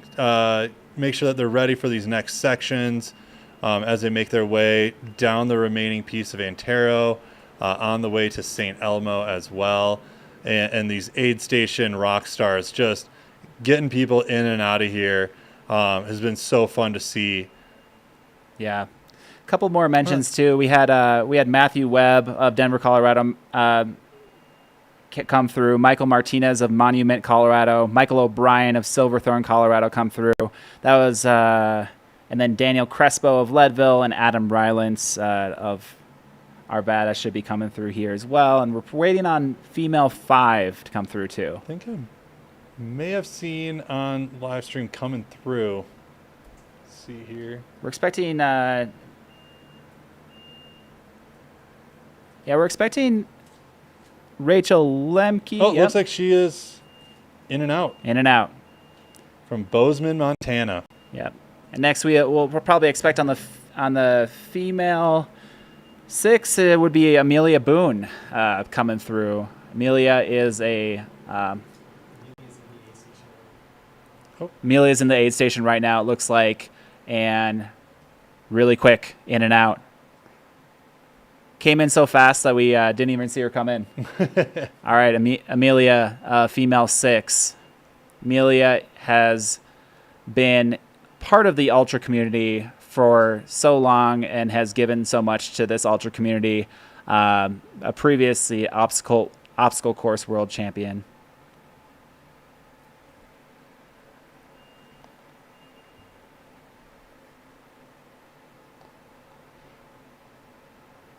It is wild to see as we're going through this open split time, just seeing all of the Colorado runners. So much from that, local area here, BV, Salida, and then into like that Denver Golden area as well. That's right.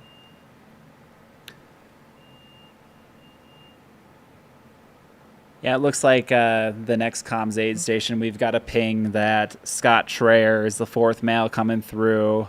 About 12 minutes after the podium, the first 3, I mean. And actually looks like F7 is also, looks like she was just leaving as well. Jackie in and out. Yep, Jackie Manhard. Jackie is a Leadville 100 champion. Really excited to see Jackie here at High Lonesome 100.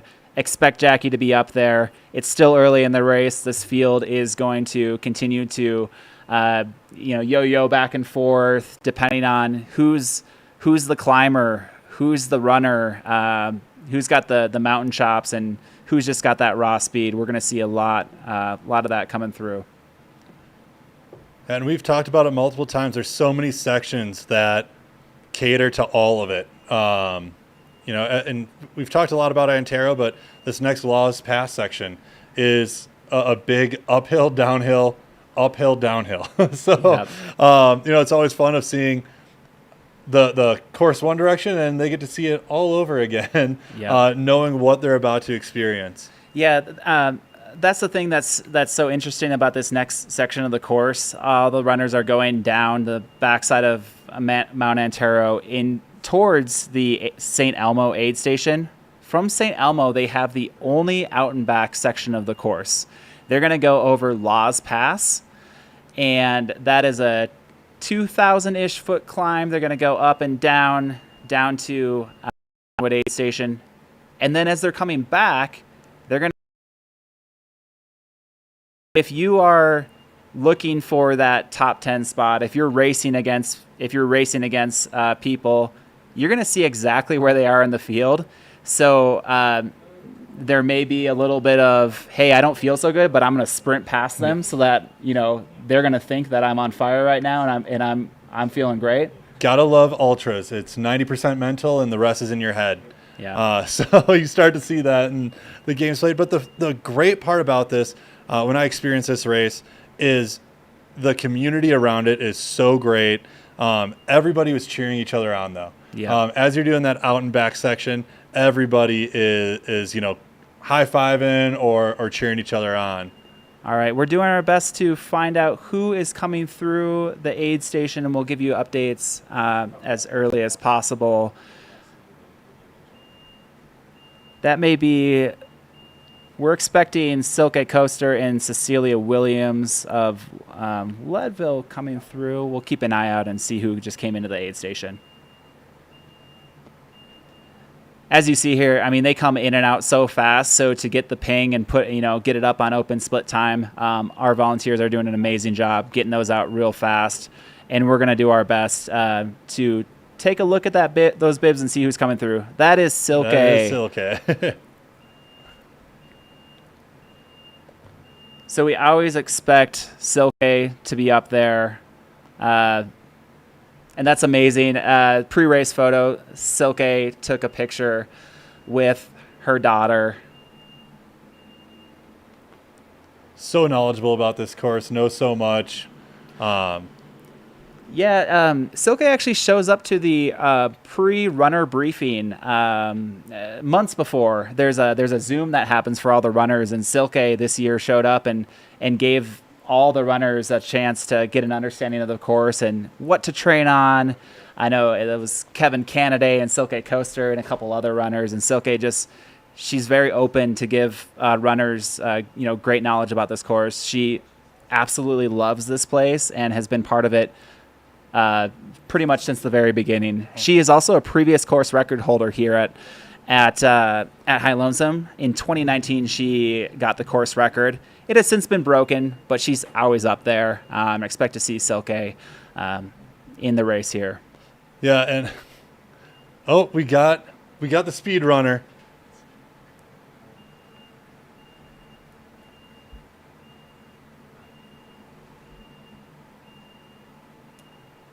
And the platform to just tell everyone that I love you, spread kindness, spread joy, spread peace, freedom over everything, all those over everything. And I'm here to tell you a trail story that they want to hear. So I realized very early in my run that I had lost some of my key ingredients, my electrolytes, my Vesta, and my Jolly Ranchers. So coming into the first aid station, I was helped by the medical director and great staff there. Giving me a bag, and I had a baggie of table salt. I got a little joke. Volunteer said, "Don't pull up with this." So I kept going. In our community, these two individuals that I thought about.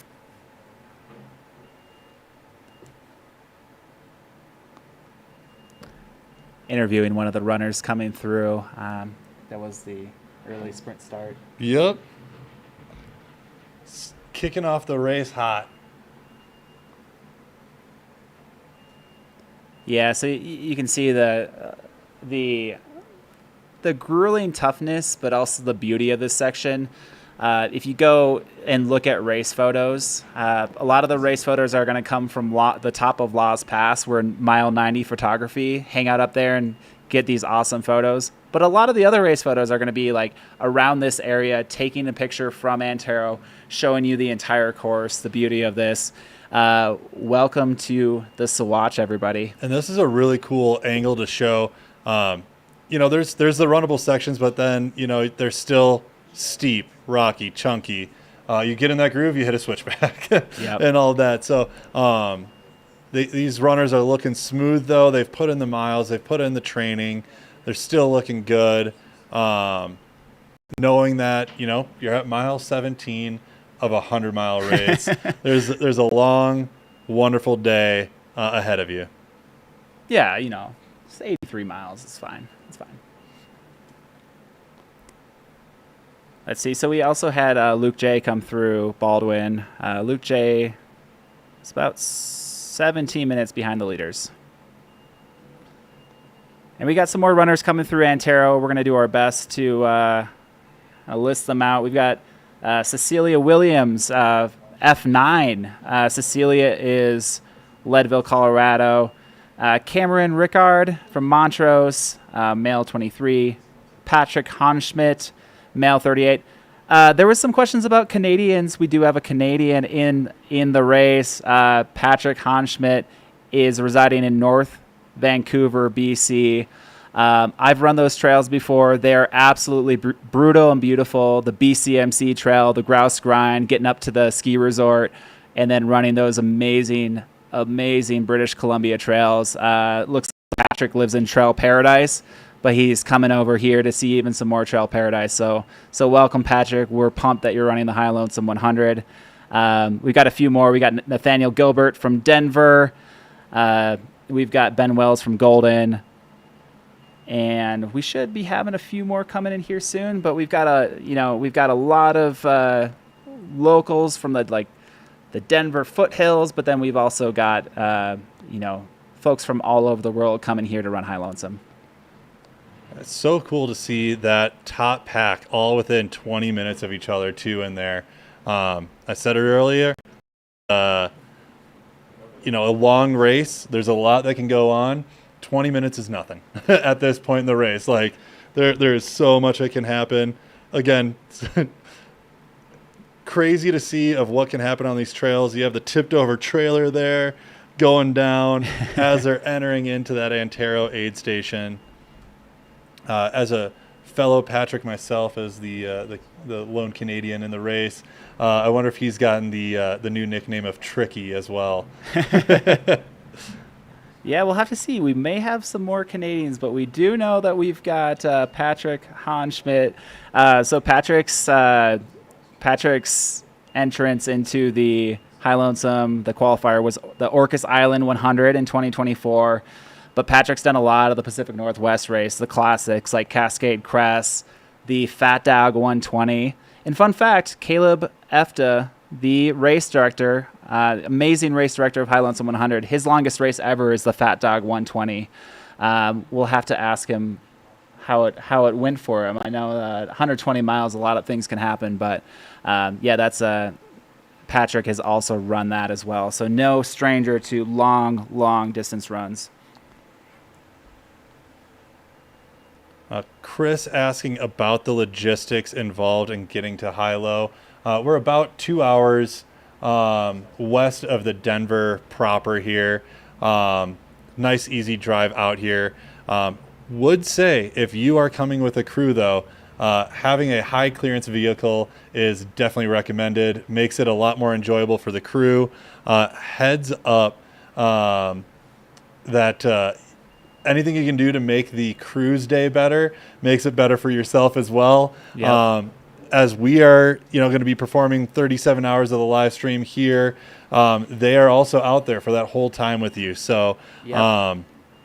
The drive out here is nice and easy, but once you get to these trails, there are some that are off the beaten path.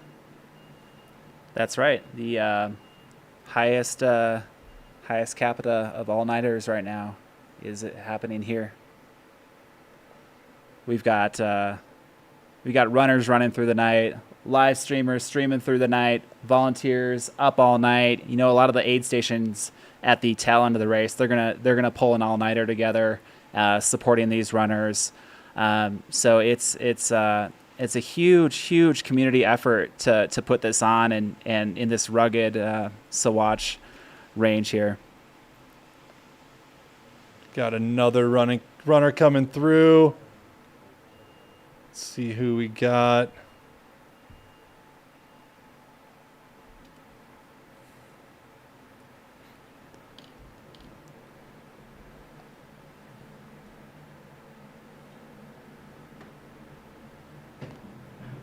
Maybe Tracy O'Brien and Rebecca Org.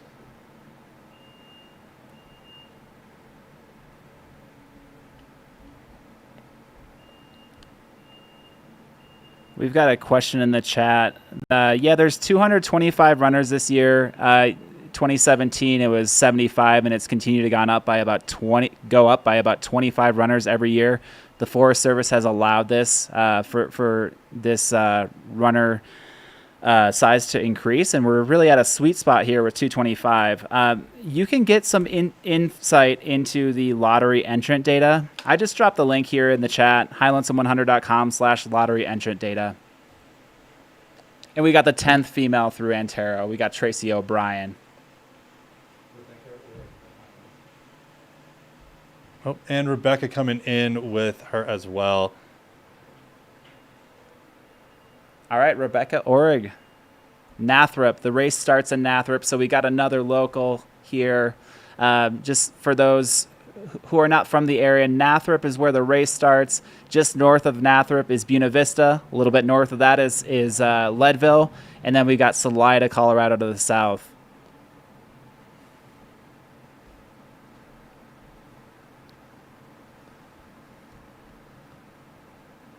All right, checking in quick on the lead pack through Baldwin.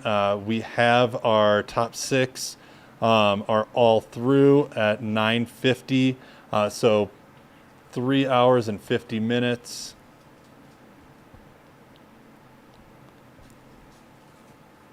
Yeah, so we've got a flurry of runners coming through here at Antaro right now. We've got the first 11 women through. Yep. Right? So go through that real quick. The first through Antaro, that's going to be Rachel Entrikin, well under the course record. Addie Bracey also under the course record. We've got Kareth Arnold in 3rd place, Jenna Bensko, Rachel Lemke, Amelia Boone, Jackie Manhard 7th, Silke Coaster 8th, Cecilia Williams 9th, Erica Rackley 10th, Tracy O'Brien 11th, and then we've got Rebecca Orig in 12th, and then we're going to continue tracking.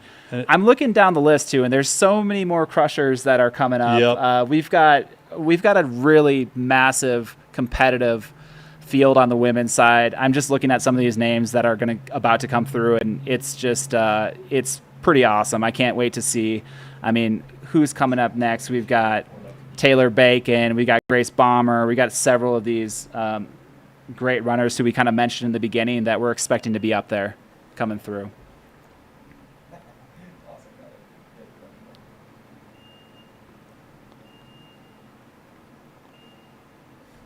A high drone shot here showing the Antaro aid station. You're looking at the collegiate peaks out there as well. Sneak on out there, say you went to Harvard, Yale, Princeton, That's wherever right. you want to go. That's right. I think a lot of people mention the collegiate peaks when they're out here. It's part of the Sawatch Range. Really cool 14ers named after some of the Ivies. Still seeing a lot of these runners in and out of the aid stations. They're feeling good still. 17 miles into the race. Yep. They've got the biggest climb out of the way. They've hit the high point of the race, which has to feel good. But you also know you have a lot of climbing still left and still a lot of elevation to be at. Yeah.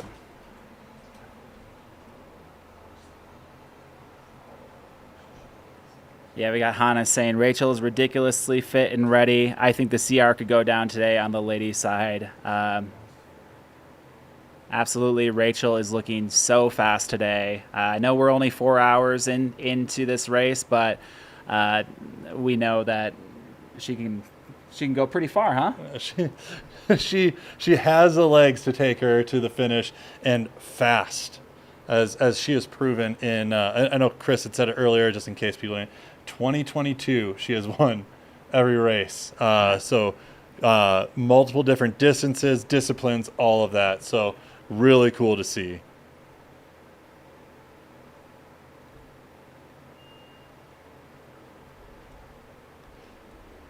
This is a point where, that making sure you're keeping yourself cool keeps on getting more and more important.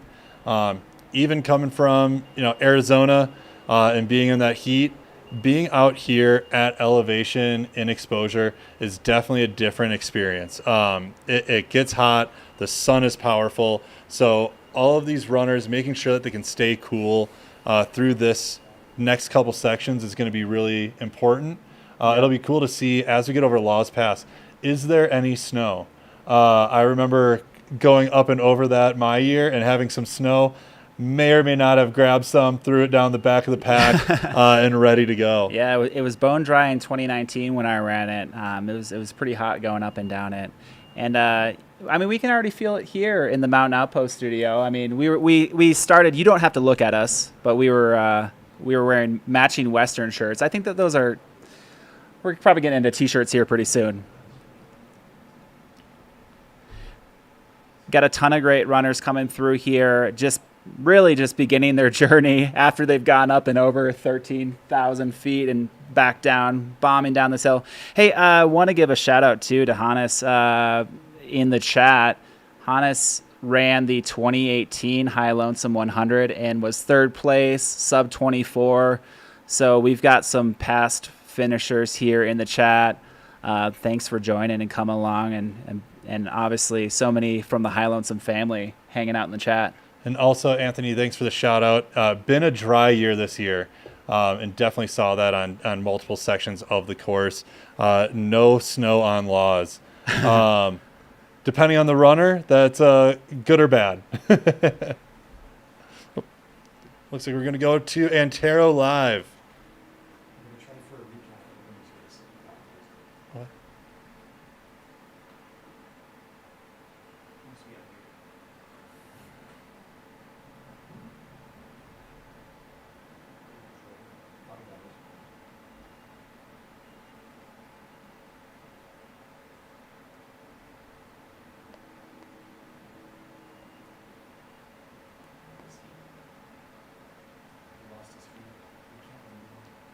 We are having trouble hearing there.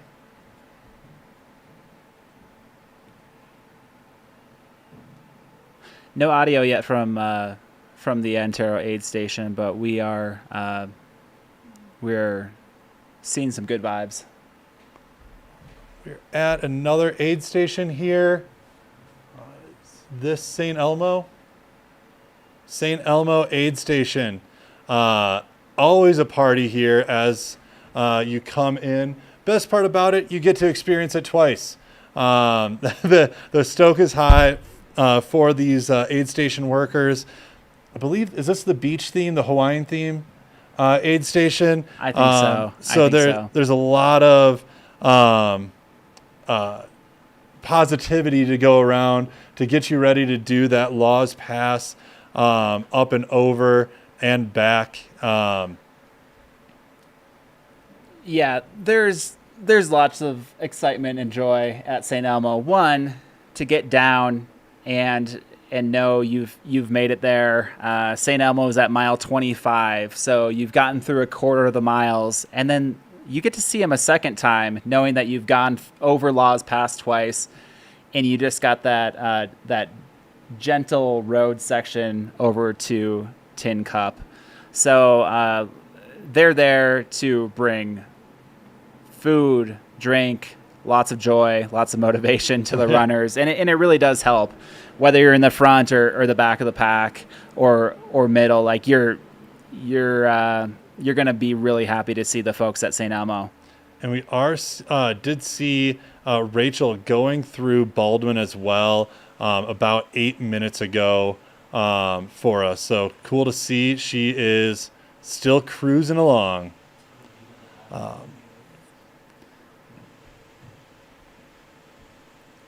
Just as Yeah, the Addy Bracy is looks like we might be trying to go back Rachel to Antaro here. That Rachel's running her own race, so I don't think Addy's chasing Rachel. So while we're doing that, Baldwin 2024 course record split was 4:15. So Rachel still well above that, or below that, I guess I should say, at 3 hours and 54 minutes. Yeah, we are just over 4 hours elapsed into the 8th running of the High Lonesome 100. We're getting some shots from St. Elmo 1 right here. This is 25 miles into the course. We still have several runners who have gone over Antaro and are getting into that aid station. So we're going to be kind of getting you some coverage from some of those runners, and then runners, those top ones coming through St. Elmo as well.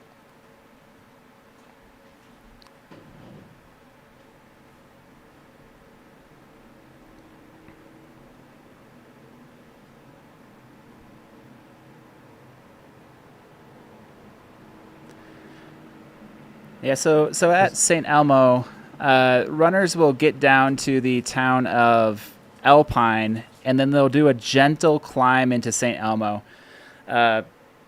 St. Elmo is a very, very small. It's a ghost town. You know, from the mining days. We've got Scott.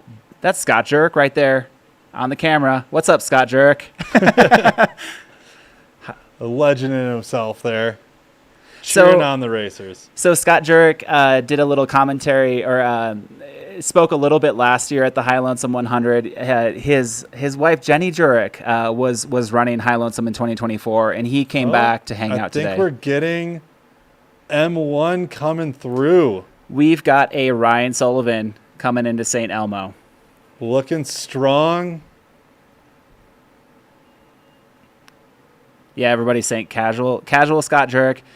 We've got a Scott Jurek and a men's one sighting. There's a lot going on, a lot of excitement here at St. Elmo.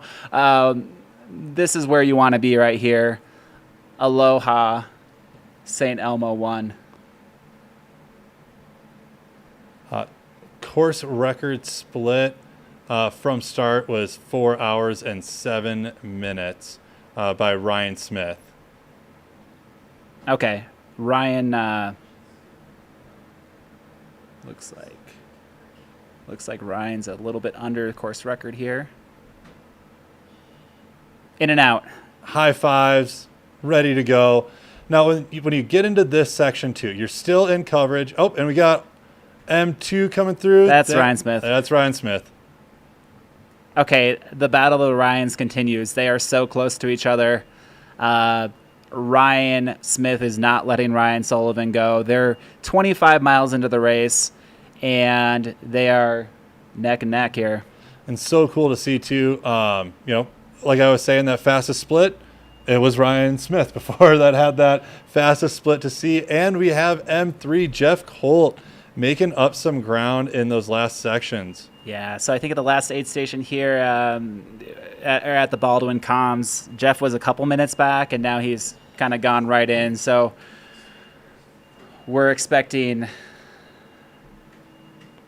That is a quick in and out from Jeff. Ryan Smith is still in the aid right now, but they're all, and now he's out.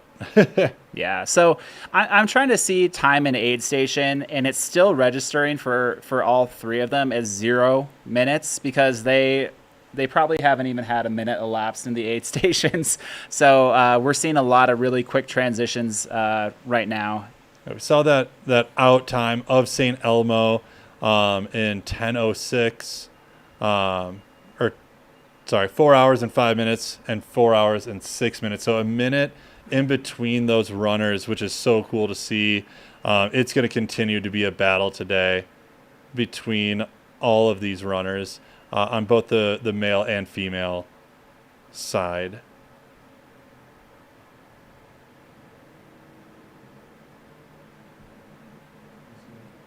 Yeah, so we still have tons of runners streaming through Antaro here. This shot is of the Antaro aid station at mile 16.9.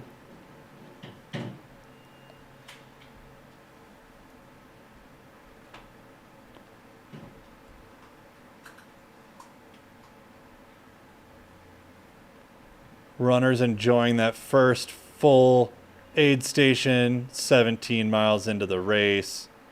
I think we just had Kevin Canaday, who has finished 6 out of the last 7 High Lonesome 100s has been here from the very beginning.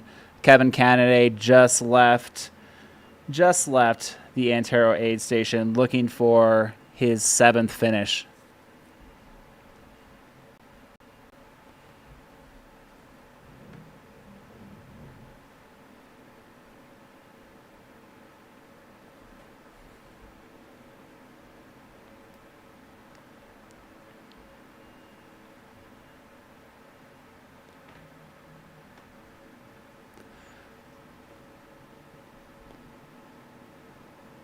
Yeah, so St. Elmo 1 is the second full aid station after Antaro. Raspberry Gulch is just a basic, but they've got the full aid station for St. Elmo 1 where they've got all the food and drink.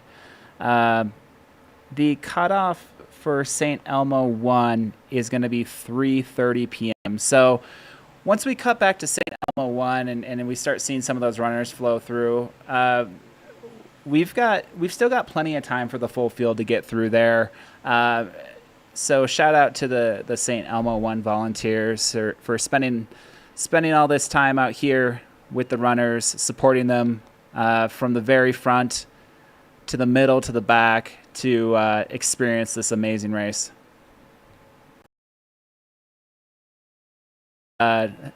Some four-wheeling happening in this area. So we've got a red Jeep cruising through, heading up to 13,000 feet.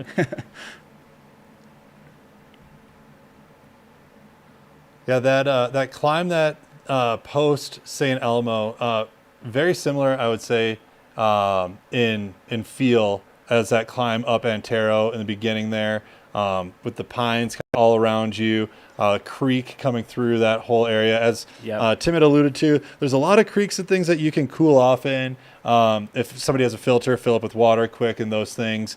But it is a steady climb. And it's one of those ones that just keeps going. Yeah. It going from St. Elmo 1 to Cottonwood and back, that is 12% of the mileage of the course. That's 12 out of the 100 miles. Because you got to go 6 miles and over 2,000 feet of elevation gain. You're getting up. You're getting up. What's the elevation there? At Laws Pass? At Laws Pass. We have... You're getting up... About 12.3. Yeah. Yeah, you hit 12.3 2 times. Because not only do you get, the experience to go up and over it, you get to do that all over again. Yeah. So they're going to go up to 12,300. They're going to go down, we would just say round it about 1,000, 2,000 up, then 2,000 down, 2,000 up, 2,000 down. They've got some good climbing there. But again, they're going to see all their competitors on the way back. So as they're spending time coming back on this course, they're just gonna know who they're up against, and they're gonna know how close they are. And I feel like this is the first time in the course where the nerves start going. If you're pushing for a time, or you're trying to stay with a certain pack or whatever, you're seeing them, you're seeing how good they're looking or how bad they're looking, and you're making moves. Oh yeah, and especially on there, that there's the psyche of you gotta look good. Got to make sure that you look like you're comfortable and rolling through here. It's also something though to make sure you don't go all out in this section too, because that downhill and the uphill, there's sections that are, I'll call them fun and runnable at this stage of the race, but post Cottonwood you still have 70 miles left to go with that. So it is a really fun area though, because you also do have the excitement of seeing your crew for the first time. A nice 50K into the race, seeing crew for the first time.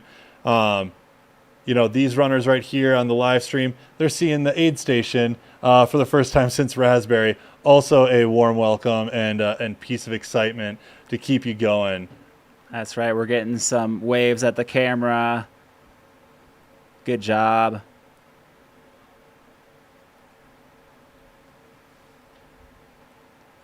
I remember my year was pretty toasty, and just doing a big hat dip and then just dumping and dousing water on myself just to keep your body temp down. Just a plethora of, but there's this piece where you also have to stay mindful of it later on in the race, because we did talk about, the temperatures at night when you're getting that high alpine can get down in those 40s. And depending on weather, you might even get a little bit cooler than that. So you cool off and make sure you keep your body temp down, but you got to be cognizant of not being too soaked for the high alpine there later. That's right. There's that really solid creek crossing there at Cottonwood, and I know most runners will just dunk everything in there. Might just like lay in the stream for just a second to make sure that they're feeling good. Got a big storm of runners coming in here to Antaro. Looking good, picking their line, picking up our feet.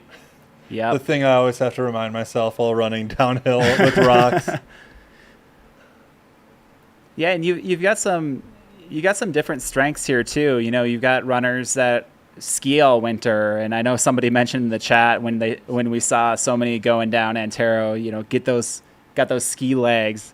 There's a lot of folks who ski all winter, and then they're trying to strengthen up their quads over the course to get ready. We've got runners who are maybe doing cross training or they're in a really cold climate, so they're running roads or whatever all winter. So you've got all these different preparation. A lot of people have probably been hitting the mountain trails and everything, or trying to do a ton of vert to get ready, but it's a little different when you're going down several thousand feet down Antaro, and then you've got another couple climbs to go. So you're seeing the different strengths and weaknesses out here.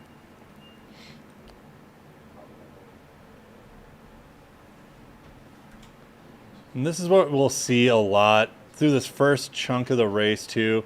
A lot of runners grouping up, staying together, getting through these tough pieces as a combo. But we got smiles, we're getting waves. That's right. Everyone's looking really good so far, going through Antaro. We're going to keep refreshing Baldwin and St. Elmo as well to see what's going on there.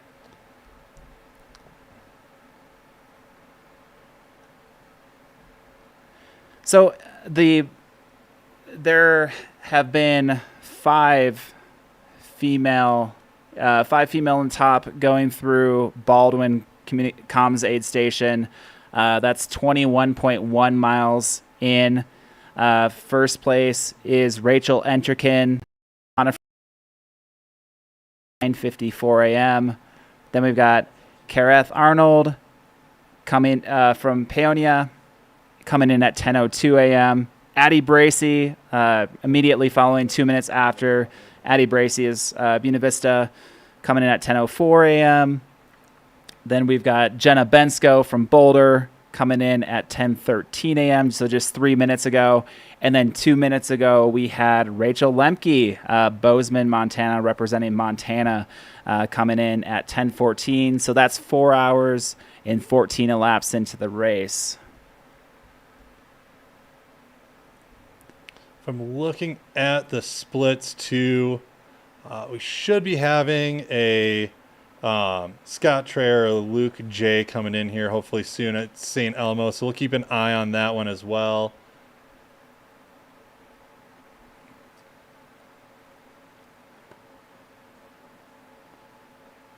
You can see have the buff up and over the head and protecting the neck. Again, Antaro is a high aid station. Second highest that we have here on the race. Antaro's at 11,790 feet. Just barely eking it out there is Purgatory at 11,800 feet. So, you're up over almost to 12,000 feet. The sun is powerful. They can feel it. That's right. I don't know, but that may have been a Kale Newby sighting wearing that button up that was easy to decipher or pick him out of the crowd there. So we might have Cal Newby coming through from a 23-year-old in the Midwest racing scene, coming out to Colorado from Bemidji, Minnesota. And it's one of those things that, you know, we talked about some of these racers that have so much experience in ultras. You know, we had, was it 68 was the oldest runner. So we're talking about the longevity of the race or of the sport, but you are also seeing those younger runners coming through, 23 years old. There's a long career ahead of these runners. And, you know, we're learning about different ways to make sure that you kind of bulletproof yourself for these extremities and make sure that you keep yourself healthy through it and have a long, fun career. As a lot of these other racers have. Yeah. I mean, like we mentioned too, even just, you've got weeks and weeks of training and you're training on mountainous terrain. You know, if you get your foot on a rock and take a little digger, that could impact your training. That could impact you even getting to the race. So every single one of these runners has endured, trained themselves up, gotten here healthy, ready to go, with hopefully some in the tank to do a fast 100-miler here.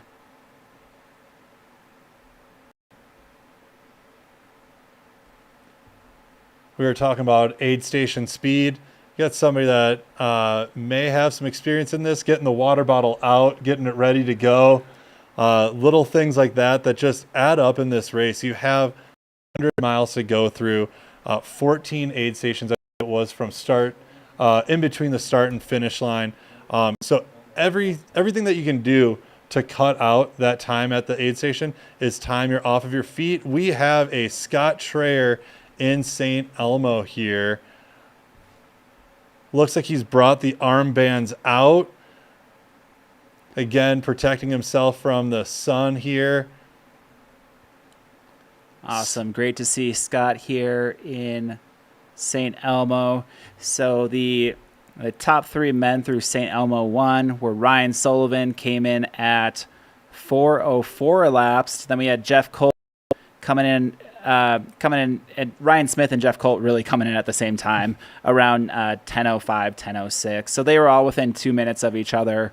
We're looking like Scott Trayer's 14 minutes behind. In and out, cheering on the aid station. That is one thing you will always get from that guy is hype. He, that's right. Whether that's a finish line where I think he threw his water bottle in the air and did some ski shooting or whatever it is. It's coming into the finish line, amping everybody up and keeping people positive. It's so fun to see. Yeah, I mean, just to see the interaction with the volunteers. These volunteers are going to be out here for several hours, and for one of the top runners to come through, have a little bit of fun with the volunteers, thank them. It seems like everyone's just really having a good time and spending time out here. And shout out to TRV, the Trail Runner Volunteers, doing a lot of trail work in the Front Range and beyond, who are part of this aid station here. Yeah, and this will be a long aid station spot too, with them having St. Elmo 1 and 2. It's the same aid station. They're coming in and out of that same spot, so they're going to be there for a long time. We got smiles for miles coming down into Antaro. Love to see it. There we go. There it is. Everyone's seen the camera. I always say, as long as I'm smiling or make it look like I'm running in the photos and video, I've been doing it the whole time and nobody can tell me different. That's right. There was never a frown over the 20 plus hours. No, not a one.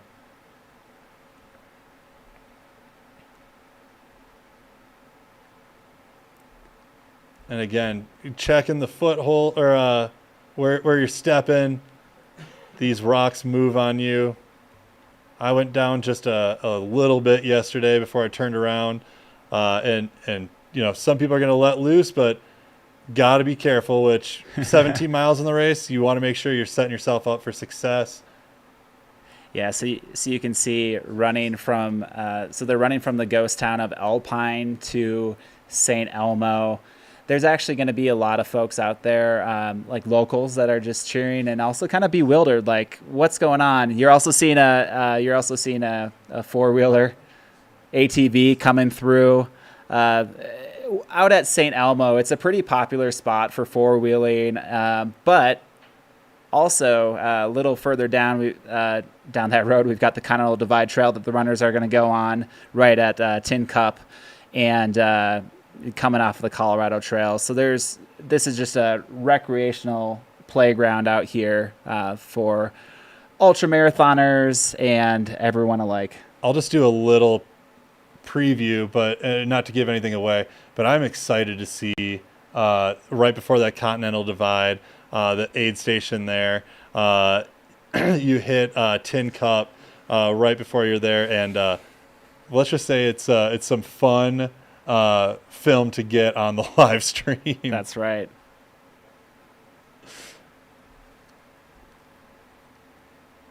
Here.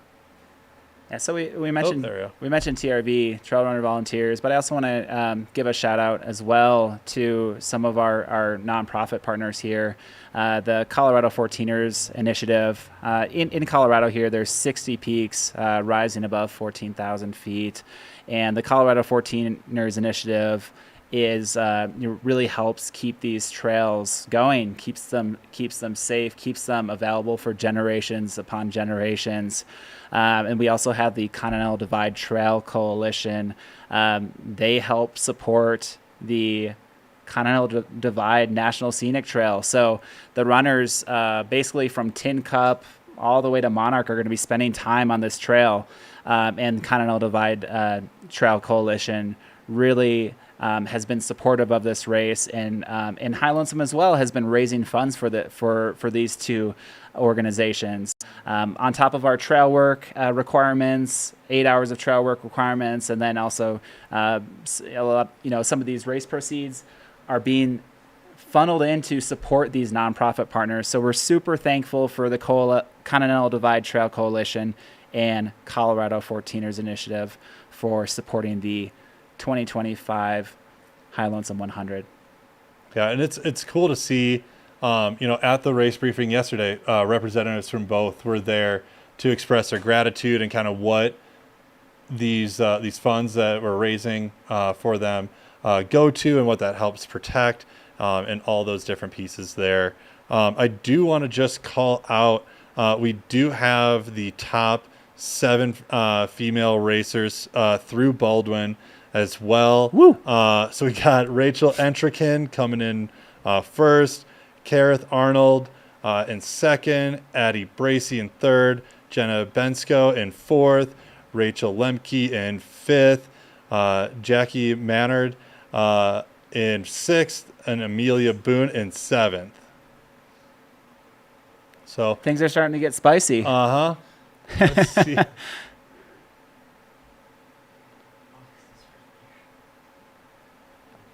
Yeah, we're starting to see, we've got the first 29 runners through the Baldwin Comms Aid Station.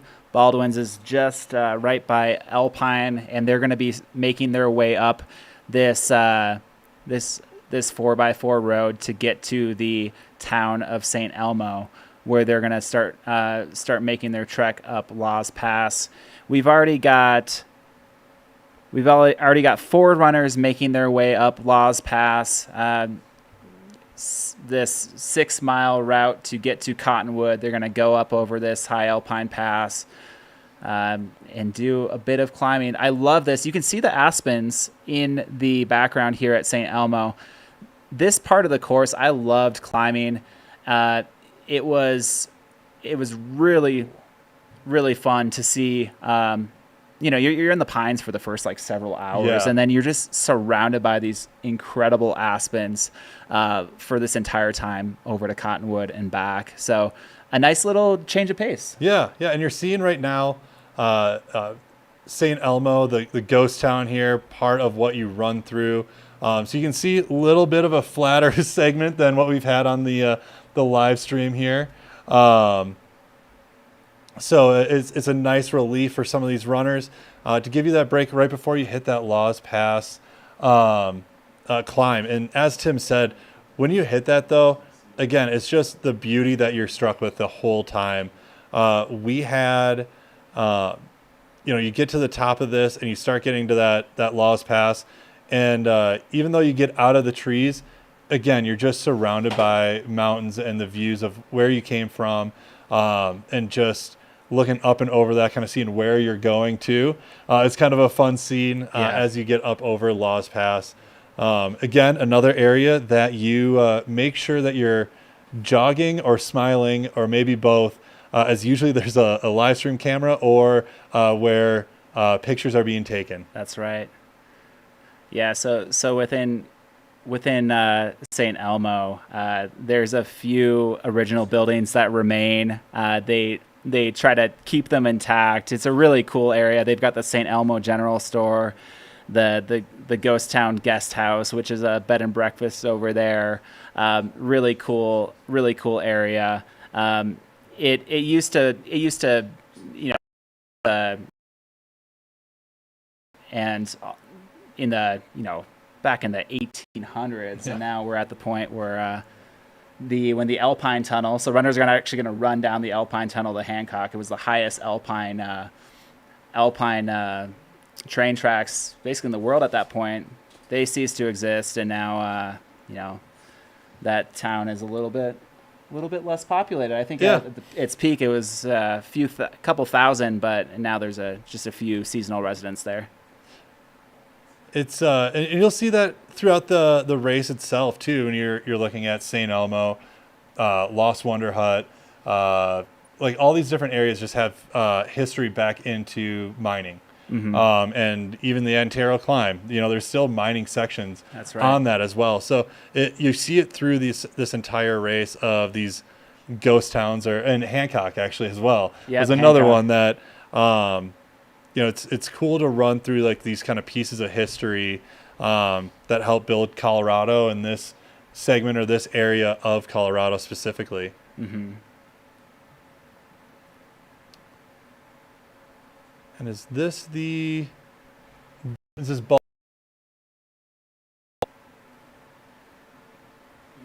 That is Baldwin that we are on right now. So this is where the runners come down from that Antaro aid station. It's mile 21.1.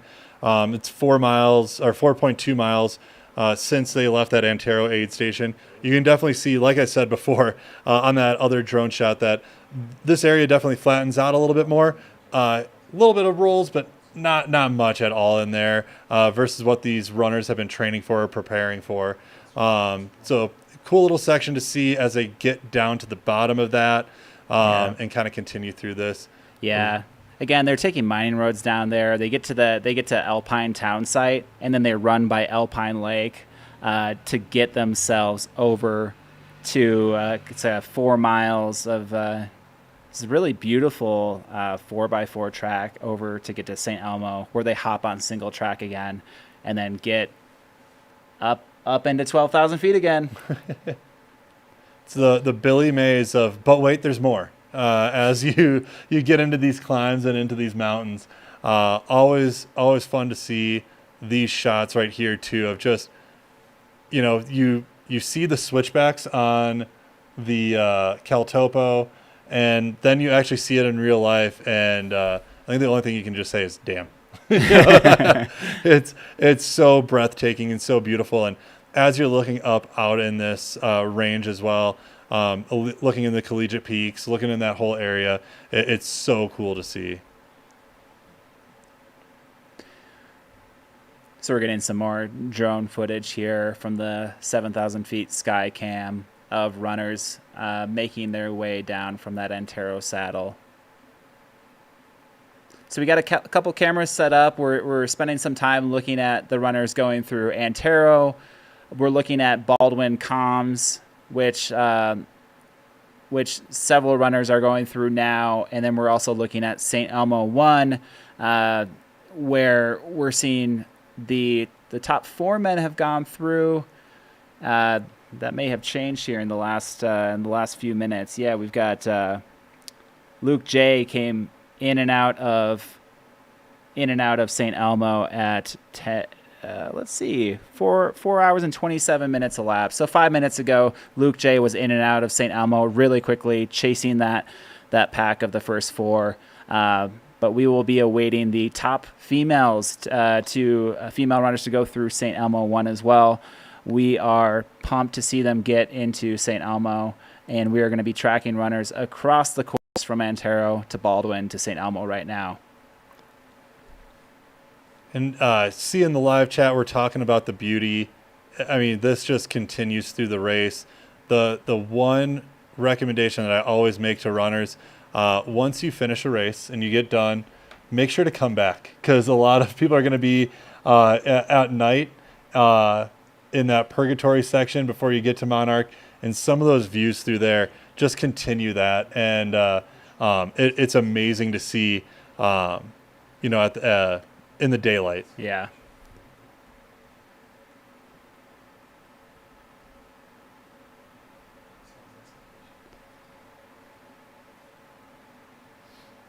Flying 90 just said, I drink every time someone mentions Courtney. So I'm just going to mention that Courtney DeWalter has been at the Sawatch Ascent and Westline Winder, 2 Freestone endurance events. So Courtney DeWalter has made her way here. So Flying 90, cheers. Sounds like you're going to have a drink. Cheers to you.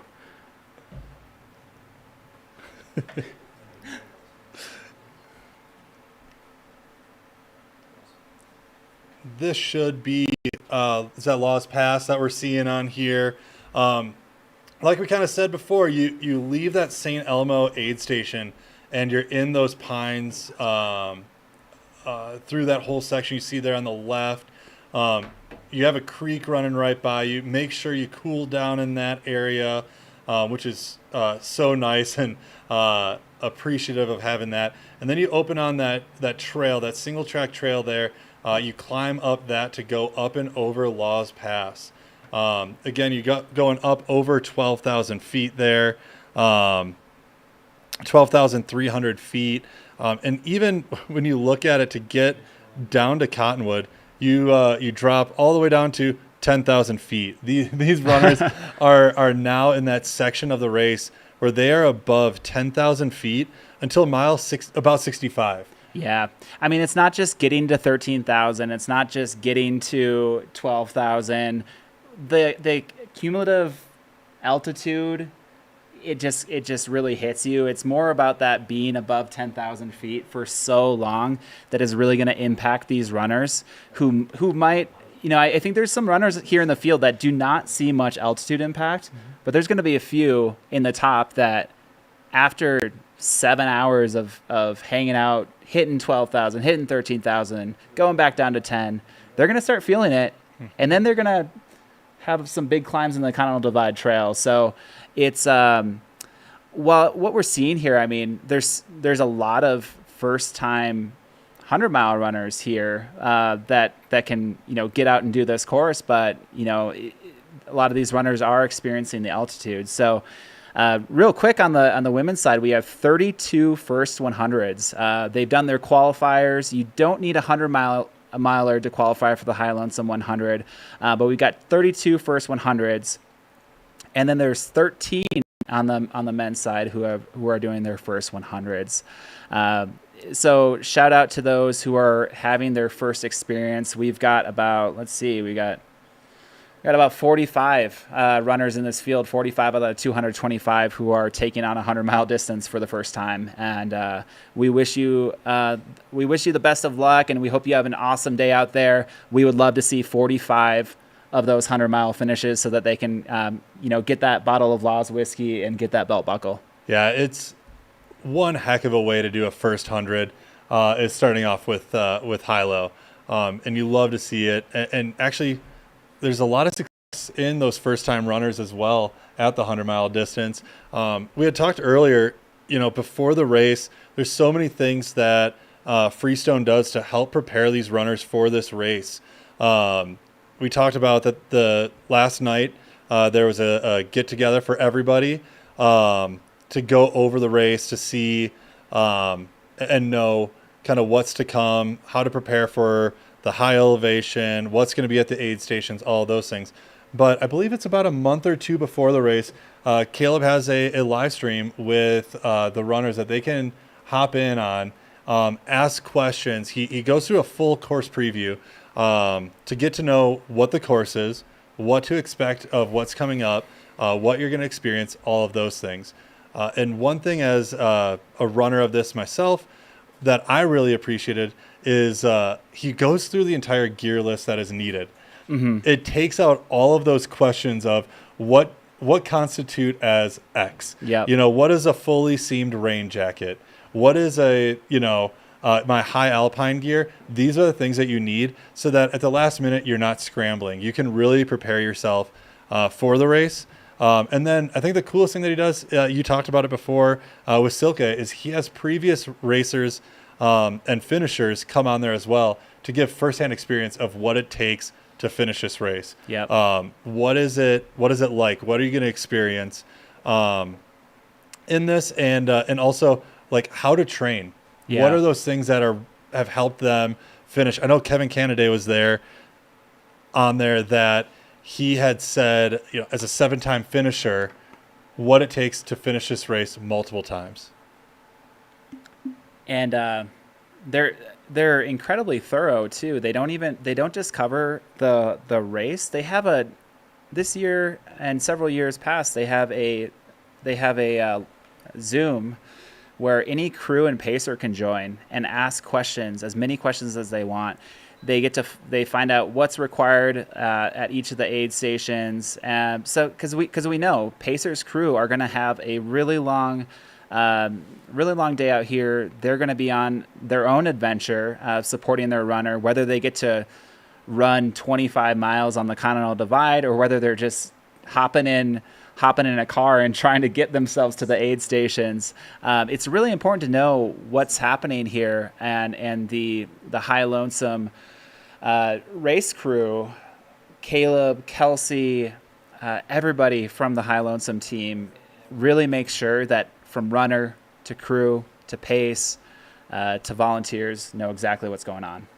And looks like we have our F1 coming into St. Elmo. Rachel Entrekin continuing to do very well, coming in there. We do also, just as a call out, have our top 11 female through Baldwin as well. So doing really well through this race so far.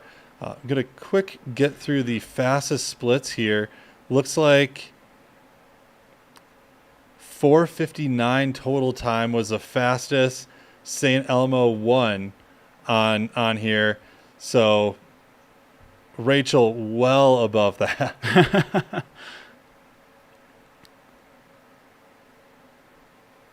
Yeah, so Rachel was in at 10:39. So that's a 12 minutes up on the course record there. Yeah, and this is, you're seeing right here too. I believe that's into. There's Rachel. Oh, there is Rachel. Getting her fill.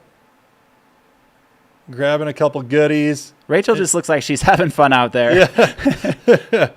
Loving the sunglasses. She's in and out, running out. And that stride coming out of the aid station, not a short walk. And there's Scott Jurek. I'm going to keep calling out those Scott Jurek sightings. It's really fun to see him there too. Spending some time at St. Elmo with the community here. And as we see on these streams here too, is what you experience coming into St. Elmo through that. It's a little rolly, so you will have some sections that you got a lot of climbing left. Yes. You know, you hike those ups if you want to take it. Yeah. So when I raced this in 2019, I was right next to my friend Zach King. Zach King has been part of this race forever, and he ended up podiuming that year and did had such a great race. But he didn't carry poles, and I was carrying poles. And I remember on the climbs, I would just be kind of climbing right up, and you know, I'd see him a little bit behind me, and then we get to the top, and I'm starting running downhill. I'm like, I think I passed Zach. And then all of a sudden we're bombing downhill. I'm like fidgeting, putting my poles away, and he didn't have poles the whole time, and he's just flying down. We kept yo-yoing each other, and then we ended up spending time until about Hancock. But I remember distinctly going up to Cottonwood, back to St. Elmo. There's going to be a lot of runners that employ like different tactics. Some might be just really good climbers. Some might be incredible descenders. They've already descended 4,000 feet down Antaro, and then to have to do these 2,000 foot descents. If they're fast descenders, they're going to do really well, and they're probably going to make up time from maybe a little slower of climbing. Yep. Yeah, keeping your legs fresh in here, especially we've talked about that back last 20 miles or so is going to be key in here. It's a cool shot coming down this this dirt road here.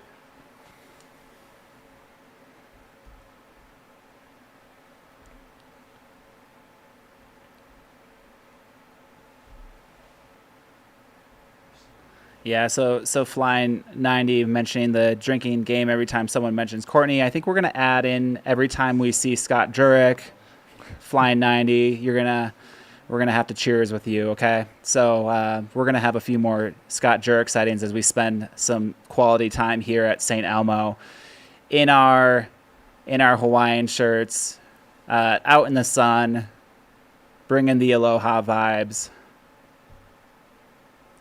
Let's see here. Should have Jason coming in. Yep. From Salida, Colorado. So we do have the top six, or sorry, he would be 7 male runners in here. Ryan Sullivan, Jeff Colt, Ryan Smith, Scott Traer, Luke J, Cale Newby, and Jason Murphy. And we just got to say, Cal Newby coming from Bemidji, Minnesota. The only one not training at so Scott Traer, they're in, did you say they're in Payson? Prescott. Yep. What's the altitude of Prescott? I believe 6,000 feet. He's up there, and it was fun looking at his training out there. A lot of hill repeats. He is one where I think sometimes you have to work through those mental pieces of training, and you get through those monotonous pieces of, you just grind it out of, let me get the uphill. And he just kept doing these sections out in Prescott that were just quick uphills out there, Awesome. which is just, it's a fun area to run out in the Arizona area. Yeah. So we're just taking a look at Jason Murphy, Salida, Colorado local, knows these trails extremely well, has been out here several times, and it looks like he just left the aid station and started his climb up to Laws Pass and then over to Cottonwood.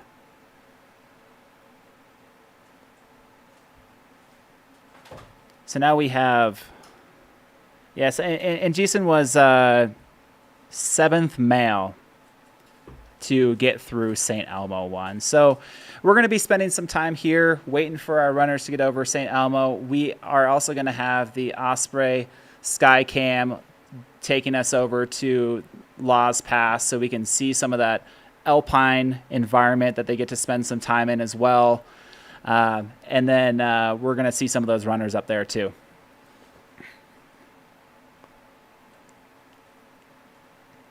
Coming on down into Antaro here.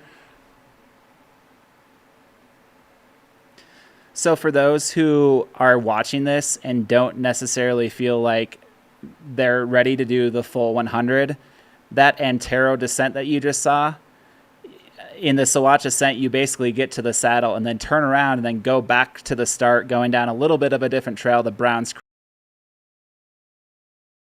Creek, and then over to the Colorado Trail. You can experience that 50K and really enjoy that. If you're not ready for that mountain terrain in the fall, Freestone Endurance is putting on the Westline Winder, which is in the foothills outside of Buena Vista. You go straight from straight from the main street of Buena Vista, and then cruise those trails. So there's something for everybody. I guess everybody, if you're willing to run 50 kilometers or above. Here we go, coming up into St. Elmo here. Is that Jesse Haynes? That is going to be Jesse Haynes, it looks like. Smiles around. We're having a good time. Love to see it. Well, let's see here.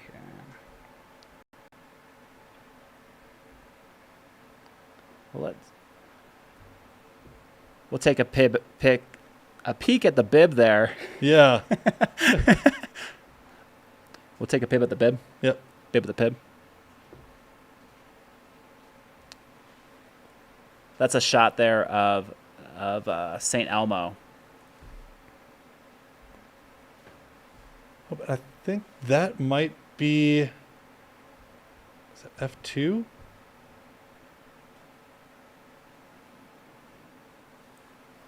That right there is Addie Bracy. That's Addie Bracy, yeah. Female 2 coming into St. Elmo.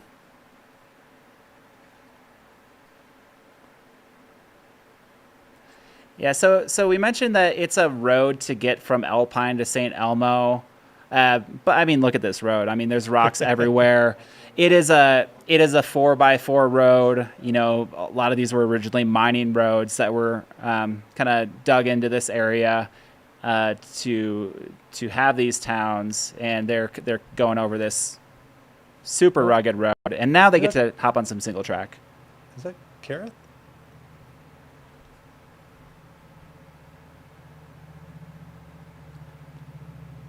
We're working on IDing this. Yeah, that's Kareth in St. Elmo. Putting the ice bandana on, smart move. In and out there pretty quick. All right, shout out to Kareth Arnold. Going through second female. Looks like Addie's just shortly behind. So the women's top 3 starting to get competitive here.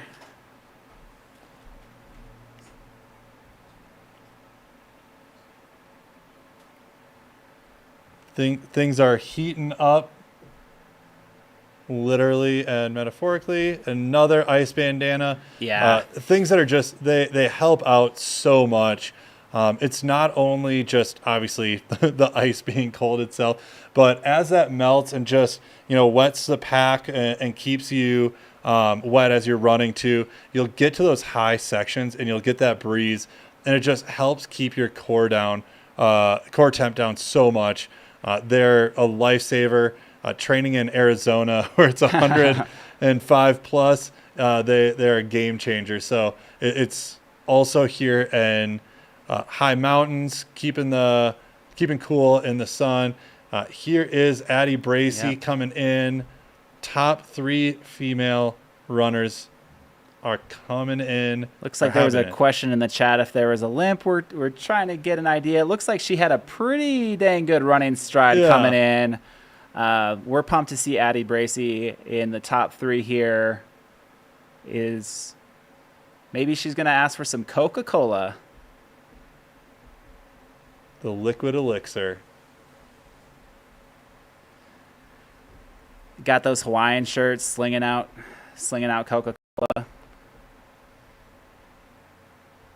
Got the aid station crew just crushing it right now, getting her in and out. Yeah, that was a really fast aid station turnover. Good job, Addie. That was amazing. Oh, we just had another Scotcher. Exciting. Every time the camera pans over, we've got to. We also want to make a quick correction. Thought that was Jesse Haynes. That was actually James Schild of Morrison, Colorado. 41-year-old male from Morrison, Colorado. Morrison, home of Red Rocks Amphitheater, home of Mount Morrison, one of the training grounds for a lot of Denver runners to go out and do a really short, punchy 3-mile 2,000 plus elevation gain run. I know there's actually, we'll have to look this up, but I think there's somebody in the field that has the FKT of 24 hours of Mount Morrison. So we'll highlight them in a little bit, but there's a lot of folks that come out here from Boulder, Golden, Morrison, Denver, Lakewood, and they do a lot of training out there. If you're in the Denver metro, you're probably very familiar with Morrison and going up and down Mount Morrison a ton to get ready for these mountain ultras. Got the town of St. Elmo here. Is a ghost town, but there are a couple spots there, stopping for the crews and everybody, grab some ice cream. But it's a cool little town. A lot of people, as you go through there, are cheering for the runners. I think they're usually a little confused by the first couple of them, thinking, what the heck is going on? And then they get the idea, and you start having people cheering and just stoked for people to be experiencing it. Really fun to be there. If those in the chat want to follow along too, I'm going to drop in some of the elevation profiles and maps in here with the field. I'm going to put the Cal Topo map in there so you can get an idea of St. Elmo Aid Station, and then the Ultra Pacer link that is from the High Lonesome website, where it shows the climbs as well. If you take a look at that Ultra Pacer link, you can see that Antaro climb in the beginning, and then those two big climbs up and down Laws Pass. And it looks like we have M1 here, getting above the tree line here on Laws Pass. Still, Tim, you were just talking about the elevation profile. This is no slouch of an uphill here, and he's just jogging it out. He's looking strong. I believe, that's Ryan Sullivan there, running strong, looking good. I think he saw the drone and started running, but I don't. I think we're gonna have a little bit of power hiking for everybody on this part of the course. It is a really, really tough climb. But on the other end, you kind of crest over this. You smile for mile 90 photo, and then you start cruising down to Cottonwood. And the really special thing about the Cottonwood aid station at mile 31 is that is the first time that you get to see your entire crew, your entire, if you've got your friends and family out there, it is so refreshing. So a lot of these runners are going to be in really high spirits. I mean, they're over 25 miles into the race, and they've been sitting at high altitude for 5 hours, but at the same time, they're going to have some reprieve to get a full crew aid station, get to see their family and friends, and be sent off again over this mountain pass. I mean, what a beautiful view here. Ryan's probably also having in the back of his mind, as you just said, I get to go down this. He's going to be pretty stoked on that one. And we've got the Osprey Sky Cam. Also, for all you birders out there, we see a lot of ospreys out here. So keep an eye out. Maybe there will be a real osprey that just flies by. And trying to see on that back switchback, could that be Ryan Smith too? I know sometimes it's hard at these views because we do have hikers out here as well, and people just enjoying the trails in Colorado. But this is kind of the fun part of these trails. There's a lot of them as you get to the switchbacks, you see who's behind you, who's in front of you, and what else going on. Yeah, a lot of folks in the chat are talking about how epic this drone shot is. I almost forgot I was here for a second. My mouth just opened and I'm drooling. This is such a beautiful part of the course. And you just get views everywhere. Really happy to bring this drone shot from the Osprey Sky Cam to everybody on the live stream to be able to experience what the runners are going through and experience a little bit of this yourselves. These runners are just looking strong here. And I mean, that view, that's what you're going back to. And that's what you're going to be going through later on through this race. So it is always a fun point in a lot of these sections that you get to see either where you're going or where you came from, which is a really cool visual and just so beautiful and scenic all around. Yeah. And for those wondering where they are in terms of the course record, we will get that at mile 31.3, the Cottonwood aid station.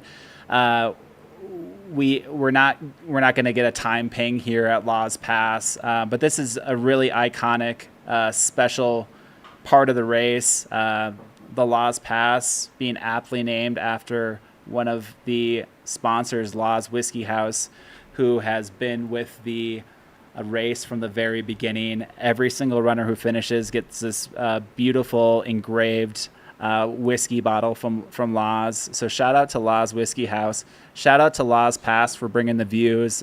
This is beautiful. Liam calling out Ryan being maybe the real Slim Shady with the hair dye there in the picture. We got that loving blonde it. hair dye. And we're coming up, on the Laws Pass cam here, sponsored or coming from Laws Whiskey. Should be seeing Ryan Sullivan here soon.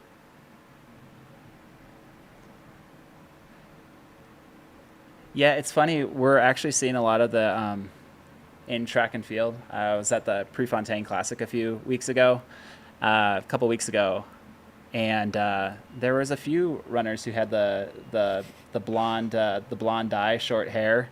It might be a secret weapon. Trends repeat itself. It may be back.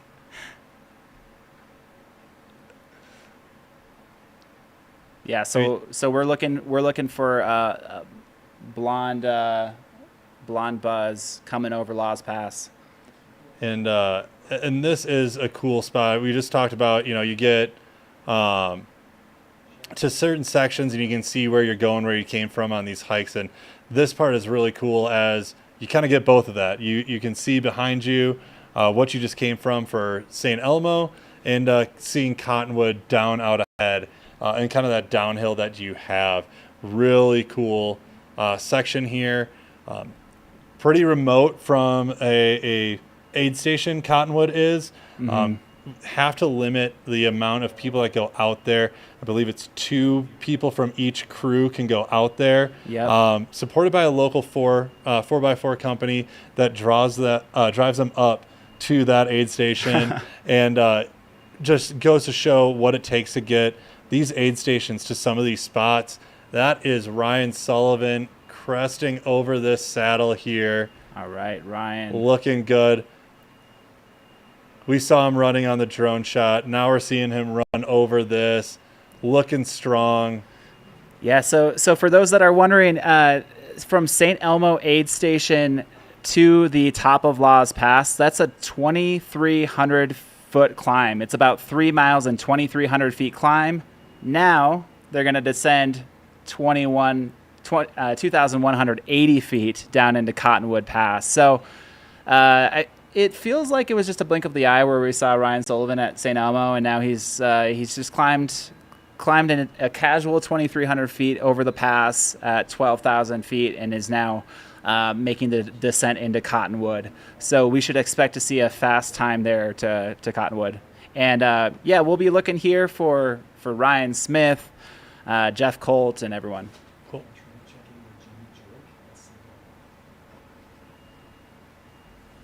Looks like we're going to try to check in at St. Elmo here. I think we're gonna check in with Jenny Jurek at St. Elmo here in a moment. Like we mentioned, Scott and Jenny are here. Jenny is a 2024 runner of the High Lonesome 100, and we're pumped to see, hear her thoughts. You gotta love the Hawaiian vibe that's going on here. I will actually. Thank you.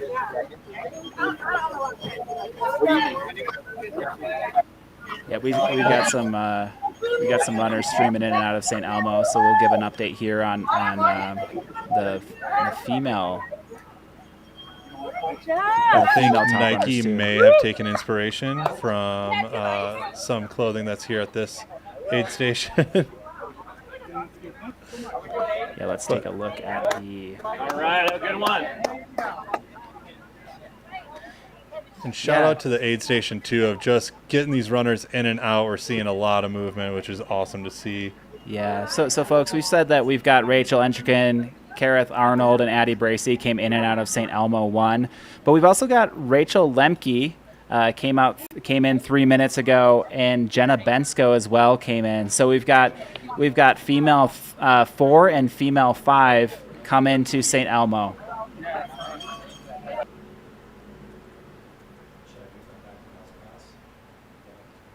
And we've got Jeff Colt here on Laws Pass. We expect that Jeff is M2, and we probably expect to see Ryan Smith as M3. And you can see, we talked about you make that uphill and you have this downhill that you welcome, but it's not a low grade that you're going down either. Some of these sections are pretty. Couple switchbacks to help alleviate it a little bit, but it's not simple. It's not easy. Yeah. And I know, when you're training, one of those things that a lot of these runners are thinking about is how can I, finish a hill repeat, hill climb, and then continue running? Because there's so many times when you get up to that top of that pass or that hill, and then all you want to do is just take that walk break. But I think a lot of these runners are trying to, are trying to make sure that they keep that momentum going, because the downhill is where you're going to make up that time here. And we expect to see a speedy downhill from these runners. I apologize here if we've already said this, but we do have our top 5 female racers now in, and it looks like out of St. Elmo. With 4th was Rachel Lemke, and Jenna Bensko rounding out the top 5 females through St. Elmo. Bubba, I want to make sure I'm doing justice to St. Elmo, but I have a 2-year-old, and we watch some Sesame Street, so every single time I say St. Elmo, I've got Elmo's voice in my head, for sure. And it's been going on, I think it was even before I had my daughter. I feel like it's been like years and years. When I ran this in get the Elmo voice out of my head. Maybe I'll try it here in a little bit, but I'm going to just warm up my voice a little bit more. I've only been speaking for 5.5 hours. I think I need some more time to warm up before I do an Elmo voice.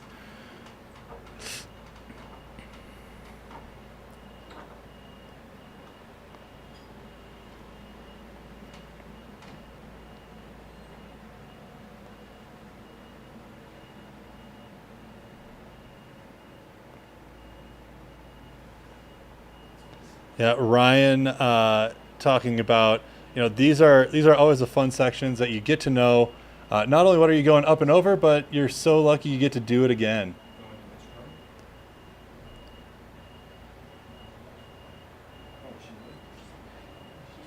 Looks like we've got Jenny Jurek and Scott Jurek with the mic over there. And then 34. Yeah. Yeah. Okay. 173. All right. Wait, are we doing here? Oh. You us closer. Hey everybody, we're live at St. Elmo 1. The top probably 12 or 14 runners are now through. The top 3 men were about 1 minute apart from leaving. We had Ryan Sullivan and then Ryan Smith. We'll just call him Smith from now on so we don't get confused with the Ryan. Jeff Colt. Colt in 3rd. All Coloradans. And they all left within about a minute of each other, so really tightly packed. I imagine on the climb they'll be working together or working against each other, whichever way. But it's early. It's 22 miles in here and lots of race left. And then on the women's side, The women, Rachel came in, and just on the men's real quick, everybody looked fresh and jolly. Nobody was sweaty or overheating.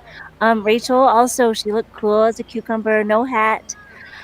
And then, okay, who's after Rachel? Do we have an Addie? Hold on, you got it down. Yeah, we had Kareth and Addie, and both of them also looked jolly and fresh. Nobody had any wet feet, which could be an issue coming down the backside of Antaro. There's a lot of streams to cross if there's a lot of snow melt. But everybody looked dry. Asking for ice. We had Luke J. He looked good, a little sweaty, but happy. Yeah, but it's early. I mean, and this is the part of the race too, where you have, strategy potentially, but a nice 2,200 foot climb.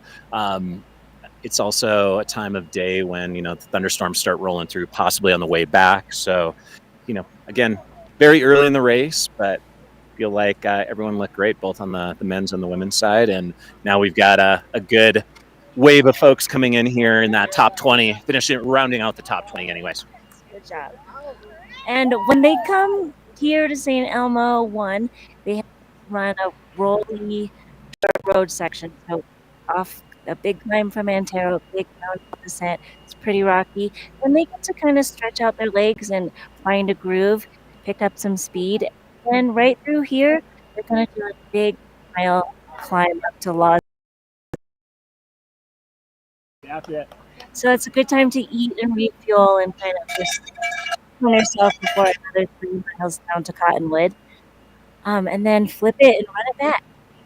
And I'm sure folks at the headquarters have been talking about, but keep in mind, 22 miles in, but the runners have also pretty much climbed a 14er, just shy of the 14er. Jenny did the race last year, but it's, there's just been a lot of climbing to begin with. So even though we're in, runners have come in with a lot of elevation gain under the belt, spending time up high too. So in terms of stomach, in terms of body regulation, you got to deal with that altitude.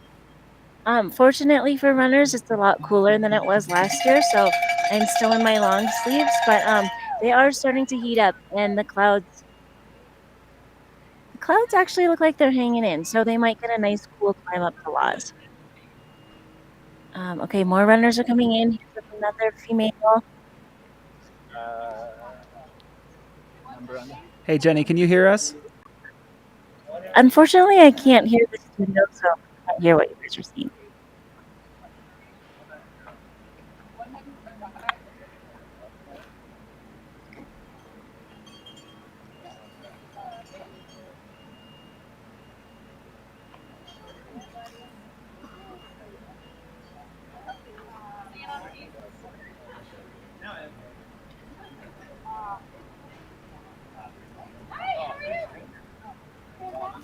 Is that Leah? Yeah. It is okay. So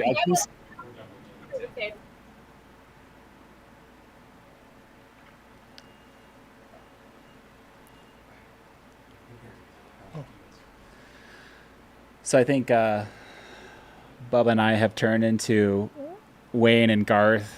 We are not worthy. We are not worthy. We got the Jureks live. That was really cool. Scott and Jenny Jurek. Really cool to see Jenny Jurek ran this last year and is spending some time giving us a good rundown of what we should be expecting and seeing for these runners here. We've got 95 here.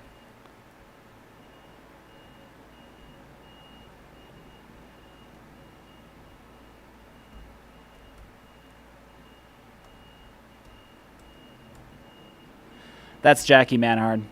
So Jackie is a past Leadville 100 champion. We expect Jackie to be up here, contending here for the podium today, pushing the women's field. Let's see what numbers we got here.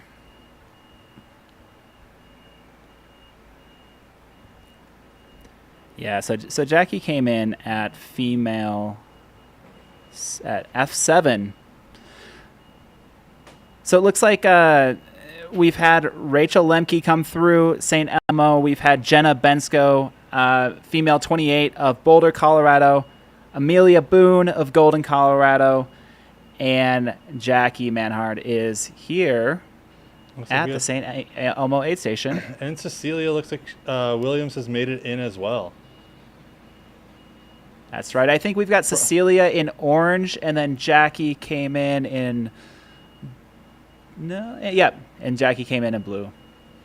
Coming in from Leadville, Cecilia, very used to this elevation then, with that being the highest city in the U.S.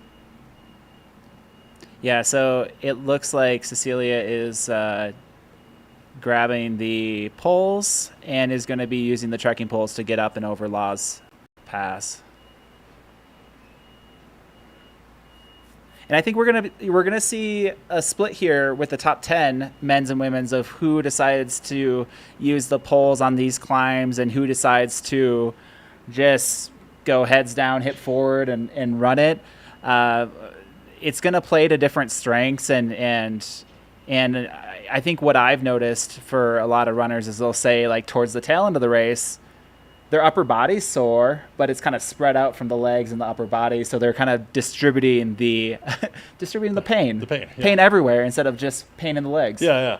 And, just as some runners that don't or haven't done many mountain runs, it's not only, beneficial on the uphills, but, man, those poles can really help on the descents as well and take a lot of that bearing that your quads take as you go downhill as well. So it is one of those things, and as you talked about, though, it is another thing that you have to deal with of putting away and taking back out and those different pieces. So it is another element, and do find a lot of benefit with saving the muscles and helping you out. Yeah, so the tech has gotten so much better.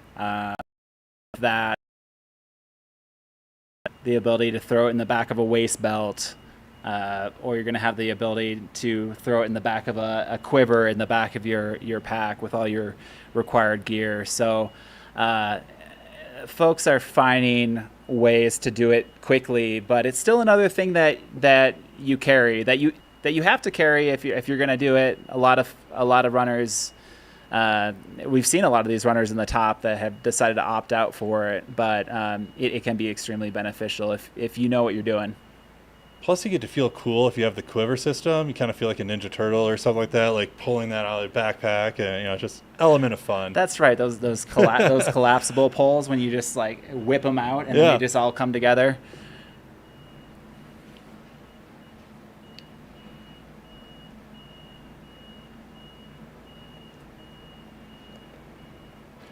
All right, for folks who are tuning in, we've got the camera here on St. Elmo 1. We've got several of the top men and several of the top ladies who have come through here and are making their way up and over Laws Pass and then down to the next aid station, which is Cottonwood Aid Station. Which I'd expect the lead pack to be coming in here pretty soon. Our fastest splits here into Cottonwood is 5 hours and 29 minutes. Just under 5:30 actually, and we've seen this team cruise in here in that top 5. So should see some coming in here pretty soon, I would expect. Yeah. As long as they're keeping those legs fresh and going downhill. Yeah. And we just saw a little earlier Cecilia Williams from Leadville, Colorado, coming out. As we're talking about Laws Pass, this little out and back section going over to Cottonwood back to St. Elmo, it actually reminds me a lot of Independence Pass, just south of Leadville in the Twin Lakes area, where runners are going up and down and then back over again. They do that mile 50 actually in the Leadville 100. This section kind of reminds me of one of those out and backs where you're going over this pass. It's high alpine. It's kind of runnable, but it's sections are runnable, I'll say. But it's extremely it's extremely difficult. This is a quarter of the way of the race through. Runners have so many more climbs and mountain passes to go through, but kind of reminds me of that Independence Pass climb too.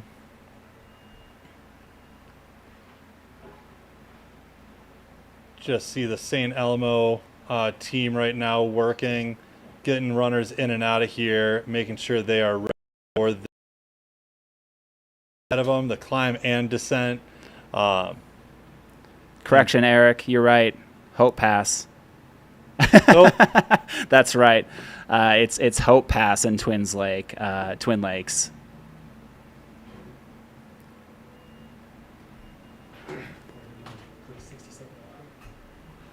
Yeah. we'll be taking a short break here. But thanks for tuning in to Mountain Outposts presenting High Lonesome 100.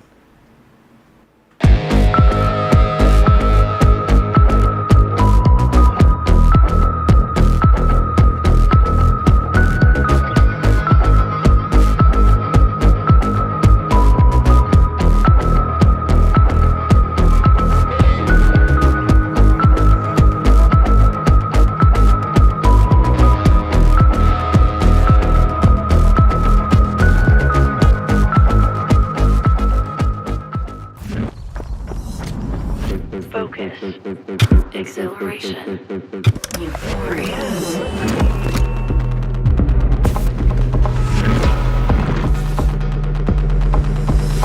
Running is dope.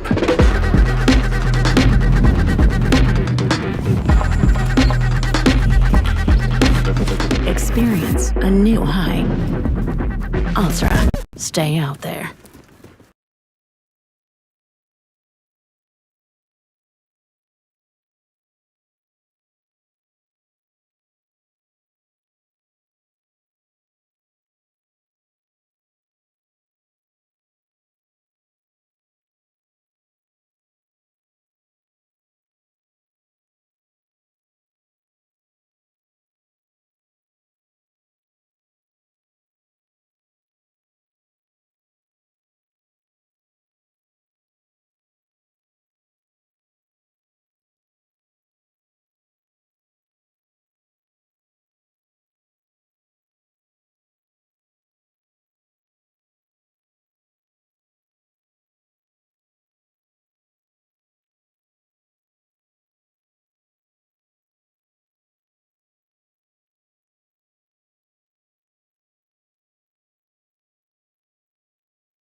Hey folks, we just took a couple minute break here and we are back to bring you some commentary on the 8th running of the High Lonesome 100 presented by Altra.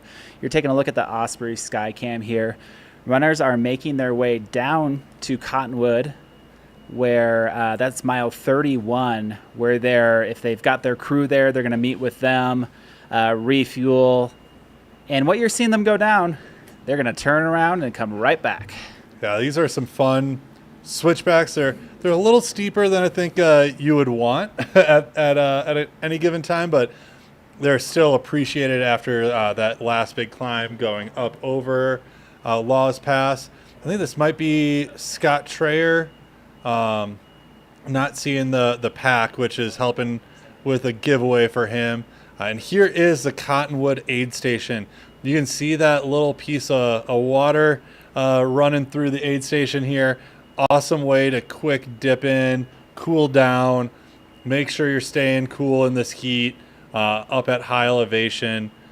Just as a call out, this aid station itself is sitting right around.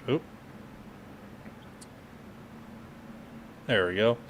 Cottonwood is sitting at 10,250 feet. So even though you just dropped down a good amount, you're still up at high elevation. It looks like we have M1 coming through. All right, just in time. Ryan Sullivan, Look at M1 that. coming through. Giving Nux, looking good.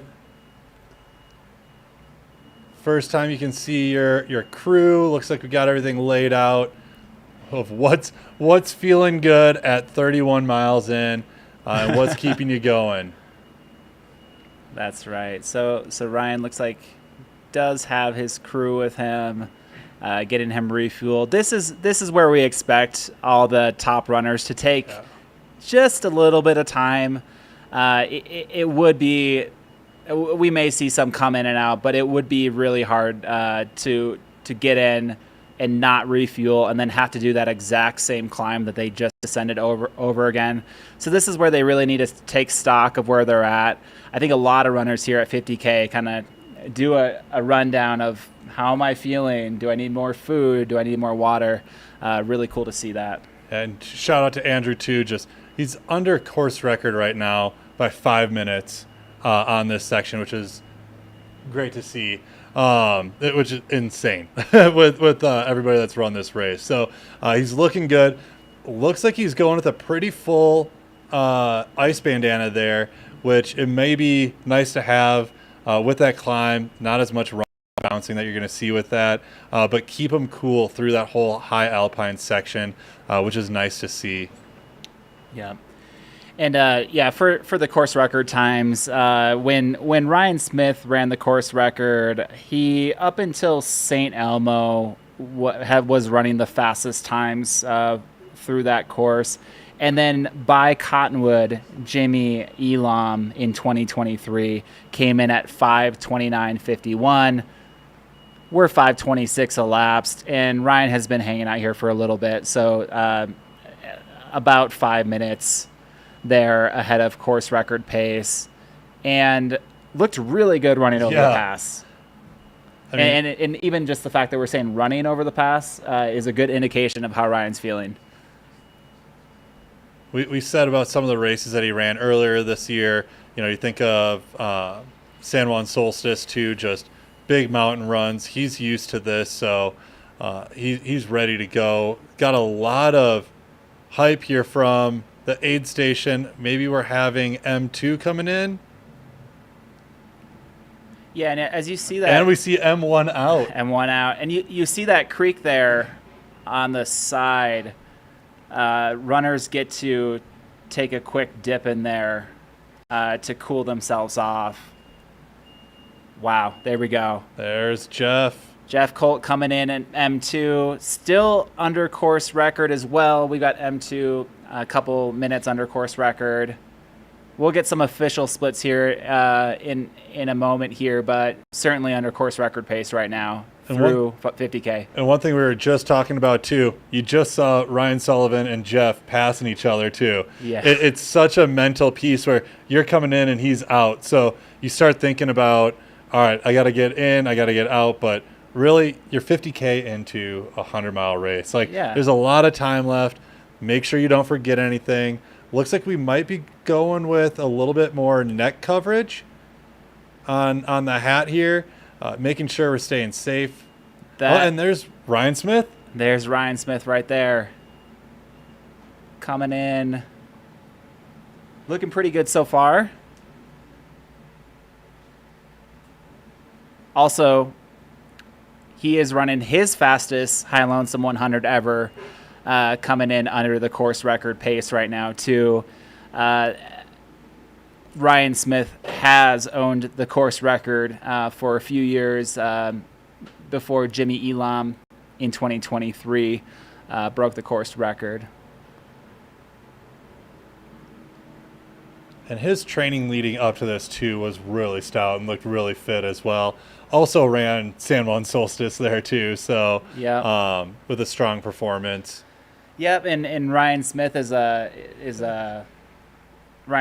father, so I know that his daughter is out here with him, and really just fun to see a family outing here, because Ryan and Silke are both running this race, and you know what? I think they're going to see each other going up and over the pass. So maybe they'll be able to share a hug or a kiss and keep on moving. I know that they're both heads down in competitive mode, but maybe they'll run into each other. And that's Caleb Efta, race director, hanging out with Ryan Smith right there. Jeff Colt is out of the aid station, getting doused with water and ice.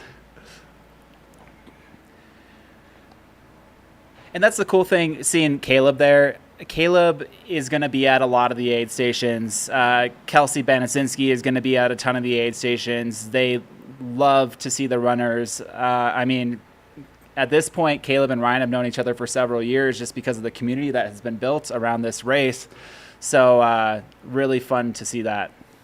Yeah, I remember leaving St. Elmo, too, and making my way on over to Tin Cup, and all of a sudden I get hollered at by some four-wheel car coming down the road.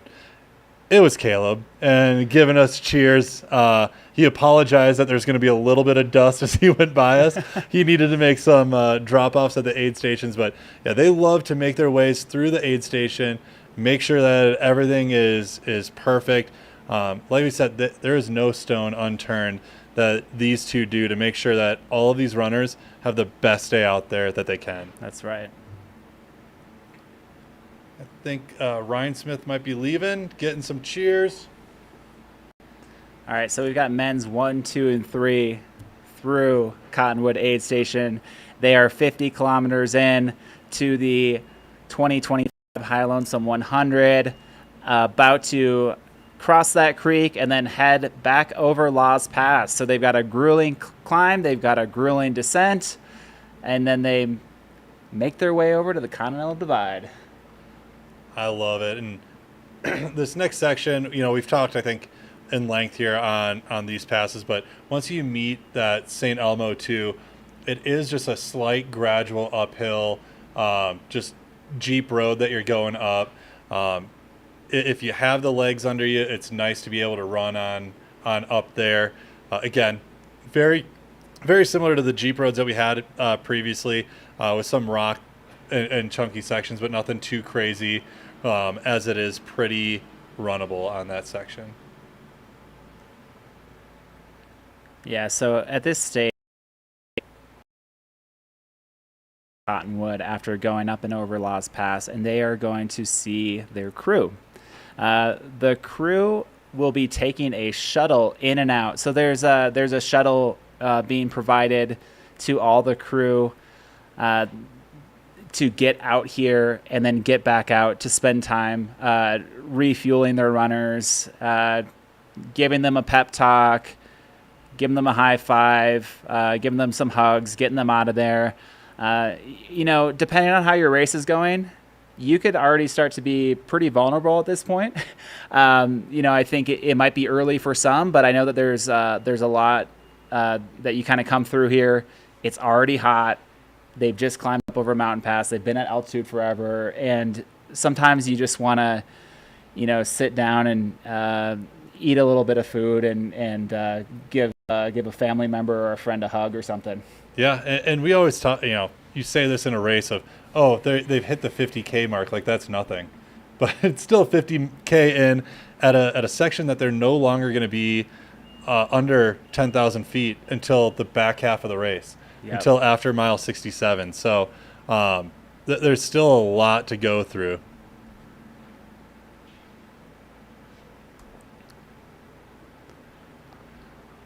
Going to give a female update through St. Elmo 1. There's several women that are heading towards Cottonwood right now and are going over the pass. But through St. Elmo, we have 12 women through. So I'll go through the names here of the top 12 women through St. Elmo 1 for everyone. We've got Rachel Entrekin, first place. Second, Kareth Arnold. Third, Addie Bracey. Fourth, Rachel Lemke. Fifth, Jenna Bensko. Sixth, we got Amelia Boone. Seventh, Jackie Manard. Eighth, Cecilia Williams. Ninth, we've got Silke Oster coming through. 10th, we've got Erica Rackley. 11th, Rebecca Orig. And then 12th, Taylor Bacon coming through. Oh, we got that amazing Laws Pass drone footage here. This is the climb that they are taking to get from St. Elmo up over to Cottonwood. Just breathtaking views this whole time. You do want to stop and take a look around, but you are in a race right now. Yeah. So just to give you an idea of how competitive this women's field is right now, Taylor Bacon, who is coming through in 12th place, inching up, close to the top 10 right now. Taylor in 2024 won the Never Summer 100K, which is an incredible race in Northwest Colorado. Taylor was second at the Gorge Waterfalls 50K and was a D1 track and cross country runner at Princeton. So we've got some amazing mountain athletes coming out here. Taylor in 12th. It's still a long, long way to go, but every single of these women that have come through, and then more down the list that we're going to continue tracking through St. Elmo 1 are just incredible athletes, and we just can't wait to see how this shakes out. I think we're 1 through 12. It might look a little different by Monarch, but we'll see how things go as runners cross back over, and then start heading to the Continental Divide Trail. Yeah, and this is kind of cool to see, as you look back, seeing the multiple runners on this trail, climbing up, knowing that they're going to be able to come back down this again. Actually, just quick with Taylor, too. She gets to look at her collegiate peak at the very start of this, seeing Mount Princeton, being a Princeton athlete. Oh, there we go. Yep. Gets to stare right at the start of the Princeton peak, coming from Princeton.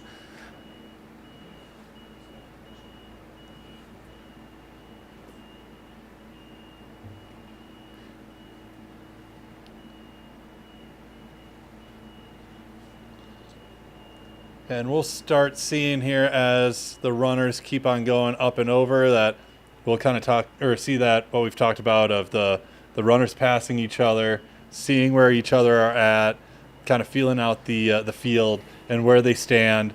It's one of those things, sometimes you think you know where you are and then you have no idea. Yeah, that's and so right. it's good to kind of see from yourself. Not a lot of races do you really see that, so it's cool to have this. Yeah, and this shot is really cool too, because you get to see where all the runners came from. You see these high elevation peaks, and that's what they came down from, and then they're gifted with another pass to go over. So really cool. One thing we mentioned is how this is a big lollipop, but it's a big loop around these two major corridors in Colorado. We've got the Colorado Trail and we've got the Continental Divide Trail. And then linking these with single track and 4x4 roads. This section here is really the only out and back within the entire course, and it's a really good spot because there's St. Elmo and then there's this Cottonwood section And this pass is so beautiful. Caleb needed to add it to the course because it's absolutely stunning. And we got Luke J there, right at Laws Pass, and he's starting to run. Yep, M5 going downhill.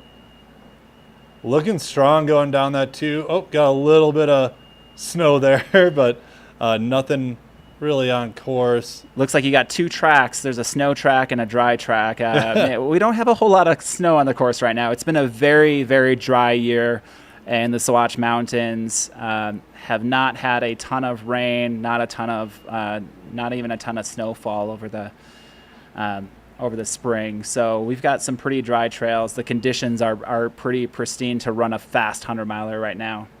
It looks like from this shot, we're getting a little bit of coverage too from the clouds. So, that is appreciated too from the runners to give yourself a little bit of a break from those UV rays of the sun. And, I saw a lot of sun hoodies, saw a lot of like the arm sleeves, things like that. Make sure that they are keeping their body ready to keep them going all day. Yeah. So you're seeing Luke J, men's 5, going down from over Laws Pass. The top of Laws Pass is at about mile 28 and a half. That looks like M6, so that looks like it's that's going to be Cal Newby. Yeah. From Bemidji, Minnesota. With the button up on, making it look classy. And this is a cool shot too of just what you see. They go down. We talked about how, it's this nice welcome downhill, but that's still not an easy downhill. As you get down this trail, you start getting into those pines as well. It gets a little bit chunkier with the rocks as well, to make sure that you watch your footing, make sure that you're still moving quick, but being smart about it as well. And we had talked about also like the creek crossings and things like that. Not much if you're thinking about wet feet or anything like that. Nothing too crazy. It's a dry climate out here, so even if you do, your feet will dry pretty quick, which is nice. Yeah, you're always looking for water when you're running out here. You're always trying to find ways to get rehydrated, to dip your hat in the water, whatever it may be, just to cool down a little bit in between aids. Andrew with some great intel. Luke forgot his poles, so he had to borrow Justin Walker's poles. Even the most experienced runners forget equipment before a race. We were just talking about that. If you do forget equipment, I think you just got to head into 7K Running Company in Salida and go pick it up. And a lot of runners, I'm sure, have or will do that in the future. I think Justin, just finishing Hard Rock, isn't going to be doing too many big mountains right now, so happy to help him out. If you finish up Hard Rock, you might be able to take a break from your hiking poles for a few weeks at least. It being 1 week removed from Hard Rock, I'm sure he was fine giving them to Luke. Luke is looking good though, going down there. Yeah, so from the top of Laws Pass, it's about 3 miles to get down to Cottonwood. So just the perspective there, we saw these runners leaving Cottonwood aid station to go back up and over the pass. So anyone who's cresting the pass and going down, they're about 3 miles behind that aid station to get down there. And they're about to see each other. So we got Luke J, we've got Cal, and they're going to see the top runners, and the top runners are going to see them chasing them. So they're going to have to make some decisive moves. And really, this is the only time of the course where you're crossing each other. You get to size up your competition, size up your field, but also just say what's up. I think that's the most important thing, is just really acknowledging each other, wishing each other luck, having a good time out there. But it is pretty wild to be heads down going up this pass, and then you see someone you're right next to. Yeah.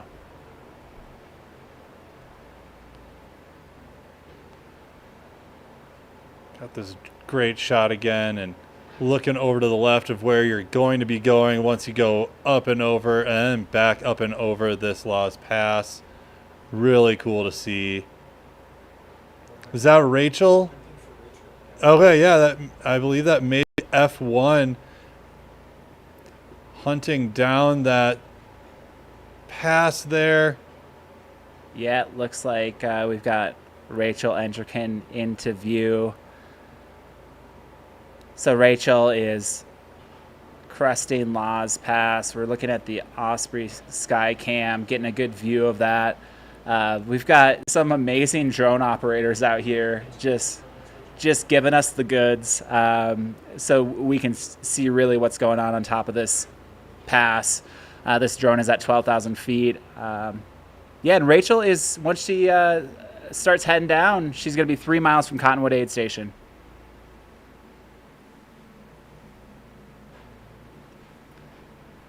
Here we got a shout out too from Kylie. Let's go back of the pack. We think that everyone has arrived at Skyline or beyond. So really cool to see that. We've got a ton of runners that are on their journey. The largest field we've ever had at High Lonesome, and a lot of these runners are through. Looks like all the runners are through Skyline. I'm gonna take a quick check of that first.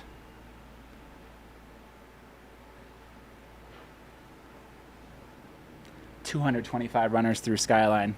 That's awesome to see. All right. And I know we had said it before, just quick call it. The cutoff at Antaro is 1 o'clock. So still an hour and 15 minutes that we have until about that. Which where runners are at on Skyline. We're going to keep an eye on that, making sure everybody's getting through. But in good times, making it through there and getting through that much appreciated downhill and change of muscles for that group. For sure. So we're pumped for you all 225 runners who have made it through Skyline. Those who are chasing cutoffs, you are all experiencing such an incredible race at the High Lonesome 100, and we're all lucky to be part of this. And runners, especially, are probably feeling really, really pumped today to be here. Been working so hard to either get into this race, and if they've gotten in, working so hard to train to be able to actually spend time and feel real good and healthy in these mountains. It's really great to see, and we've got Rachel Endricken just moving so fast here on Laws Pass. She did state that she does love running the uphill, so this is her time to shine. What she loves to do. I mean, you saw that even in Cocodona this year on that live stream of her just cruising up that first part of the race, enjoying herself. I don't think there was not a smile to be had through the entire race. Yeah. So this is a really cool shot of seeing her going up and over this.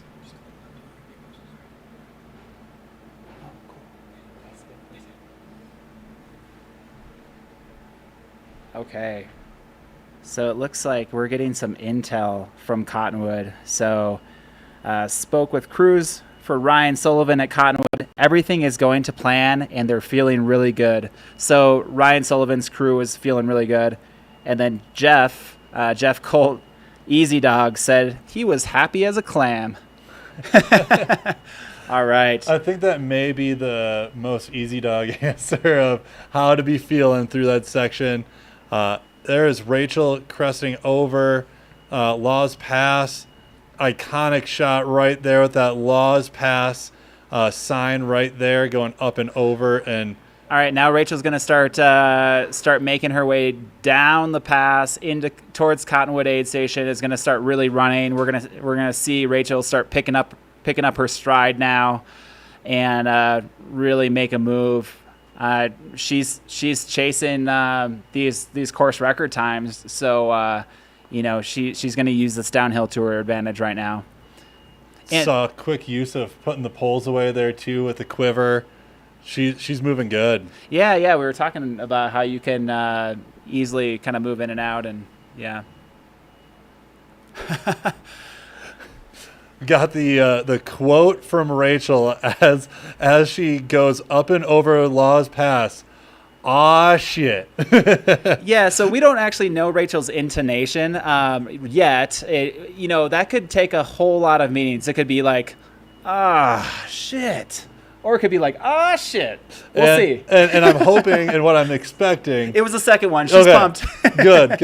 And on that, I mean, the views that you see from up there, we've talked about it, this entire race is just view after view after view. It's everywhere that you look through this race is something beautiful and just amazing to see. And that's even whether it's in the daylight or at night itself, too. There's multiple sections that a majority of these runners will be running at night, where it's this cool scenery of seeing the headlights up ahead of you and behind you, and knowing that, everybody is kind of experiencing the same thing, going through all of this all together.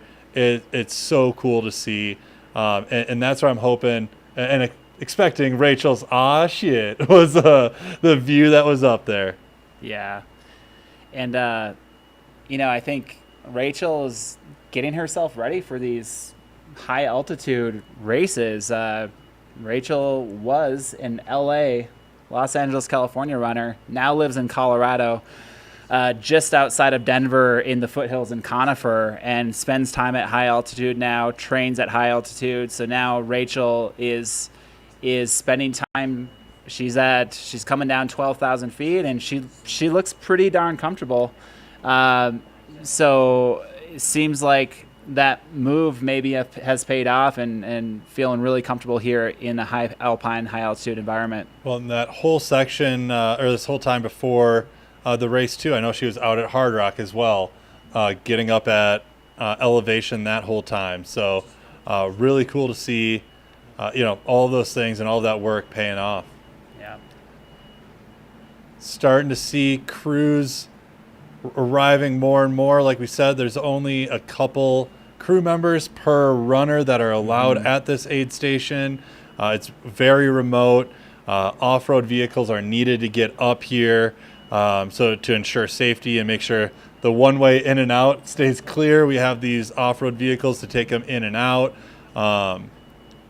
and keeping everybody moving. Yeah. So we've got a shout out here from Kurt to old timer John for his 8th consecutive year. John has been part of this race from the very beginning. We're talking about John Davis. John Davis lives near Boulder, is very much part of the Rocky Mountain Runners community. He comes out here every year. He is such a great person. Really cool to see that. Real quick, John Davis has started and finished 7 out of 7 High Lonesome 100s. He has the most male finishes in history. Followed by Kevin Canaday with 6 finishes, and then Silke, who has started and finished every High Lonesome since 2019, has the most female finishes in race history, and even held the course record for a little while. So we've also got Jim Skelding, has started and finished every High Lonesome since 2018. So these are our legacy runners who have been here very much from the beginning. There's a reason they keep coming back. I'm sure everyone in the live stream has been able to experience a little bit about why you'd want to come back year over year over year. But it looks like we've got John Davis there in the yellow pack. Yeah, and talking about legacy runners, we were just talking about Rachel, her partner Kevin Canaday, being one of those legacy runners, and she figured if he keeps on coming back, it must be a pretty good race. So yeah. She herself is having one heck of a race today. Yeah. Seeing Laws Pass coming up and over. Sun hoodie was out, keeping the sun off of their back of their neck there. Yeah, and we discussed this briefly, but up here at 12,000 feet, the UV exposure is going to be pretty intense. So a lot of runners are, recommended to try a sun hoodie. We got Jason Murphy heading down Laws Pass, 3 miles from Cottonwood there. if this isn't enough to make you want to run these trails or sign up for this race, I don't know what is. Look at those switchbacks into the valley. Yeah, so the UV is just real high here. Jason's got his sun hoodie on, trying to stay cool enough. I imagine everyone's going to try to get some ice on them once they get down to Cottonwood, though. Yeah, and Jason, knowing these trails very well, being local here, knows what it takes to get up and over this in a healthy manner. Just cruising down this downhill here, which is great to see. I'd assume we pretty soon here might start seeing those top crew of men coming up here as well, running into each other, giving each other high fives, cheers, all of that. Such a fun aspect and part of the race. Yep. And they're all charging, so one's going downhill, one's going uphill. They're all in the top 10. They're going to have to figure out right of way and etiquette and how they want to do that. You know, trail etiquette typically uphill is getting the right of way. I could imagine when you're charging downhill, you're gonna honor that, but that's got to be pretty tough to pull off to the side and make that happen, especially when you're trying to make your way to Cottonwood. They are not playing chicken when they're doing this. Not the smart approach there. Looking smooth, looking good, going downhill here.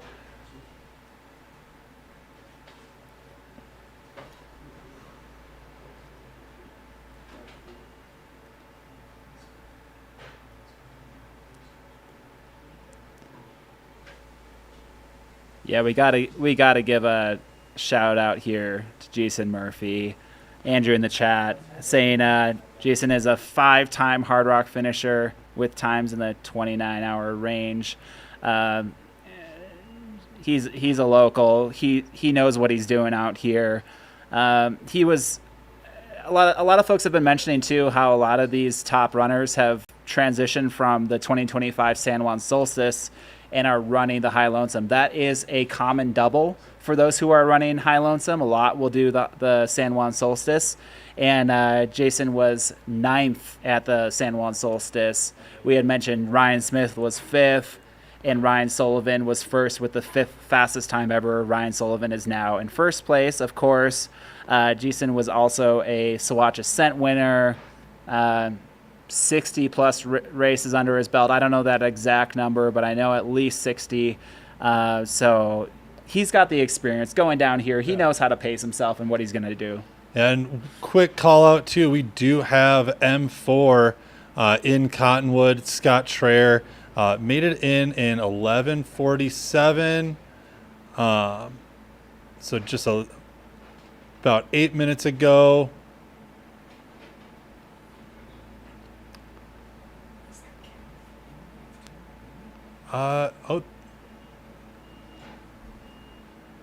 That could be Kareth. We think that's Kareth coming down right now.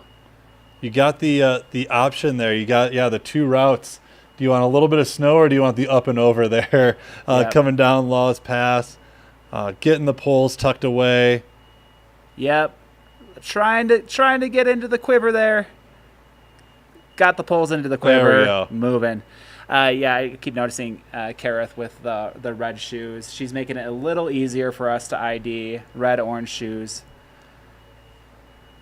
We appreciate that here. Screaming down this, though. Making work of that.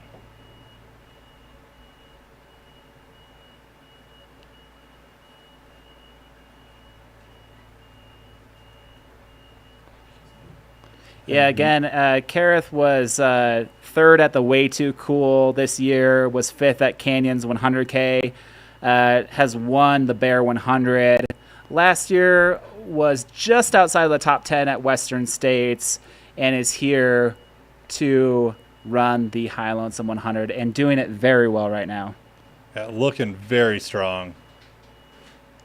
And this is one of those things later in the race, having those legs and having that speed definitely comes into play as a positive. If you're able to get into Monarch. You do that high alpine section, get through Purgatory Aid into Monarch, and you start hitting that Colorado Trail. It can help you out so much. So always fun to see how runners are feeling now, but we also will be checking in all 37 hours and see how everybody's doing. That's right. Like we mentioned, Kareth runs for Altra, and it has a lot of her crew from Altra helping her across this race.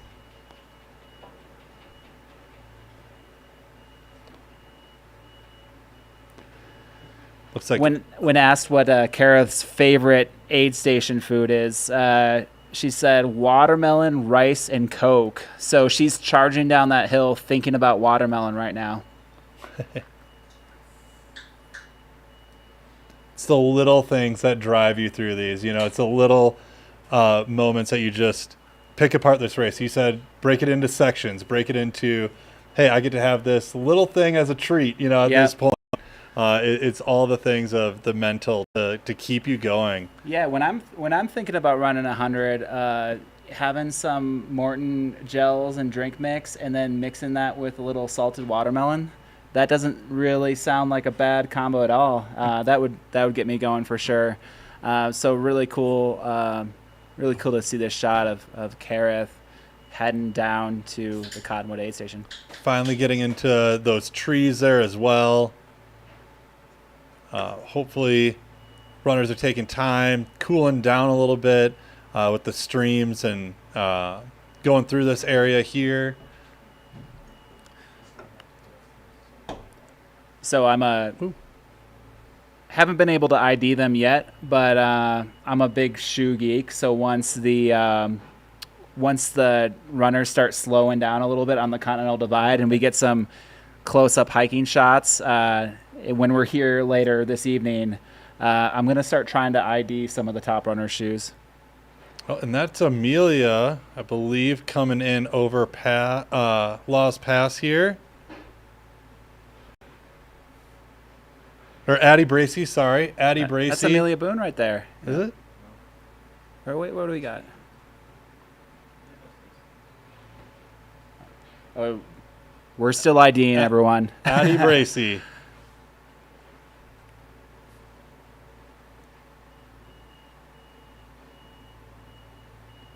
Yeah, Addie was in and out of St. Elmo 1 and coming up and down the pass. Looks pretty good here. Addie, again, being a local to this area, lives in Buena Vista, does solid training on these trails.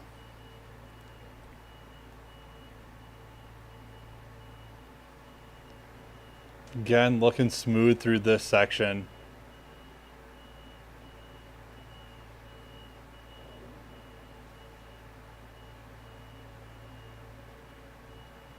Looking off in that background too, the mountains that they get to experience later in the race. There is never a shortage of those in this area. So fun to see.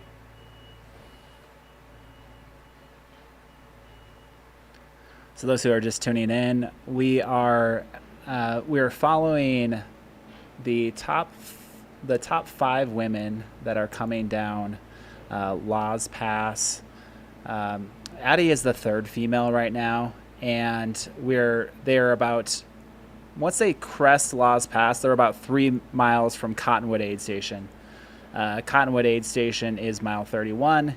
They're then going to get some aid and then turn around and do exactly what you're watching again. So everything that they're coming down, all these runners are going to have to go back up again and make their way back to St. Elmo before they start heading their way towards the Continental Divide. So, we're 6 hours in, and we're just getting started. Yeah, these shots are just so cool to see. Really shows what these runners are going through, and again, the beauty of this race and what brings runners out here time and again, as well as seeing just the popularity of the sport or the race itself. starting with 75 and up to that 225 now. So cool to see with the 8th running year of this race. So as Addie is running down, we're going to try to get you the aid station time in and out at Cottonwood for the top 4 men who came in and out of So it looks like, wow, Ryan Sullivan was just in the aid station for 2 minutes. He's got total 4 minutes of aid station time so far in this race. Jeff Colt was in and out again in 2 minutes. Jeff has had 3 minutes of aid station time. Ryan Smith in and out real quick again. We saw that, 4 minutes of aid station time. And Scott came in and out in 4th. It took a little bit of time at Cottonwood. Nothing crazy. Was in there for 7 minutes just to refuel and get back up and over Laws Pass.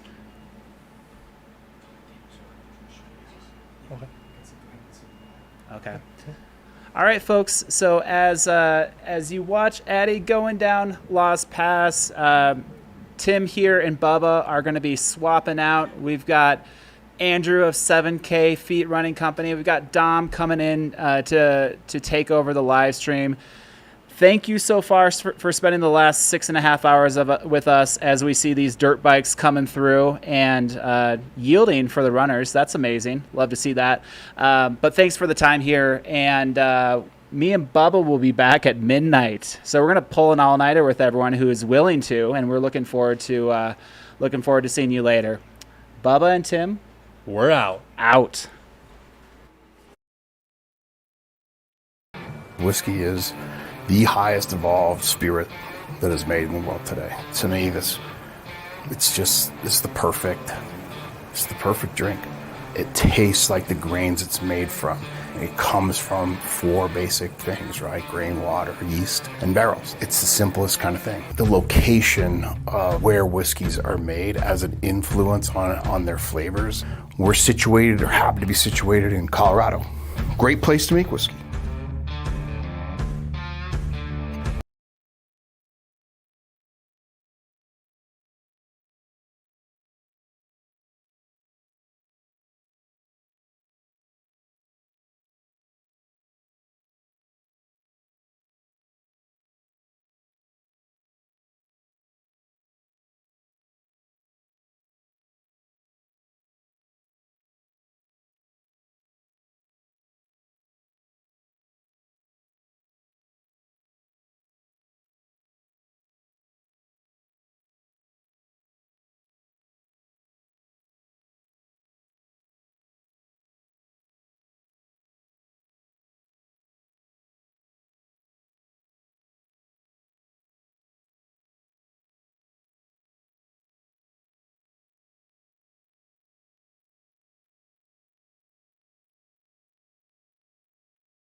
Well, we are back here in the studio for High Lonesome 100. A little bit of a shift change, so we'll get you introduced to our new voices here and take it from there. I'll let Andrew jump in first. Thank you so much, Don. It's a pleasure to be here. We are really excited to be here for the next 6+ hours of racing. We got some wonderful areas they're going to go over. We've got Tin Cup, Hancock, Lost Wonder Hut, possibly Purgatory, depending on how fast the guys are running. Jump in even more. Why don't you tell everybody who you are, why the heck you're relevant to this race? Well, thanks a lot, Don. I mean, I own 7,000 Feet Running Company in Salida. I'm very excited to be part of this race. Our shop opened up the same year that High Lonesome actually opened up, so it's a thrill to be here, open for 8 years, and to have the 8th year running of the High Lonesome 100. It's a big part of our running community. It represents everything our shop represents. And for us to have this great community and this great race in this area is just a blessing and a beautiful thing for us. It's I can't believe it's been 8 years since we opened up, but great people like Caleb and Kelsey who run the High Lonesome 100, they have made this community so wonderful, and it's great to be part of that and great to be part on this live stream, Don. Amazing. Well, my name's Don Reichelt. Andrew and I are actually back both for the second year of being in booth here at the High Lonesome 100. I have not done this race, as we see Rachel coming into the aid station here. But this race has been the top of my bucket list for quite a while, only on the community element, the race that Caleb and Kelsey have built, and the reputation of just what this race is and what they stand for.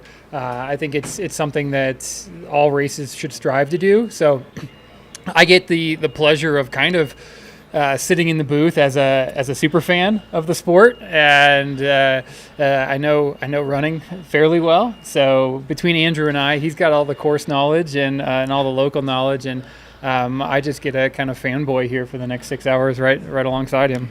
Yeah, I mean, this is a dream come true for me to be able to watch this race live and to be able to see everything happening in real time. It's wonderful to be able to show people all across the country and all across the world how beautiful this mountain range is, the Sawatch Range, and how wonderful the High Lonesome 100 is. Kind of talking about what this race represents. When in terms of equity, in the top 10 right now, we have 3 women in the top 10. Amazing. It really goes to show how important it is and how wonderful it is to have the best runners that we can get into this race. And every year, both men, women represent this race extremely well. And you see this year we have people that are going after those course records right as we speak. And we're going to actually see in the next 3 or 4 hours if these runners are going to be able to get there. Yeah, I think we're on pace for that. We're all rooting for it. This race seems to elevate itself every single year with new performances, and this is the first year with a dedicated elite field that they set some spots aside for the elites. So you're seeing it taken to the next level more than it ever has been.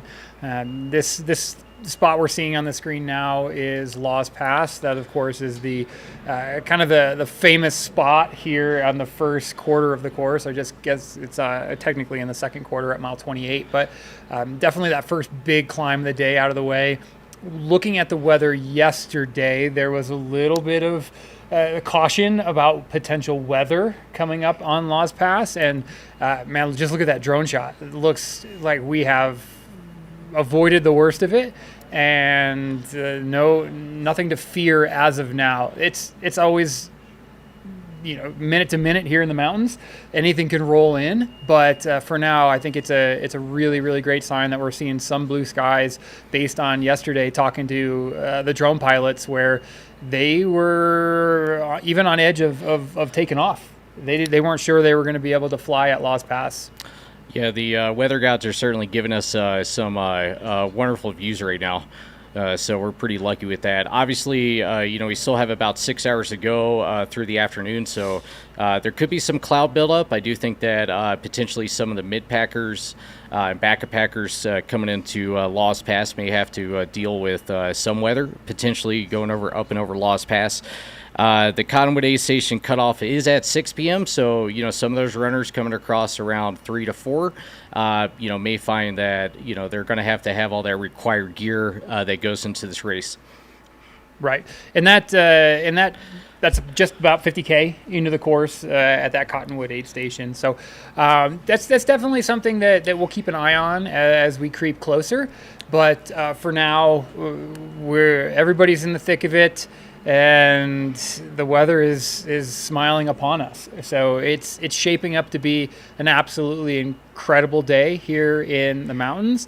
And gosh, I got goosebumps already. Oh gosh, I better pace myself here in the booth. We're only a few minutes in, and I'm like jazzed about life here. So we're taking a look here at St. Elmo 1. We're going to start seeing the leaders come through here probably next about 10 to 20 minutes, coming in. So we're seeing the people going out, and we're going to see some people pretty soon, like Ryan Sullivan, Jeff Colt, Ryan Smith, Scott Trayer, and Luke J.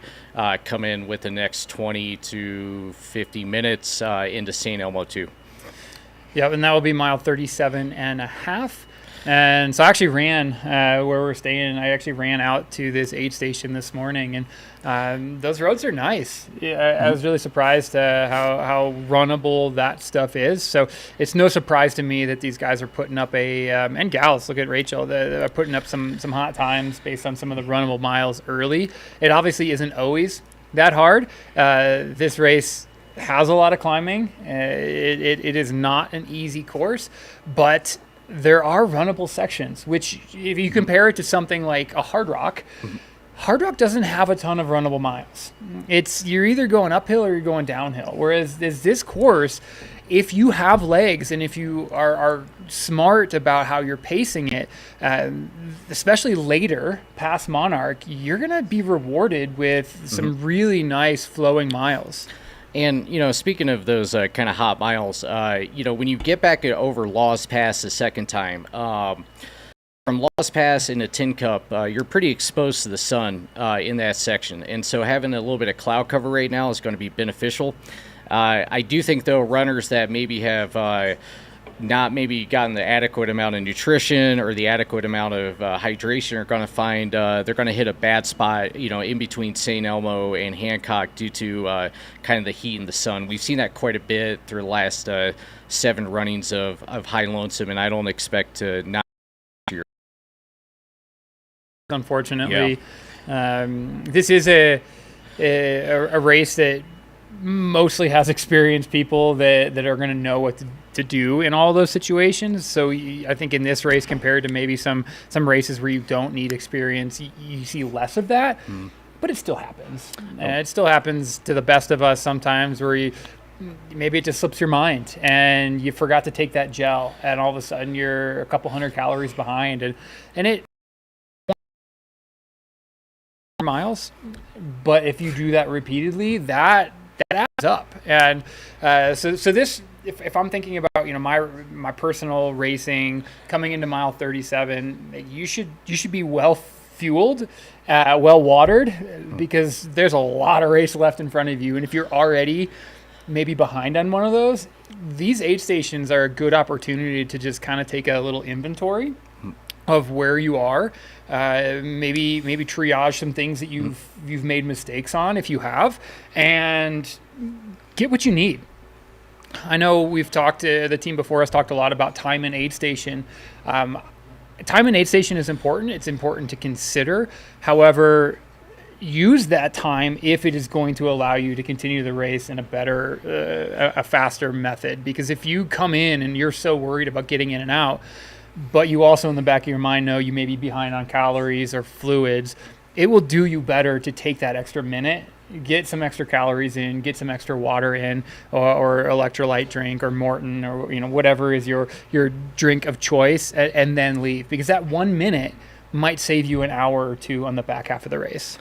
Yeah, that's 100%. I know that coming into Cottonwood, that's the first time that the runners, if they have crew there, can have their crew take care of them. So I'm sure a lot of these runners, and most of them have crew. They're going to be able to talk to them about what their nutrition plan is, what their time is behind the runners ahead of them, et cetera. So it's a lot of chess being played right now. But yeah, I'm sure that, when you talked about taking the nutrition and, taking an extra minute or two at an aid station, I know you've run several 200s and mini hundreds. I'm sure you have a lot of experience with, thinking you're saving time when actually you're increasing, paying some interest later in the race. And this looks like Ryan Smith coming down from Laws Pass, I'm guessing. Just a little bit ago, we showed Jeff Colt, and this course is interesting because there's not a lot of opportunities to see your competitors, but this out and back is one of those opportunities. So these guys, unless their crew has told them potentially where people are, then you don't always have these opportunities to see people. So I always think, do you want to see where people are? Do you not? I kind of always like to have that. Looks like there's a hug. I wonder if that is Nice. Is that his wife coming up? Yeah, it might be. Go ahead. As far as when you're in a race, like you're talking about seeing the other runners, is there anything that you can gain by just seeing their appearance and what they look like, in your opinion? Honestly, it's best not to read too much into it. Okay. I don't want to be like, oh my gosh, they look great or they look terrible, because it really doesn't matter, especially if they're coming into mile 37. It really doesn't matter. What is nice is just a reminder that there's still people on course. Sometimes, especially whether you're the front of the pack or the back of the pack, you get a little lonely. And these out and backs allow you that opportunity just to see other people. And in a sport that kind of features a lot of lonely miles, that even if you're somebody you're racing and they might be a mile or two ahead of you, seeing another body on course is just kind of an emotional pick-me-up, at least for me. I'm sure some people are like, okay, looking at the watch, okay, I'm at Lost Pass and I ran down, okay, I'm sure their competitors are doing the math to determine where they are. But I think for the vast majority of the field, you're going to see these out and backs where they're like, hey, friend, hey, buddy, I haven't seen. I mean, even you saw Ryan stop and give somebody a hug, and he's in the front of the race. So I think there's a more of an emotional pick-me-up from seeing other people than there is any kind of advantage that you can gain as a competitor. Nice. Yeah, that definitely makes sense. I mean, I've been in races before where it's just like, I feel like I see no one from about mile 1 to, mile 30. I see aid station volunteers and that's it. It's kind of like I'm just out there alone. And yeah, I could definitely see going over a 12,000 foot pass, being able to see someone's smiling face, being able to see somebody that I can empathize with would be pretty beneficial for my well-being. Right? Yeah. It is. For it being such a solitary sport, there is a huge emotional element of just the camaraderie and the people element. And that's just as much, I can tell you, from leading a race or winning a race as it is from being in the middle of the pack or even the back of the pack. So it's a sport where, yes, we're all racing the clock, but we're all encouraging and all supportive of each other to beat the clock. Nice. So is there any, because they're coming up on, about 30 miles or 50 kilometers, is in your experience, is there any kind of way you might want to feel roughly about 1/3 through the race, or something you'd like to experience, or how you want to feel generally differs from how you actually do feel. Being a third of the way into the race is probably where you're just, I wouldn't say I'm feeling fatigued, but I'm definitely aware that I've done some work. I don't want to feel worked or tired even. That if I am feeling that is the trigger to start considering, okay, like going through my checklist, okay, how are my calories? How are my fluids? This is like 33 miles is a really good mental checkpoint of everything we talked about previously. So yeah, you want to feel good. Generally for me, I want to feel good until 100K when it comes to 100 miles. And if you're feeling good through 100K, then I'm right where I want to be. I can gut it through 40 miles or puke and rally or whatever it looks like at that point.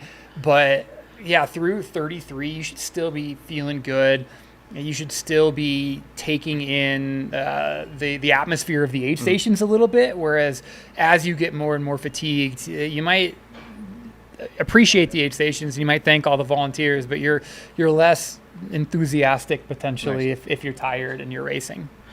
So we got a little split screen here. We got on the right side, we got a St. Elmo 1 and St. Elmo 2.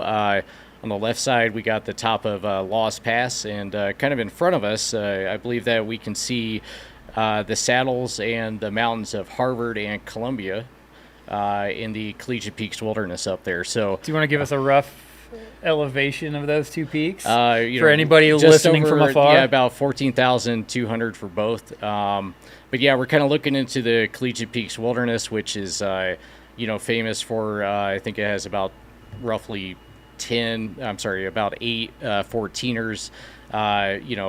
Obviously for people that are familiar with Nolan's, we just had a Nolan's 14 record that was crushed, which is Francois wild. Dane that was throwing down. That was wild. So, the mountains that these runners are running through are famous not only for High Lonesome, Leadville 100, but they're famous for Nolan's 14 as well. So there's a lot of history in these mountains as far as sports, endurance sports, and just the history of the area.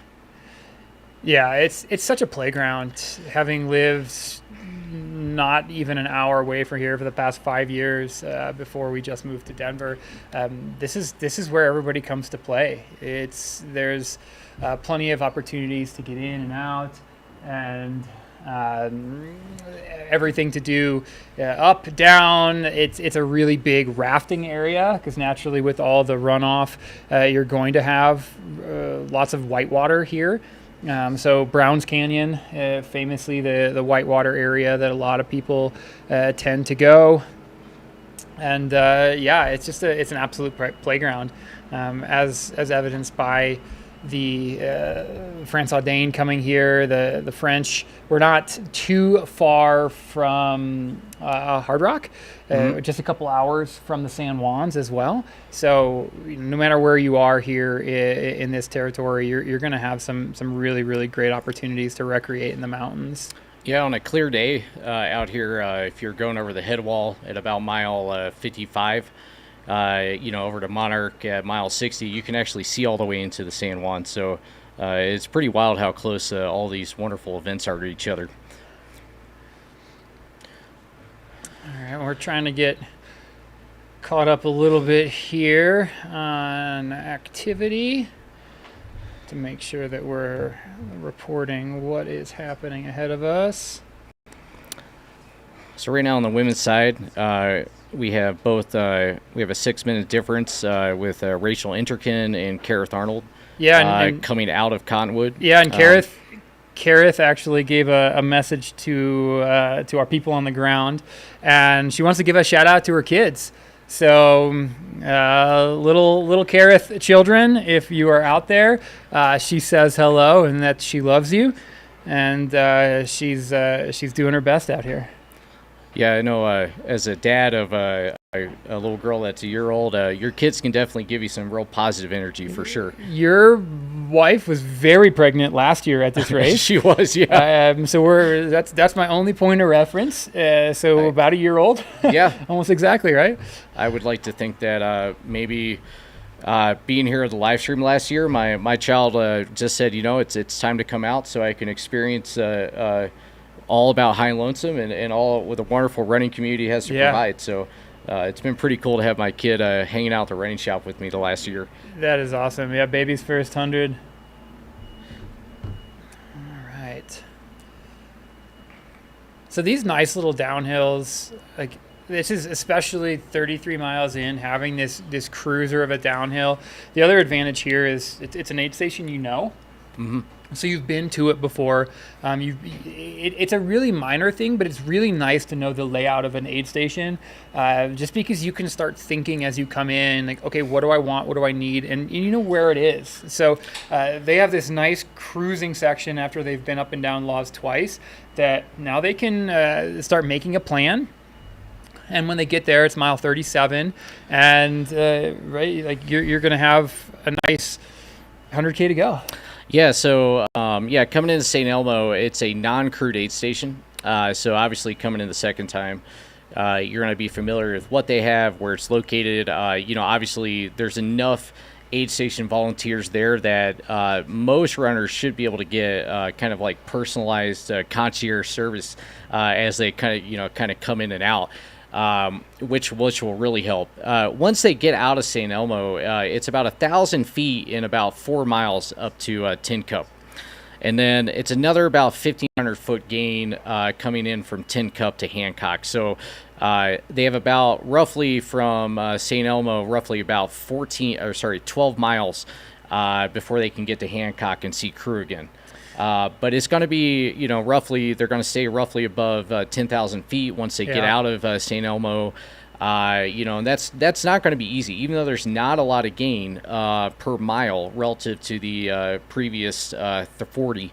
They're still going to experience some pretty hard, pretty hard miles. Yeah, and the slopes of the climbs aren't large at all, but over 10,000 feet, everything feels hard.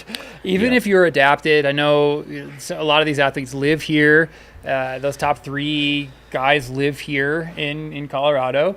You have Scott Trayer, who has been here for almost a month, taking advantage of it and getting acclimatized to the altitude.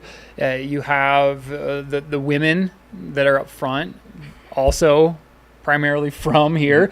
So there is an absolute advantage to being acclimatized to elevation. Even if you're not used to 10,000 feet, if you're just used to 5,000 or 6,000 feet, that does give you a slight edge versus coming from somewhere like absolute sea level, like Florida, or I know we have somebody in our top 15 from California, and Cale Newby running in 6th overall from Bemidji, Minnesota. So he's had a lot of humidity, which some would call the poor man's altitude. It's not the same. Having lived and trained in both, it's tough. It's really tough to train in humidity like Minnesota, but it's not altitude. Well, Cale has one advantage in that when he does get into St. Elmo, he'll be able to speak with fellow Minnesotan Scott Jurek.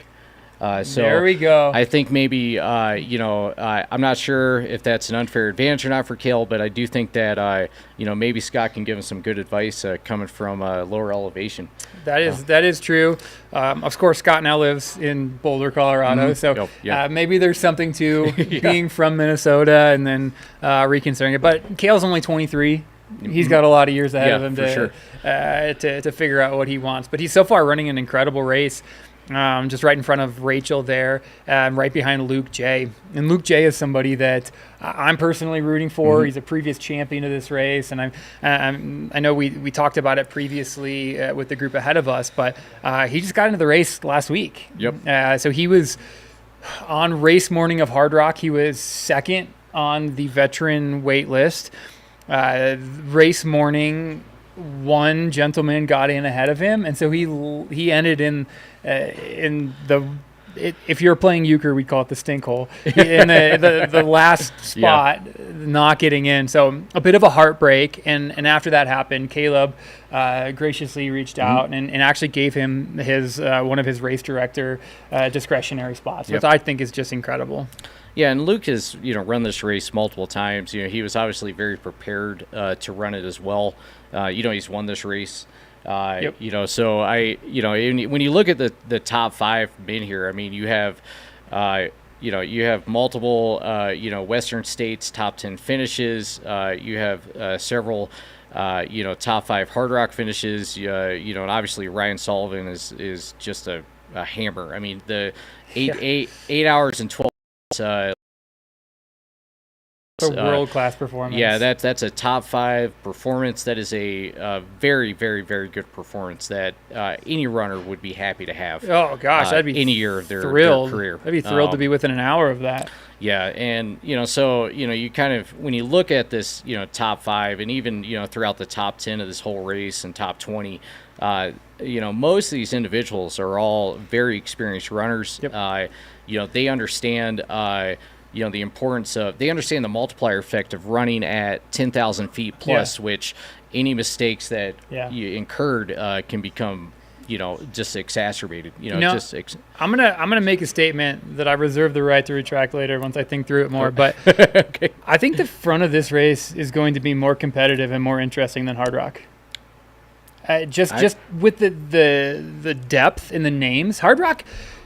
Obviously, so Dale at Hard Rock gets 3 names, men's and women's, that he gets to pick. So usually 3 elites, and then the only people that get back into the race are the previous year's winners. Yeah. So it's really hard to get into Hard Rock, even if you're is kind of developing a reputation that it's just as good or on that same tier of races as far as Hard Rock is, but maybe just a slight bit easier for elites to get into. So you're seeing these deeper elite fields. Yep. And you're seeing it go 5, 6 deep, men's and women's. Whereas, I love Hard Rock. I was there last weekend. I was field commentating. But once you get through the first 3 or so, it gets a little thin. And I don't think you're going to see that here ever again. Yeah, I think that, as a, part of it is just how wonderful the community is surrounding this race. And, it doesn't matter if you're elite or you're somebody that is in the back of the pack. I mean, the energy associated with this race is something that you want to be a part of. Yeah. And it draws that in. It has that, effect of just wanting people to be part of it and be there. So, from my perspective, that's what makes this race so tight, and what makes these times so close is that people want to be when you do something well, everyone wants to be a part of it, and I think that's definitely a shout out to Caleb and Kelsey for what they've created. Yeah, absolutely. I know Scott Trayer, forgive me, I think 21 or 22. He was actually in second place in the race. He dropped at Monarch.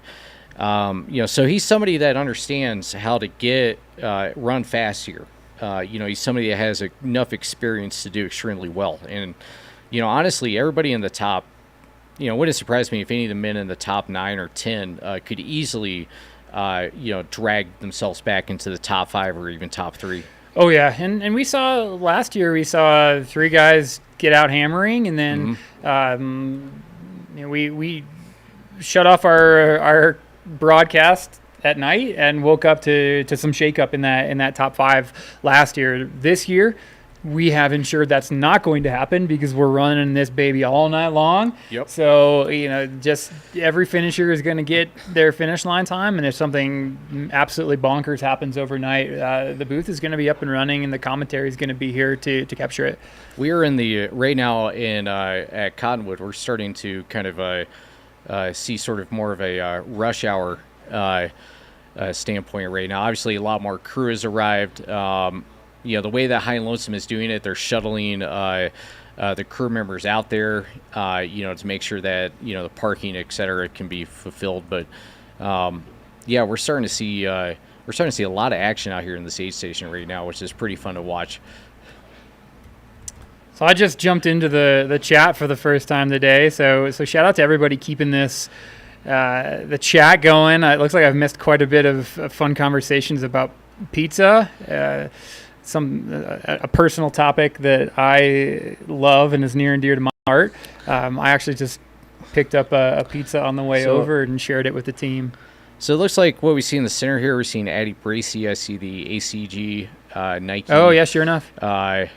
Symbol there. We're back to St. Elmo now. And I believe to the left was Rachel Limke in the yellow. But I couldn't see the bib number. So right now we're looking at St. Elmo again. If you're wondering who that beautiful man is on the right in the Hawaiian shirt with the red hat, that is Matt Simmons. Shout out to Matt. Matt Simmons ran San Juan Solstice. He PR'd by 3 minutes. He also is going to run, I think, what is that, Crazy Mountain coming up next couple weeks? Oh, yeah, next weekend. So he's excited to do that. So he's doing his due diligence and helping people out and, being part of the community, which we really love about Matt. He's a good guy. Yeah, it's one of my absolute favorite things about this ultra running community is generally when we're not running, we're figuring out a way that we can support other people running. And whether it's this race or Hard Rock or whatever, my general mentality is like, until it's my turn, I'm going to cheer for everybody and support everybody. And I didn't get into Western States. I didn't get into Hard Rock. I didn't even get into High Lonesome Lottery this year. And I've been in every single one of those races cheering for everybody else and supporting however possible. That's just how incredible this community is. And I think, like, I'm not singling myself out as anything special. I think that's most people. If they're going to be able to be there and support the racers and support the race, they will. Yeah, of course. And, for a sport that from the outside appears very solitary and kind of like in some manner lonely, this sport is really driven by community help, community support, and it's, there's so many times during a training cycle or when you're just like trying to figure out like how to get into a race or how to run it. The community comes together to support everybody. And, that's what makes this sport special is that, everybody has experienced the benefit of the community. And once you experience that, that's what you want to do. You want to give back to that. Yep. So, look, we got Scott here. He's doing well. Scott Schreier, legend in his own right. And so him and Luke, same age, 44. Scott is on the U.S. 24-hour team. Chris just shouted out, yes, Chris, I'm lucky enough to be representing Team USA on the 24-hour World Championships this year. Scott is also on that team, and he's been my coach for a handful of years and become a good friend. And, of course, his partner is also in the race, Callie Vinson, who I will be, as soon as the session closes down in the booth, I'm actually jumping out and going to be crewing her through the night, which is going to be an absolute blast. And speaking of, Scott and Kelly helped out Abby Hall at Western this year. Yeah, so Scott was terrified of getting dropped by Abby, so he was picking her up from Forest Hill and running to Rucky Chucky River Crossing, American River. Never even run with Abby, and I've already been dropped. Yeah, and I've known Scott for a long time now. He did a dedicated warm-up to pace her. Like he did like mobility and motion strides. And he was legitimately concerned about getting dropped by Abby Hall, which was amazing. And obviously, she went on to write history by winning that race. Hey, to anybody asking what Scott is wearing, he is pioneering, if you will, the double belt half tight look. So he is wearing Janji half tights with a naked running belt on his lower waist and the Raid Research running belt on his abdomen. And he has figured out a way to get all of his required gear and water between his tights and those two belts, which I think is good for him. He knows what's comfortable. It's pretty ingenious. I think that if it's comfortable for him and it works well. I mean, I think that's what's awesome about ultra running is that you have the required gear to keep you safe. Make sure that if you do get in a situation where you might be 2 hours away from help, like on a course like this, it's important that you carry that gear, but it's pretty cool to see this kind of development with that. I thought it was pretty interesting to watch that Instagram reel he made. Yeah, and it's interesting too, because if you think about it, especially if you're not fully adapted, and I know Scott has been here for quite a while to get adapted to elevation, but adding something that is constricting your lung function, like a vest, it definitely adds, even if it's like a pound of pressure or less, it adds another element of discomfort and challenge to deep breathing when you're climbing these high mountain passes at this high altitude. So that was kind of, I saw talking to him, he doesn't like wearing a vest ever, and even more so here at altitude. So yeah, it's kind of hard to see. This is a far away drone shot, but it looks like he's clapping for everybody that comes by. He's just one of the nicest guys in the sport, and you can't miss that thick Boston accent that he rocks. So one thing, kind of interesting is that I do think that because he has so much stuff in his belts, and I could be wrong, but I don't think he has the ability to have pulls. He's not a pull guy. He's just not a pull guy. No, Okay. he does not like pulls. Him and I'm actually racing next weekend, another mountain race here in Colorado, and as my coach, like him and I had a long conversation, and neither one of us really like pulls. I think it's definitely the Americans in us. Like we're just not used to using them. So unless you're going to dedicate a lot of time to being comfortable, it feels a little clunky. And I know a lot of people call them like cheater sticks, or there is an advantage, but the amount of time for people and Scott and myself included to kind of get to that point, I just hold on. This dude clapping for everybody going by. I know. This is this is Look awesome at this. to watch. Like Scott is I mean, he's trying to win this race. Yeah. Like he is here to be competitive, and like he's just the happiest dude out there. I saw him before St. Elmo, and he was just happy as can be. Yeah, and for anybody that's like thinking about, gosh, how do I hike, or how do I power hike uphill? Scott has given a great example of somebody that has really nice form here. He has his hands on his quads. He's making sure that he's helping those quads out as they're propelling him uphill. But he's also not it doesn't appear that he's put himself in any like high level of stress here either. No, he definitely he's a savvy veteran of this sport, and obviously he's been a Western States top 10 finisher. He's got in his golden ticket at Black Canyon's 100K. Yeah, he knows what he's doing, and for him, using the upper body strength on the quads and kind of pushing off on these climbs versus using the poles is definitely the best for his running style. I think we're about to see him because we're almost to the top now. now. So that's what the snow patch is here. Yeah, we're about to see him rip downhill pretty nice. Looks like he has the ice bandana as well to keep cool. Maybe. Oh, I thought he was going to grab a handful of snow here. In the races that you've done, when you get a top of a climb, there's always sort of this wonderful sense of relief and confidence, and just like you're just happy to be up at the top. Yep. And there's nothing really like when you get to the top of a climb and you feel good, and being able to just start running immediately at a good pace. It's really a wonderful feeling. Yeah, I'm somebody that I got into the sport to see cool things and to do cool things, not necessarily because I wanted to try winning races. So there's always an element of my racing that will be take 2 extra breaths and look around.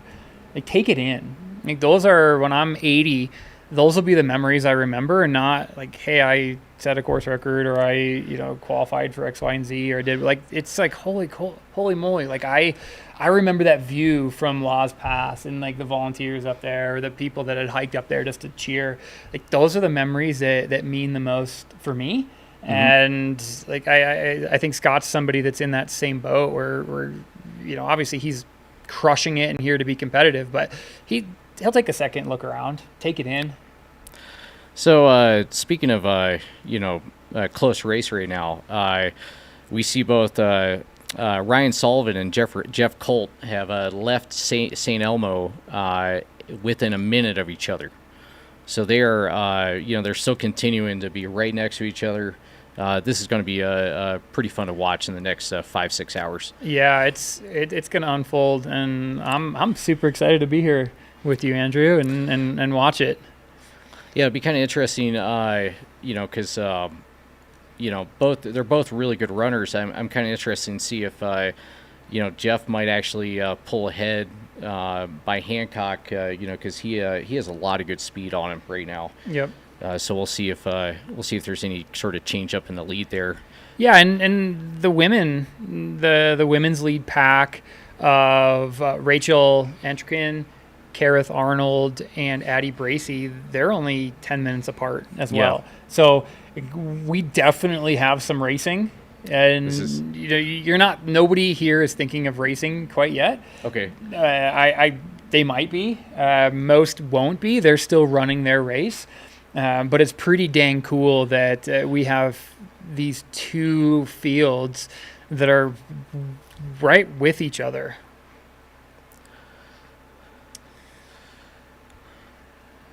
Oh man, this view of watching Scott come down here, it'll never get old. This is awesome. Scott, of course, a Northeast guy. He trained a lot in his younger years in the White Mountains. So if there's anybody that knows how to do a technical downhill while saving quads and not rolling ankles, it's Scott Trayer. Now, I've heard people, talk about, because, Scott's from Scottsdale, that kind of heat training is against altitude. So he actually just moved to Prescott, Arizona. Oh, okay. So he went up a little bit higher to get out of the heat. Him and Callie Vincent bought a place in Prescott. So they escaped the heat just a little bit. But yeah, so he's lived, I think for the past, I wouldn't be able to give you the right number of years, but the last 4 or 5 years probably in the Arizona area, in Scottsdale most recently, and then just relocating to Prescott. And Prescott, for those who maybe don't know, it's around I think 5,200, 5,300 feet. Yeah, it's similar to like a Boulder. Yeah. And it's not quite Flagstaff, but it's on the way to Flagstaff. So I only know Prescott because I ran through there during Cocodona, but I hear it's nice.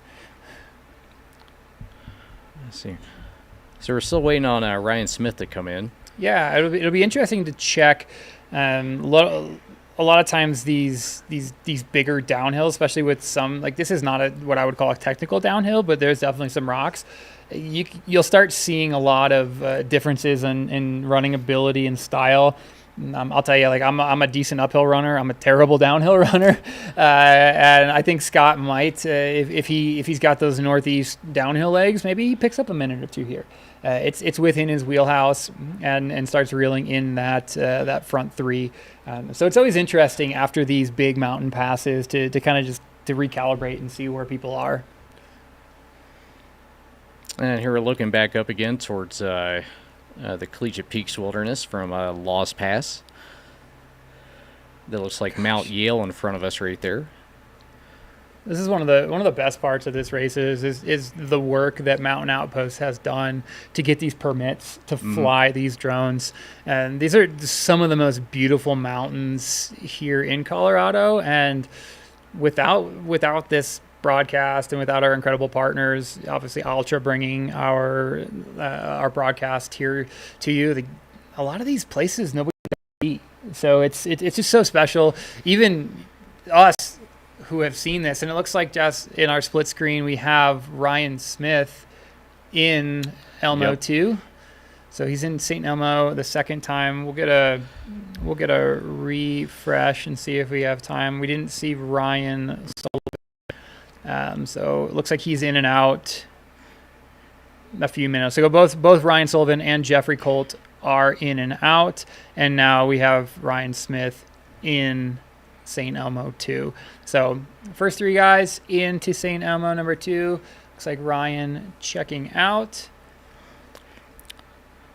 Yeah, we look at the in and out for these aid stations for both Jeff and Ryan Sullivan. They have combined less than 10 minutes total, maybe like less than 5 minutes total at these aid stations. These guys are, they have a plan before they're getting into these aid stations, and they're not messing around or staying around very long. They're definitely doing a kind of aid station 101 right now. It's pretty fun to watch this. It doesn't seem significant right off the bat to be like, oh, what's 1 or 2 minutes here and there? It's like, yeah, but when you in 10 or 12 aid stations, that's a half an hour. like suddenly, and if you lose by 20 minutes, Yep. well, there it is. So you see Ryan Sullivan come through, and we don't have this down to the second, but he checked into St. Elmo 2 at 12:47. He checked out of St. Elmo 2 at 12:47. So a less than a minute stop for him coming through there. So these guys know that this is where like you're aware that there's other people with you right now, and these little opportunities to not waste any time. You're not necessarily racing, but you're certainly not wasting any time. Yeah.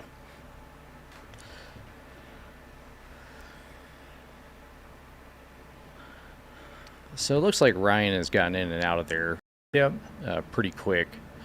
So we should see an update on the live tracker pretty soon on that. We had an Amelia Boone shout out in the chat from the OCR report. Yeah. Of course they're gonna be supporting Amelia, the multiple time was that world toughest mudder world champion and the queen of pain. She knows how to suffer, and she's definitely had a very interesting career. She's fought some injuries and some various things in her past that she's overcoming, and she's out here for the first time in a couple years lined up. She was actually supposed to race this last year and actually had an injury just a couple weeks before and ended up dropping out, which I lucked out because she became my co-host for I think 4 or 5 hours last year in the booth. But you never want to see somebody that has trained so hard just in the final weeks drop out, which unfortunately we saw this year with a handful of drops leading into to the start. But good to see Amelia healthy. She had a really impressive performance at North Fork 50K just about a month ago. Very good. Just dominated, is healthy, and she's an athlete that she's about 7th female overall right now in that female field. She's somebody that I certainly would not bet against later in this course. She knows how to grind, and she's smart. She's been around the block. I think she's an attorney for Apple. Like, she knows how to put together a race. So she's somebody that I would expect to run strong through the night. So I say all this because we're expecting her any minute into Cottonwood. Well, and Amelia was supposed to run last year. Yep. And, just to kind of, when we talk about like giving back and, having somebody that can offer a wonderful perspective. I mean, she came back and said, I'd love to be part of this live stream. So I think you got to hang out with her for about 6 hours. Yeah. And, what a wonderful experience to get to, hear, her thoughts about racing and her perspective on this course. It was pretty fun to watch. And it was super impressive. It could have been, like, nobody would have faulted her if she would have been like super bummed out about not racing and wanted nothing to do with the race. Yeah. I would have totally respected that. I would have been like, you know what? Like, I can't even be around the race because I know I want to be racing. But the fact that she made the drive up here, the couple-hour drive from Golden, and gave her time to the race, and like we're volunteers here. So she volunteered last year versus sitting at home and just pouting. So I have an unbelievable amount of respect for that.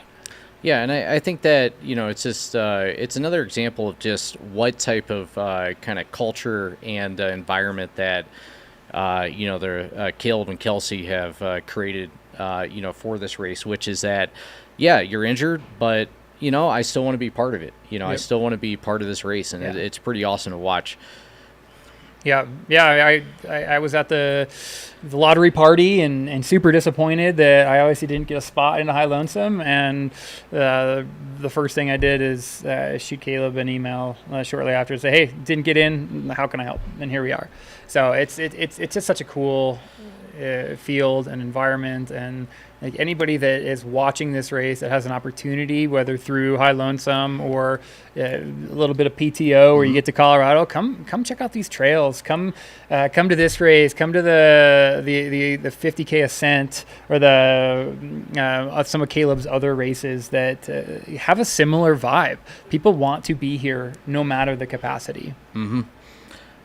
So as we zoom in here, on this runner coming up, Laws Pass for the second time. I'm assuming this is maybe Luke J. or Kill Newbie. So we'll be able to see pretty soon who that is.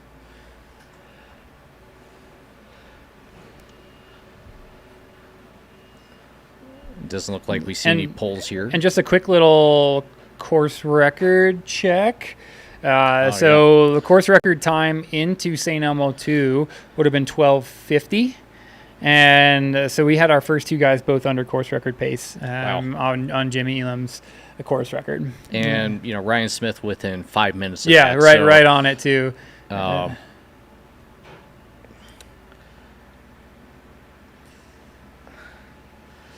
Yeah, you'll have to excuse us since we're just coming in and seeing some of these folks for the first time. We're not inherently recognizing the outfits quite yet. We'll promise to do our best here. I know that we're not like really getting into the crux of the racing yet for both the men and women, but for a course record, I mean, obviously Jimmy Elam, when he went out, he was kind of alone for a lot of it. Yeah, kind of a time trial. Yeah. Whereas, here's an example of you have three guys within that course record. Is it easier to sort of get that course record? And I mean, I'm not saying it's easy, but to have somebody else with you, kind of propelling you forward and feeding off each other, is that something that definitely helps? I wouldn't say definitively for everyone that it helps or hurts. I think everybody is just a little different as far as that mentality. There's a potential where it could hurt, where like, oh man, there's somebody right here. I just put in a really good climb and they're still with me. Like, what the heck? Why haven't I dropped this guy? And if you're thinking that early, then maybe that's too early, and it backfires a little bit. I tend to the few times that I've thought about a course record, I tend to kind of want to be alone, run my own race. I don't want to be thinking about anybody. I just want to be running. And a course record isn't something that, like, oh, if I do some math, I'm going to set a course record, right? It should be, you're going to have to be super fit to set a course record. Sure. So if these guys aren't thinking a course record yet, 37 miles in, it'll become a byproduct of the race as it unfolds. That, like, let's say one of these three gentlemen and one of the three ladies are on course record pace, mile 80. Maybe it becomes a little bit more aware. I'm guessing they don't even know at this point. Okay. They've set out their race, and maybe their race plan includes a course record. Like, hey, if I run my best race, it's this, and they know they're on their plan. But I don't think the course record really matters yet. It's more just stick to your plan. Okay. Stick to your pacing, and in the last 10 miles, if you're like, hey, if I push just a little bit, I can get that course record. That's when it starts becoming a factor. Okay. Yeah, for me, and everybody might be different, right? Some people might like racing all 100 miles. I certainly would not like that. Yeah, I mean, somebody who obviously is never going to get a course record, it's just kind of interesting for someone like myself to watch that and see these two guys, and I mean, be fair, in the last, I think what's kind of cool about live streaming, in the last 4 years is that we've seen so many, course records, and we've seen so many people, kind of go after this. So it's kind of interesting to watch it live. Whereas, before we were looking at tweets and irunfar.com updates, which were awesome. The satellite cool. phones. Yeah, satellite phones. Reload button on like every minute, just to hoping I'd see somebody come through and be like, oh my God, they're on course record pace, and so to kind of watch this live is pretty awesome. It's pretty remarkable, thanks to the power of Starlink and drones and all this stuff. That there's a lot of aid stations, like you said, like you would never get updates from. Because I think famously, probably the most famous scenario of this is the Leadville 100 aid station of Winfield. Oh yeah, where you're 45 minutes to cell service, and they used to have a guy on a motorcycle tabulate, like take a list of results and just scream out that road till they get to service, and then uploaded results, and then would come back, and then so it was all manual. And now they this little white box can just transmit instantly. It's pretty amazing. Yeah, and honestly, one of the greatest things I always, because I've been, part of these races and helping out, but to watch these on live stream really shows how big a production these races are. In terms of all the volunteers, in terms of just the organization structure, and how well these races are put on. Because every single person who's volunteering is essential to the success of the race, to the health of the runners, to the safety of the runners. And to be able to watch this in real time is pretty awesome. Yeah. So a couple of the comments in the chat are around the field and the wait list. So I kind of just go into that. There's a ton of awesome information on the High Lonesome website to see the different ways that people can get into the race. There's some really cool initiatives that Caleb and team have done to get different, maybe underrepresented people and groups to opportunities to race. But I know going into this past week, there were with a couple of the drops, they actually exhausted the men's wait list. So you have to have 8 hours plus of trail work to get into this race. And so he basically removed everybody from the wait list that didn't have that done already. Yep. And because of that, which I think is pretty cool, this is the first year in race history it's actually a bigger women's field. More than 50% of this race are women, which I think is pretty dang cool in our sport. That's not the norm. Yeah, and not only do you get this equitable distribution of both men and women in the race, every year we see women finish at a significantly higher rate than men typically. Yep. In this race. And it's not a surprise to see within the overall top 10, sometimes 5 or 6 women. We've, I think 22 or 23 when Annie Hughes won, set the course record. There were 5 women in the top 10. And it's incredible. And going on, so that, the 8 hours of physical trail work that must be done, they have until usually the end of June, so usually June 30th to complete that work. Anybody who hasn't just gets wiped off the wait list. Taken off. Somebody like Luke who got that call, he'd already done a ton of work for getting into Hard Rock. Hard Rock requires it as well. Yeah, I don't remember how many hours, but I think it's also 8. Yeah, I could be wrong there. So he was able to kind of apply that immediately. But anybody that gets in this race, doesn't matter if you're a legacy runner. Yep. Everybody is required to do the 8 hours of physical work. Yep. And there asterisks for that. Yeah, there are. There is a way around that, but it involves $150 basically donation. Yeah. So to me, 8 hours of giving back to the community that I love, well worth it. But for those that no judgment. Maybe you ran out of time. Maybe it's just not accessible to you. We're a sport that really brags about our accessibility and trying to become more accessible. It's a way that for whatever reason, whatever's happening in your life, if you don't have access to 8 hours of trail work, there is a way around it. And it is a donation, and it is still going for good. So we got a nice happy runner coming over a Lost Pass. A lot of smiley faces. It's such a good feeling. Oh, yeah. Look, especially knowing that it looks like and she's hammering. Yeah. She might not be there in a bit. We got our friendly crew. Look at all those drop bags in that back left corner there.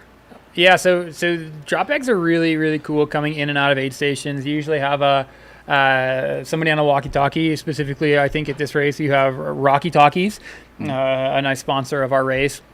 I have a set of those at home. They're super, super helpful. But they actually call ahead. As runners come in, they call numbers ahead, and then there's somebody that their only job is to grab that bag out and make sure that the person coming in has their drop bag and can get in and out as fast as possible. Do you have I'm sure you've had a lot of drop bags, but do you have a sort of philosophy on like what you have in there, what you want? Do you tend to like overfill your drop bags, or do you know exactly what you think you'll want in there, or kind of what's your thought on them? I go pretty lean. I basically will have exactly what I know I need for the next section, and I'll usually have it in maybe a gallon Ziploc.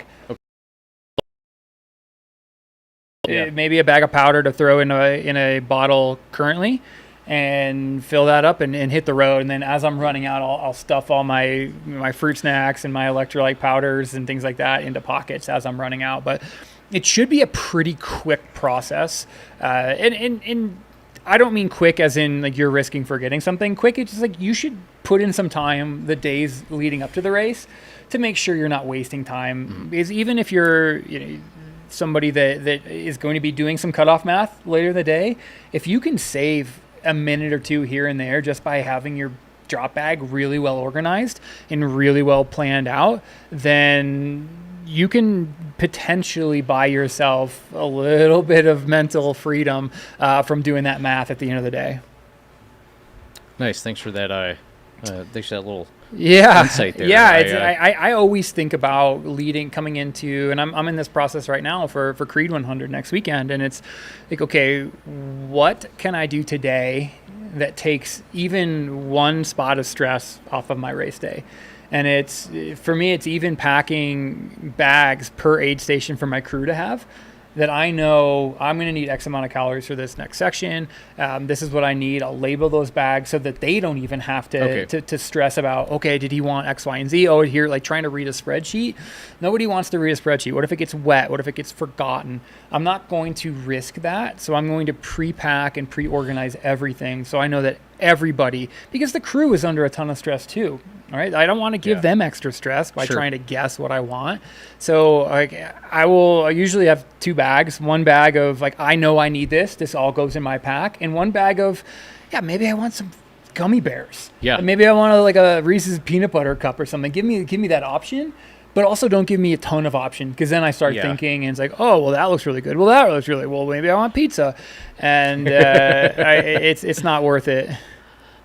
Do you find that when you're talking to your crew about when they're going to see you, do you have sort of certain kind of goals or recommendations that you give them prior to when you get into that aid, saying, hey, if I come to this aid station, I want to be in and out in this amount of time, I want to just be refilled with this or that, and then do you sometimes say, hey, when I see you guys in 20 miles, we might think about this when I get back in? I personally am not thinking about the next aid stations when I'm in a current aid station, but I usually come up with a binder that lays out every aid station, like the things I definitely will need, and then maybe even some things to ask me about based on where the race is. Something like, how the lube situation, it's things that I'm not necessarily thinking about, but a mile out of the aid station, I'm like, son of a gun, I wish I would have thought about that. Yeah. So it's just a list of things for them to kind of ask me. Okay.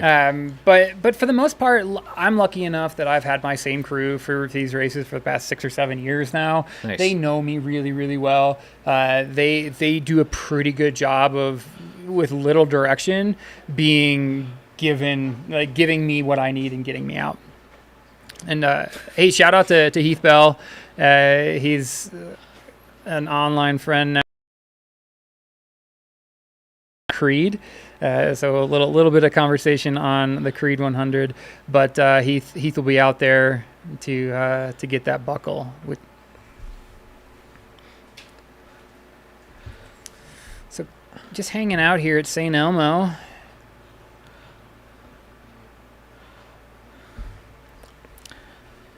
Let's see here. So we're just over 7 hours into the race. Mm-hmm. That's a good. I know we kind of talked earlier about mileage, thinking from the front of the pack as far as I'm at this aid station or this mileage. This is what I should be thinking. I think for a lot of people, it's time.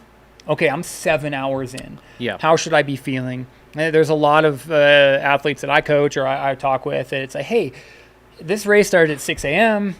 Kind of thinking about 7-8 hours in, that might naturally be a time that you want to take in a bigger meal. And I don't mean meal like you're not getting a full cheeseburger, fries, and a Coke. But honestly, if you want that, not a bad opportunity to have it. Looks like we have Rachel Intrikin coming up Laws Pass right now. She's looks like she's looking pretty good. Stopping and talking to, is that Kevin? Yeah, it's Kevin Kennedy. Yeah. Oh, yeah. And I was like, I think that's Kevin. Yeah. So that's her partner, who is a 6-time finisher here, I believe.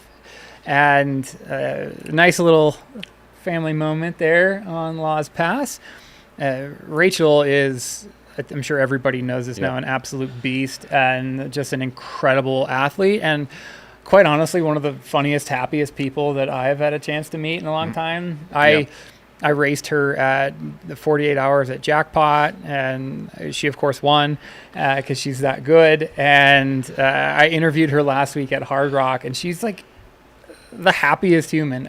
I'm so inspired by her attitude of this sport and just how she treats other people, and like just her disposition for these races is so incredible. Yeah, she loves the sport. She loves what it represents as far as the community. And she just loves being out there. You know, when you talk to her about, you know, the races that she's done, she always has a lot of excitement about it, regardless of how tough or how hard they are. And, you know, she really had a lot of excitement to run this course and I'm sure that, you know, Kevin's been talking about this for the last 8 years too. So, you know. so somebody put this in the chat earlier, and I just looked it up because it's crazy. She hasn't lost a race since 2022. Yep. Mm-hmm. That is pretty remarkable, and that was Cascade Crest, and she won a bunch of races before that. So in the past, looks like a 5th place and a 2nd place in the last 5 years. She's only not won 2 races. Obviously, there's a lot of race left, but if she were to win this, she'd be the 2nd female runner to win Cocodona and High Lonesome in the same year. Wow. And so, you know, there might be a recipe for success potentially. Although Annie Hughes and Rachel are both just phenomenal runners. So, yep. Man, I'm definitely here for this women's race. Yeah, this is going to be awesome. So cool. I'm going to do there's a little delay. There's some math involved. So I'm going to do a quick little course record check to see where she was at Cottonwood. Let's see. It looks like she went in 6:14. And currently the top 5 women are within about 26 minutes of each other coming out of Cottonwood. So this is still a very, very tight race. So she's 20 minutes up on course record at Wow. Cottonwood. And that's the... Wow, that's amazing. And that's the fastest split there. That's not necessarily McHenry Hickory's split. So that's the fastest ever split to Cottonwood was 6:34. So I think we're on CR watch. Yeah, for both men's and women's. This is awesome. Yeah, I don't know what you guys are going to be doing at midnight, but don't go to bed because there's going to be a lot of action this evening that's going to be well worth watching. I know. In the last 30 miles of this race. There she is. We get the side-by-side action. Just so cool. Just take it in here. Yeah, and you can see she has she's utilizing the poles. Looks like she has a quiver on the back as well.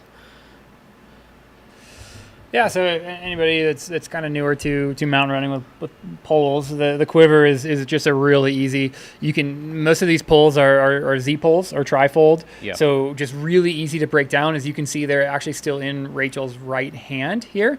So she was able to basically click one button on each pole, break it down. Yeah. And then at some point here, I would guess you'll see her reach over her shoulder and pop those into a quiver, just like you would an archer taking an arrow out. And it makes it so much easier. Kind of the quiver and the waist are the 2 places you see most people with their poles. Man, watch her run down the south side of Laws Pass. She is really, she looks very loose. She's running very with joy. Comfortable. I mean, she looks like somebody that's out for a Sunday morning recovery run. I mean, she looks really nice. She was last week at the Sherman Aid Station. We were able to, with Mountain Outpost, do an interview with her and talk a little bit about this race and kind of some of her goals. And she's like, okay, now I have to run back. I'm like, what do you mean you have to run back? And she had run down from Animas Forks up over Cinnamon Pass down into Sherman. That was like 17 miles, and she's like, now I got to go back. So that was last weekend. Wow. I think most people hear that. I would even say myself included hear that and think, wow, that's a lot of running for 1 week for a 100-mile run.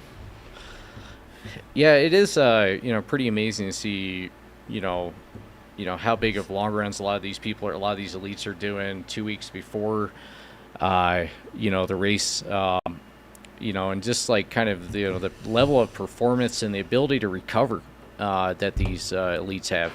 It's pretty wild to watch. If I did that, I'd still be, I wouldn't be able to walk downhill yet. There's a lot of people in this field, and I'm sure their long run for the entire training block wasn't 34 miles. Yeah. Mm-hmm. It's really impressive. And of course, she knows her body better than anybody. And I don't know for a fact that she went the whole way back to Animas Forks. Maybe she got a ride from the top of Cinnamon Pass. But even the 17 miles over, when she's like, I ran 17 miles this morning. Now I got to run back up. I was like, whoa, what? And we actually saw her running up as we were driving out. So kudos to her. She was there pacing, or I think just crewing or helping with Hannes Gehring, who is in the chat. Shout out to him. Just a unbelievably heartbreaking story from Hard Rock, and it's just really cool that he is here taking part in the chat, being a part of this community.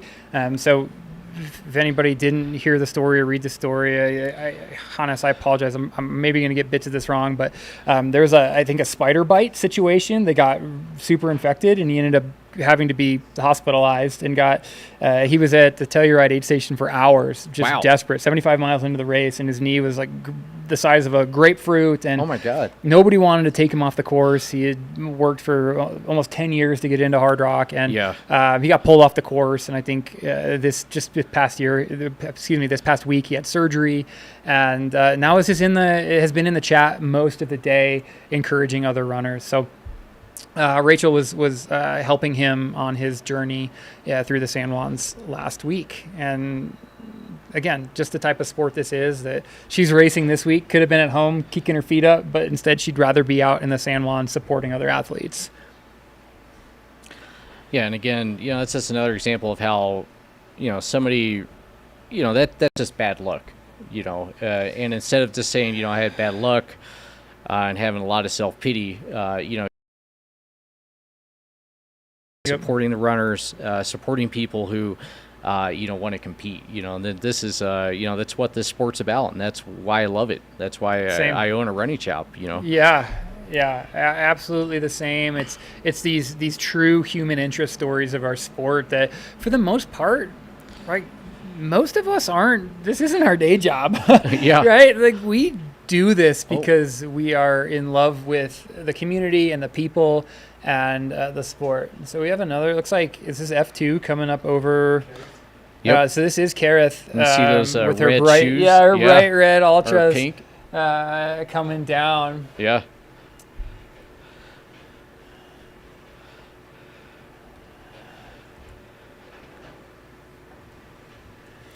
Yeah, she's running it really well too. She is. I know she shouted out her kids earlier, so if they're still watching, we'll do that again and shout out as she's coming down the pass here. And it looks like she's made up maybe, a couple of minutes on that 6-minute gap that she had coming out of Cottonwood as well. So she is. I'm not familiar with Paonia, Colorado. I just had to look that up because I did not know where that is. That's beautiful over there. Yeah, it's a beautiful part of the state, over getting closer to Delta. Mm-hmm. There's a state park in Paonia, it looks like. So looks like a pretty incredible place, all told, to train, right by Hotchkiss. Yeah, they have a kind of race pretty close there in Marble. Okay. They got like a kind of 15-mile race that beautiful area. Yeah, out there. not too far from Grand Mesa, and there's some really incredible races in Grand Mesa as well. So a really nice part of the state that I think a lot of us probably haven't spent too much time, but beautiful. I think most people that are going to be visiting those areas are probably doing it on the way through to maybe Montrose, Telluride, Ouray, something like that. But it's one that I'm going to add to my bucket list, especially if such savage runners are coming out of there. Clearly, there's some good trails. Oh yeah, it's a beautiful area. A lot of good agriculture out there.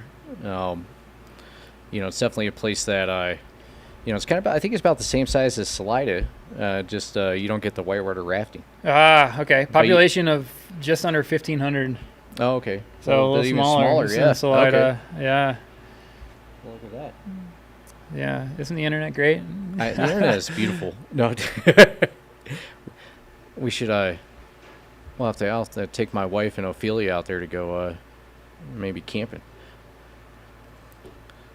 Yeah, it's definitely looking at all these shots. I'm like, oh, that'd be a good spot to get up high and throw a tent for a few nights and be off grid for just a hot minute.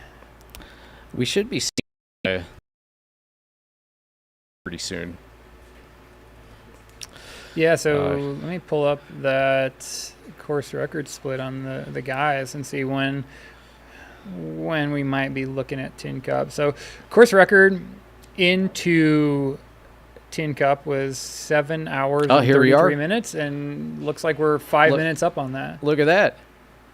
I see the unicorn is back. Same from unicorn from last year. Maybe from previous years. I don't remember, but look at that. Yeah, it looks like Ryan Sullivan coming in that Arvipa orange shirt.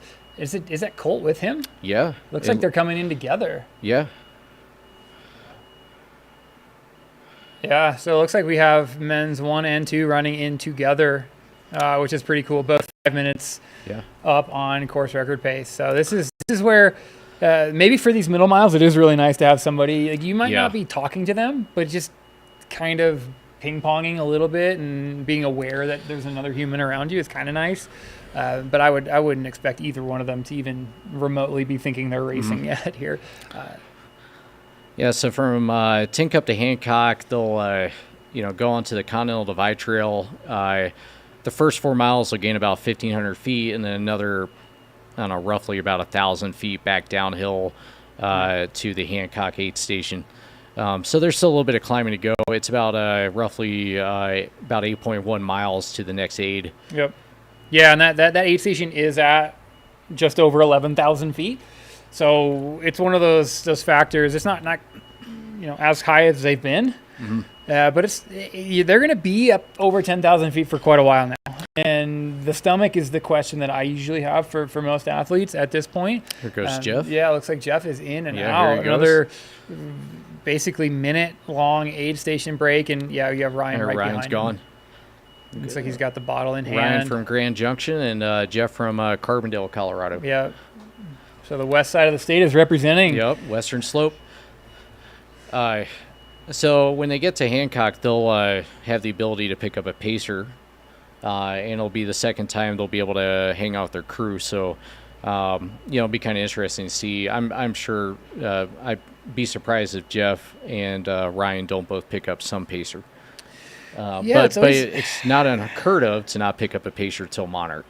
Yeah, it's always it's an interesting debate on the pacer. I know there's some racers in this field, Scott Trayer being one of them. They kind of old school, kind of Euro style, and won't use a pacer just because he knows he runs best by himself. So I'm always really interested to see the pacing strategy.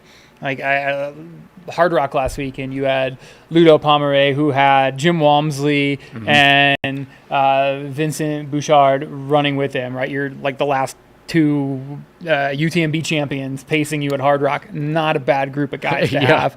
Like, if you can get that quality, maybe consider having a pacer. But you definitely don't want to be working with a pacer that you're worried about at all, especially at this front of the pack. It's like we got a group of about 4 runners coming up Lost Pass are pretty close together here. And shout out Chris Warden coming through as always on these live streams with the name Chad Piola doing the Hard Rock High-Low double. Oh wow! Which is the Hard Lonesome. Yeah, it's always so remarkable hearing the folks that are doing this, and my goodness, that's a lot of vert in 2 weeks. That's almost 60,000 feet of vert in 2 weeks.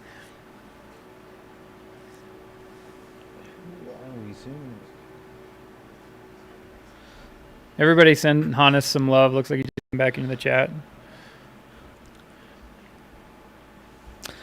I'm actually, we're seeing quite a few runners coming up this side of Lost Pass with no poles.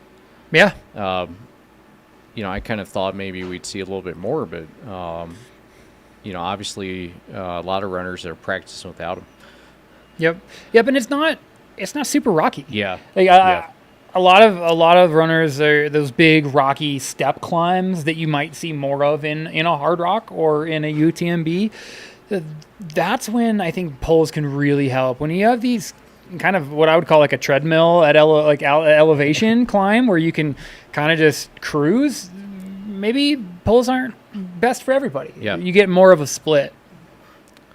I mean, I would think maybe, next session coming up where they'd maybe want poles would be between Lost Wonder and Purgatory. Yep. Going up that head wall. Yeah. That's pretty steep right there.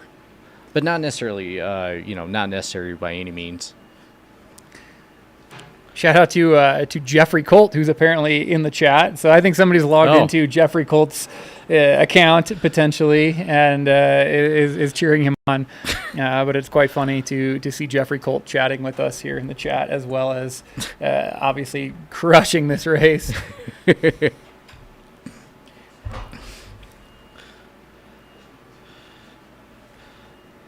And this is obviously getting into two-way traffic here too. So most runners are yielding to a faster moving runner.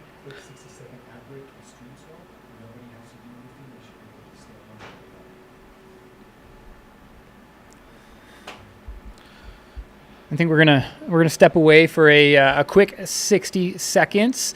Thank some sponsors, pay some bills, and we will be right back. Every day, I open 7,000 feet for Salida, Colorado. Here, we are about community. Running here is more than putting one foot in front of the other. You run in the footsteps of those before you, next to you, and after you. Running in this small mountain town means being part of something greater than yourself. It isn't just the shoes, it's where the shoes will take you. Focus, exhilaration, euphoria.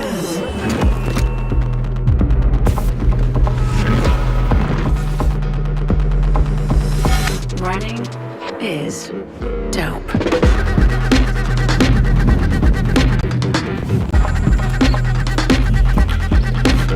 Experience a new high. Ultra, stay out there.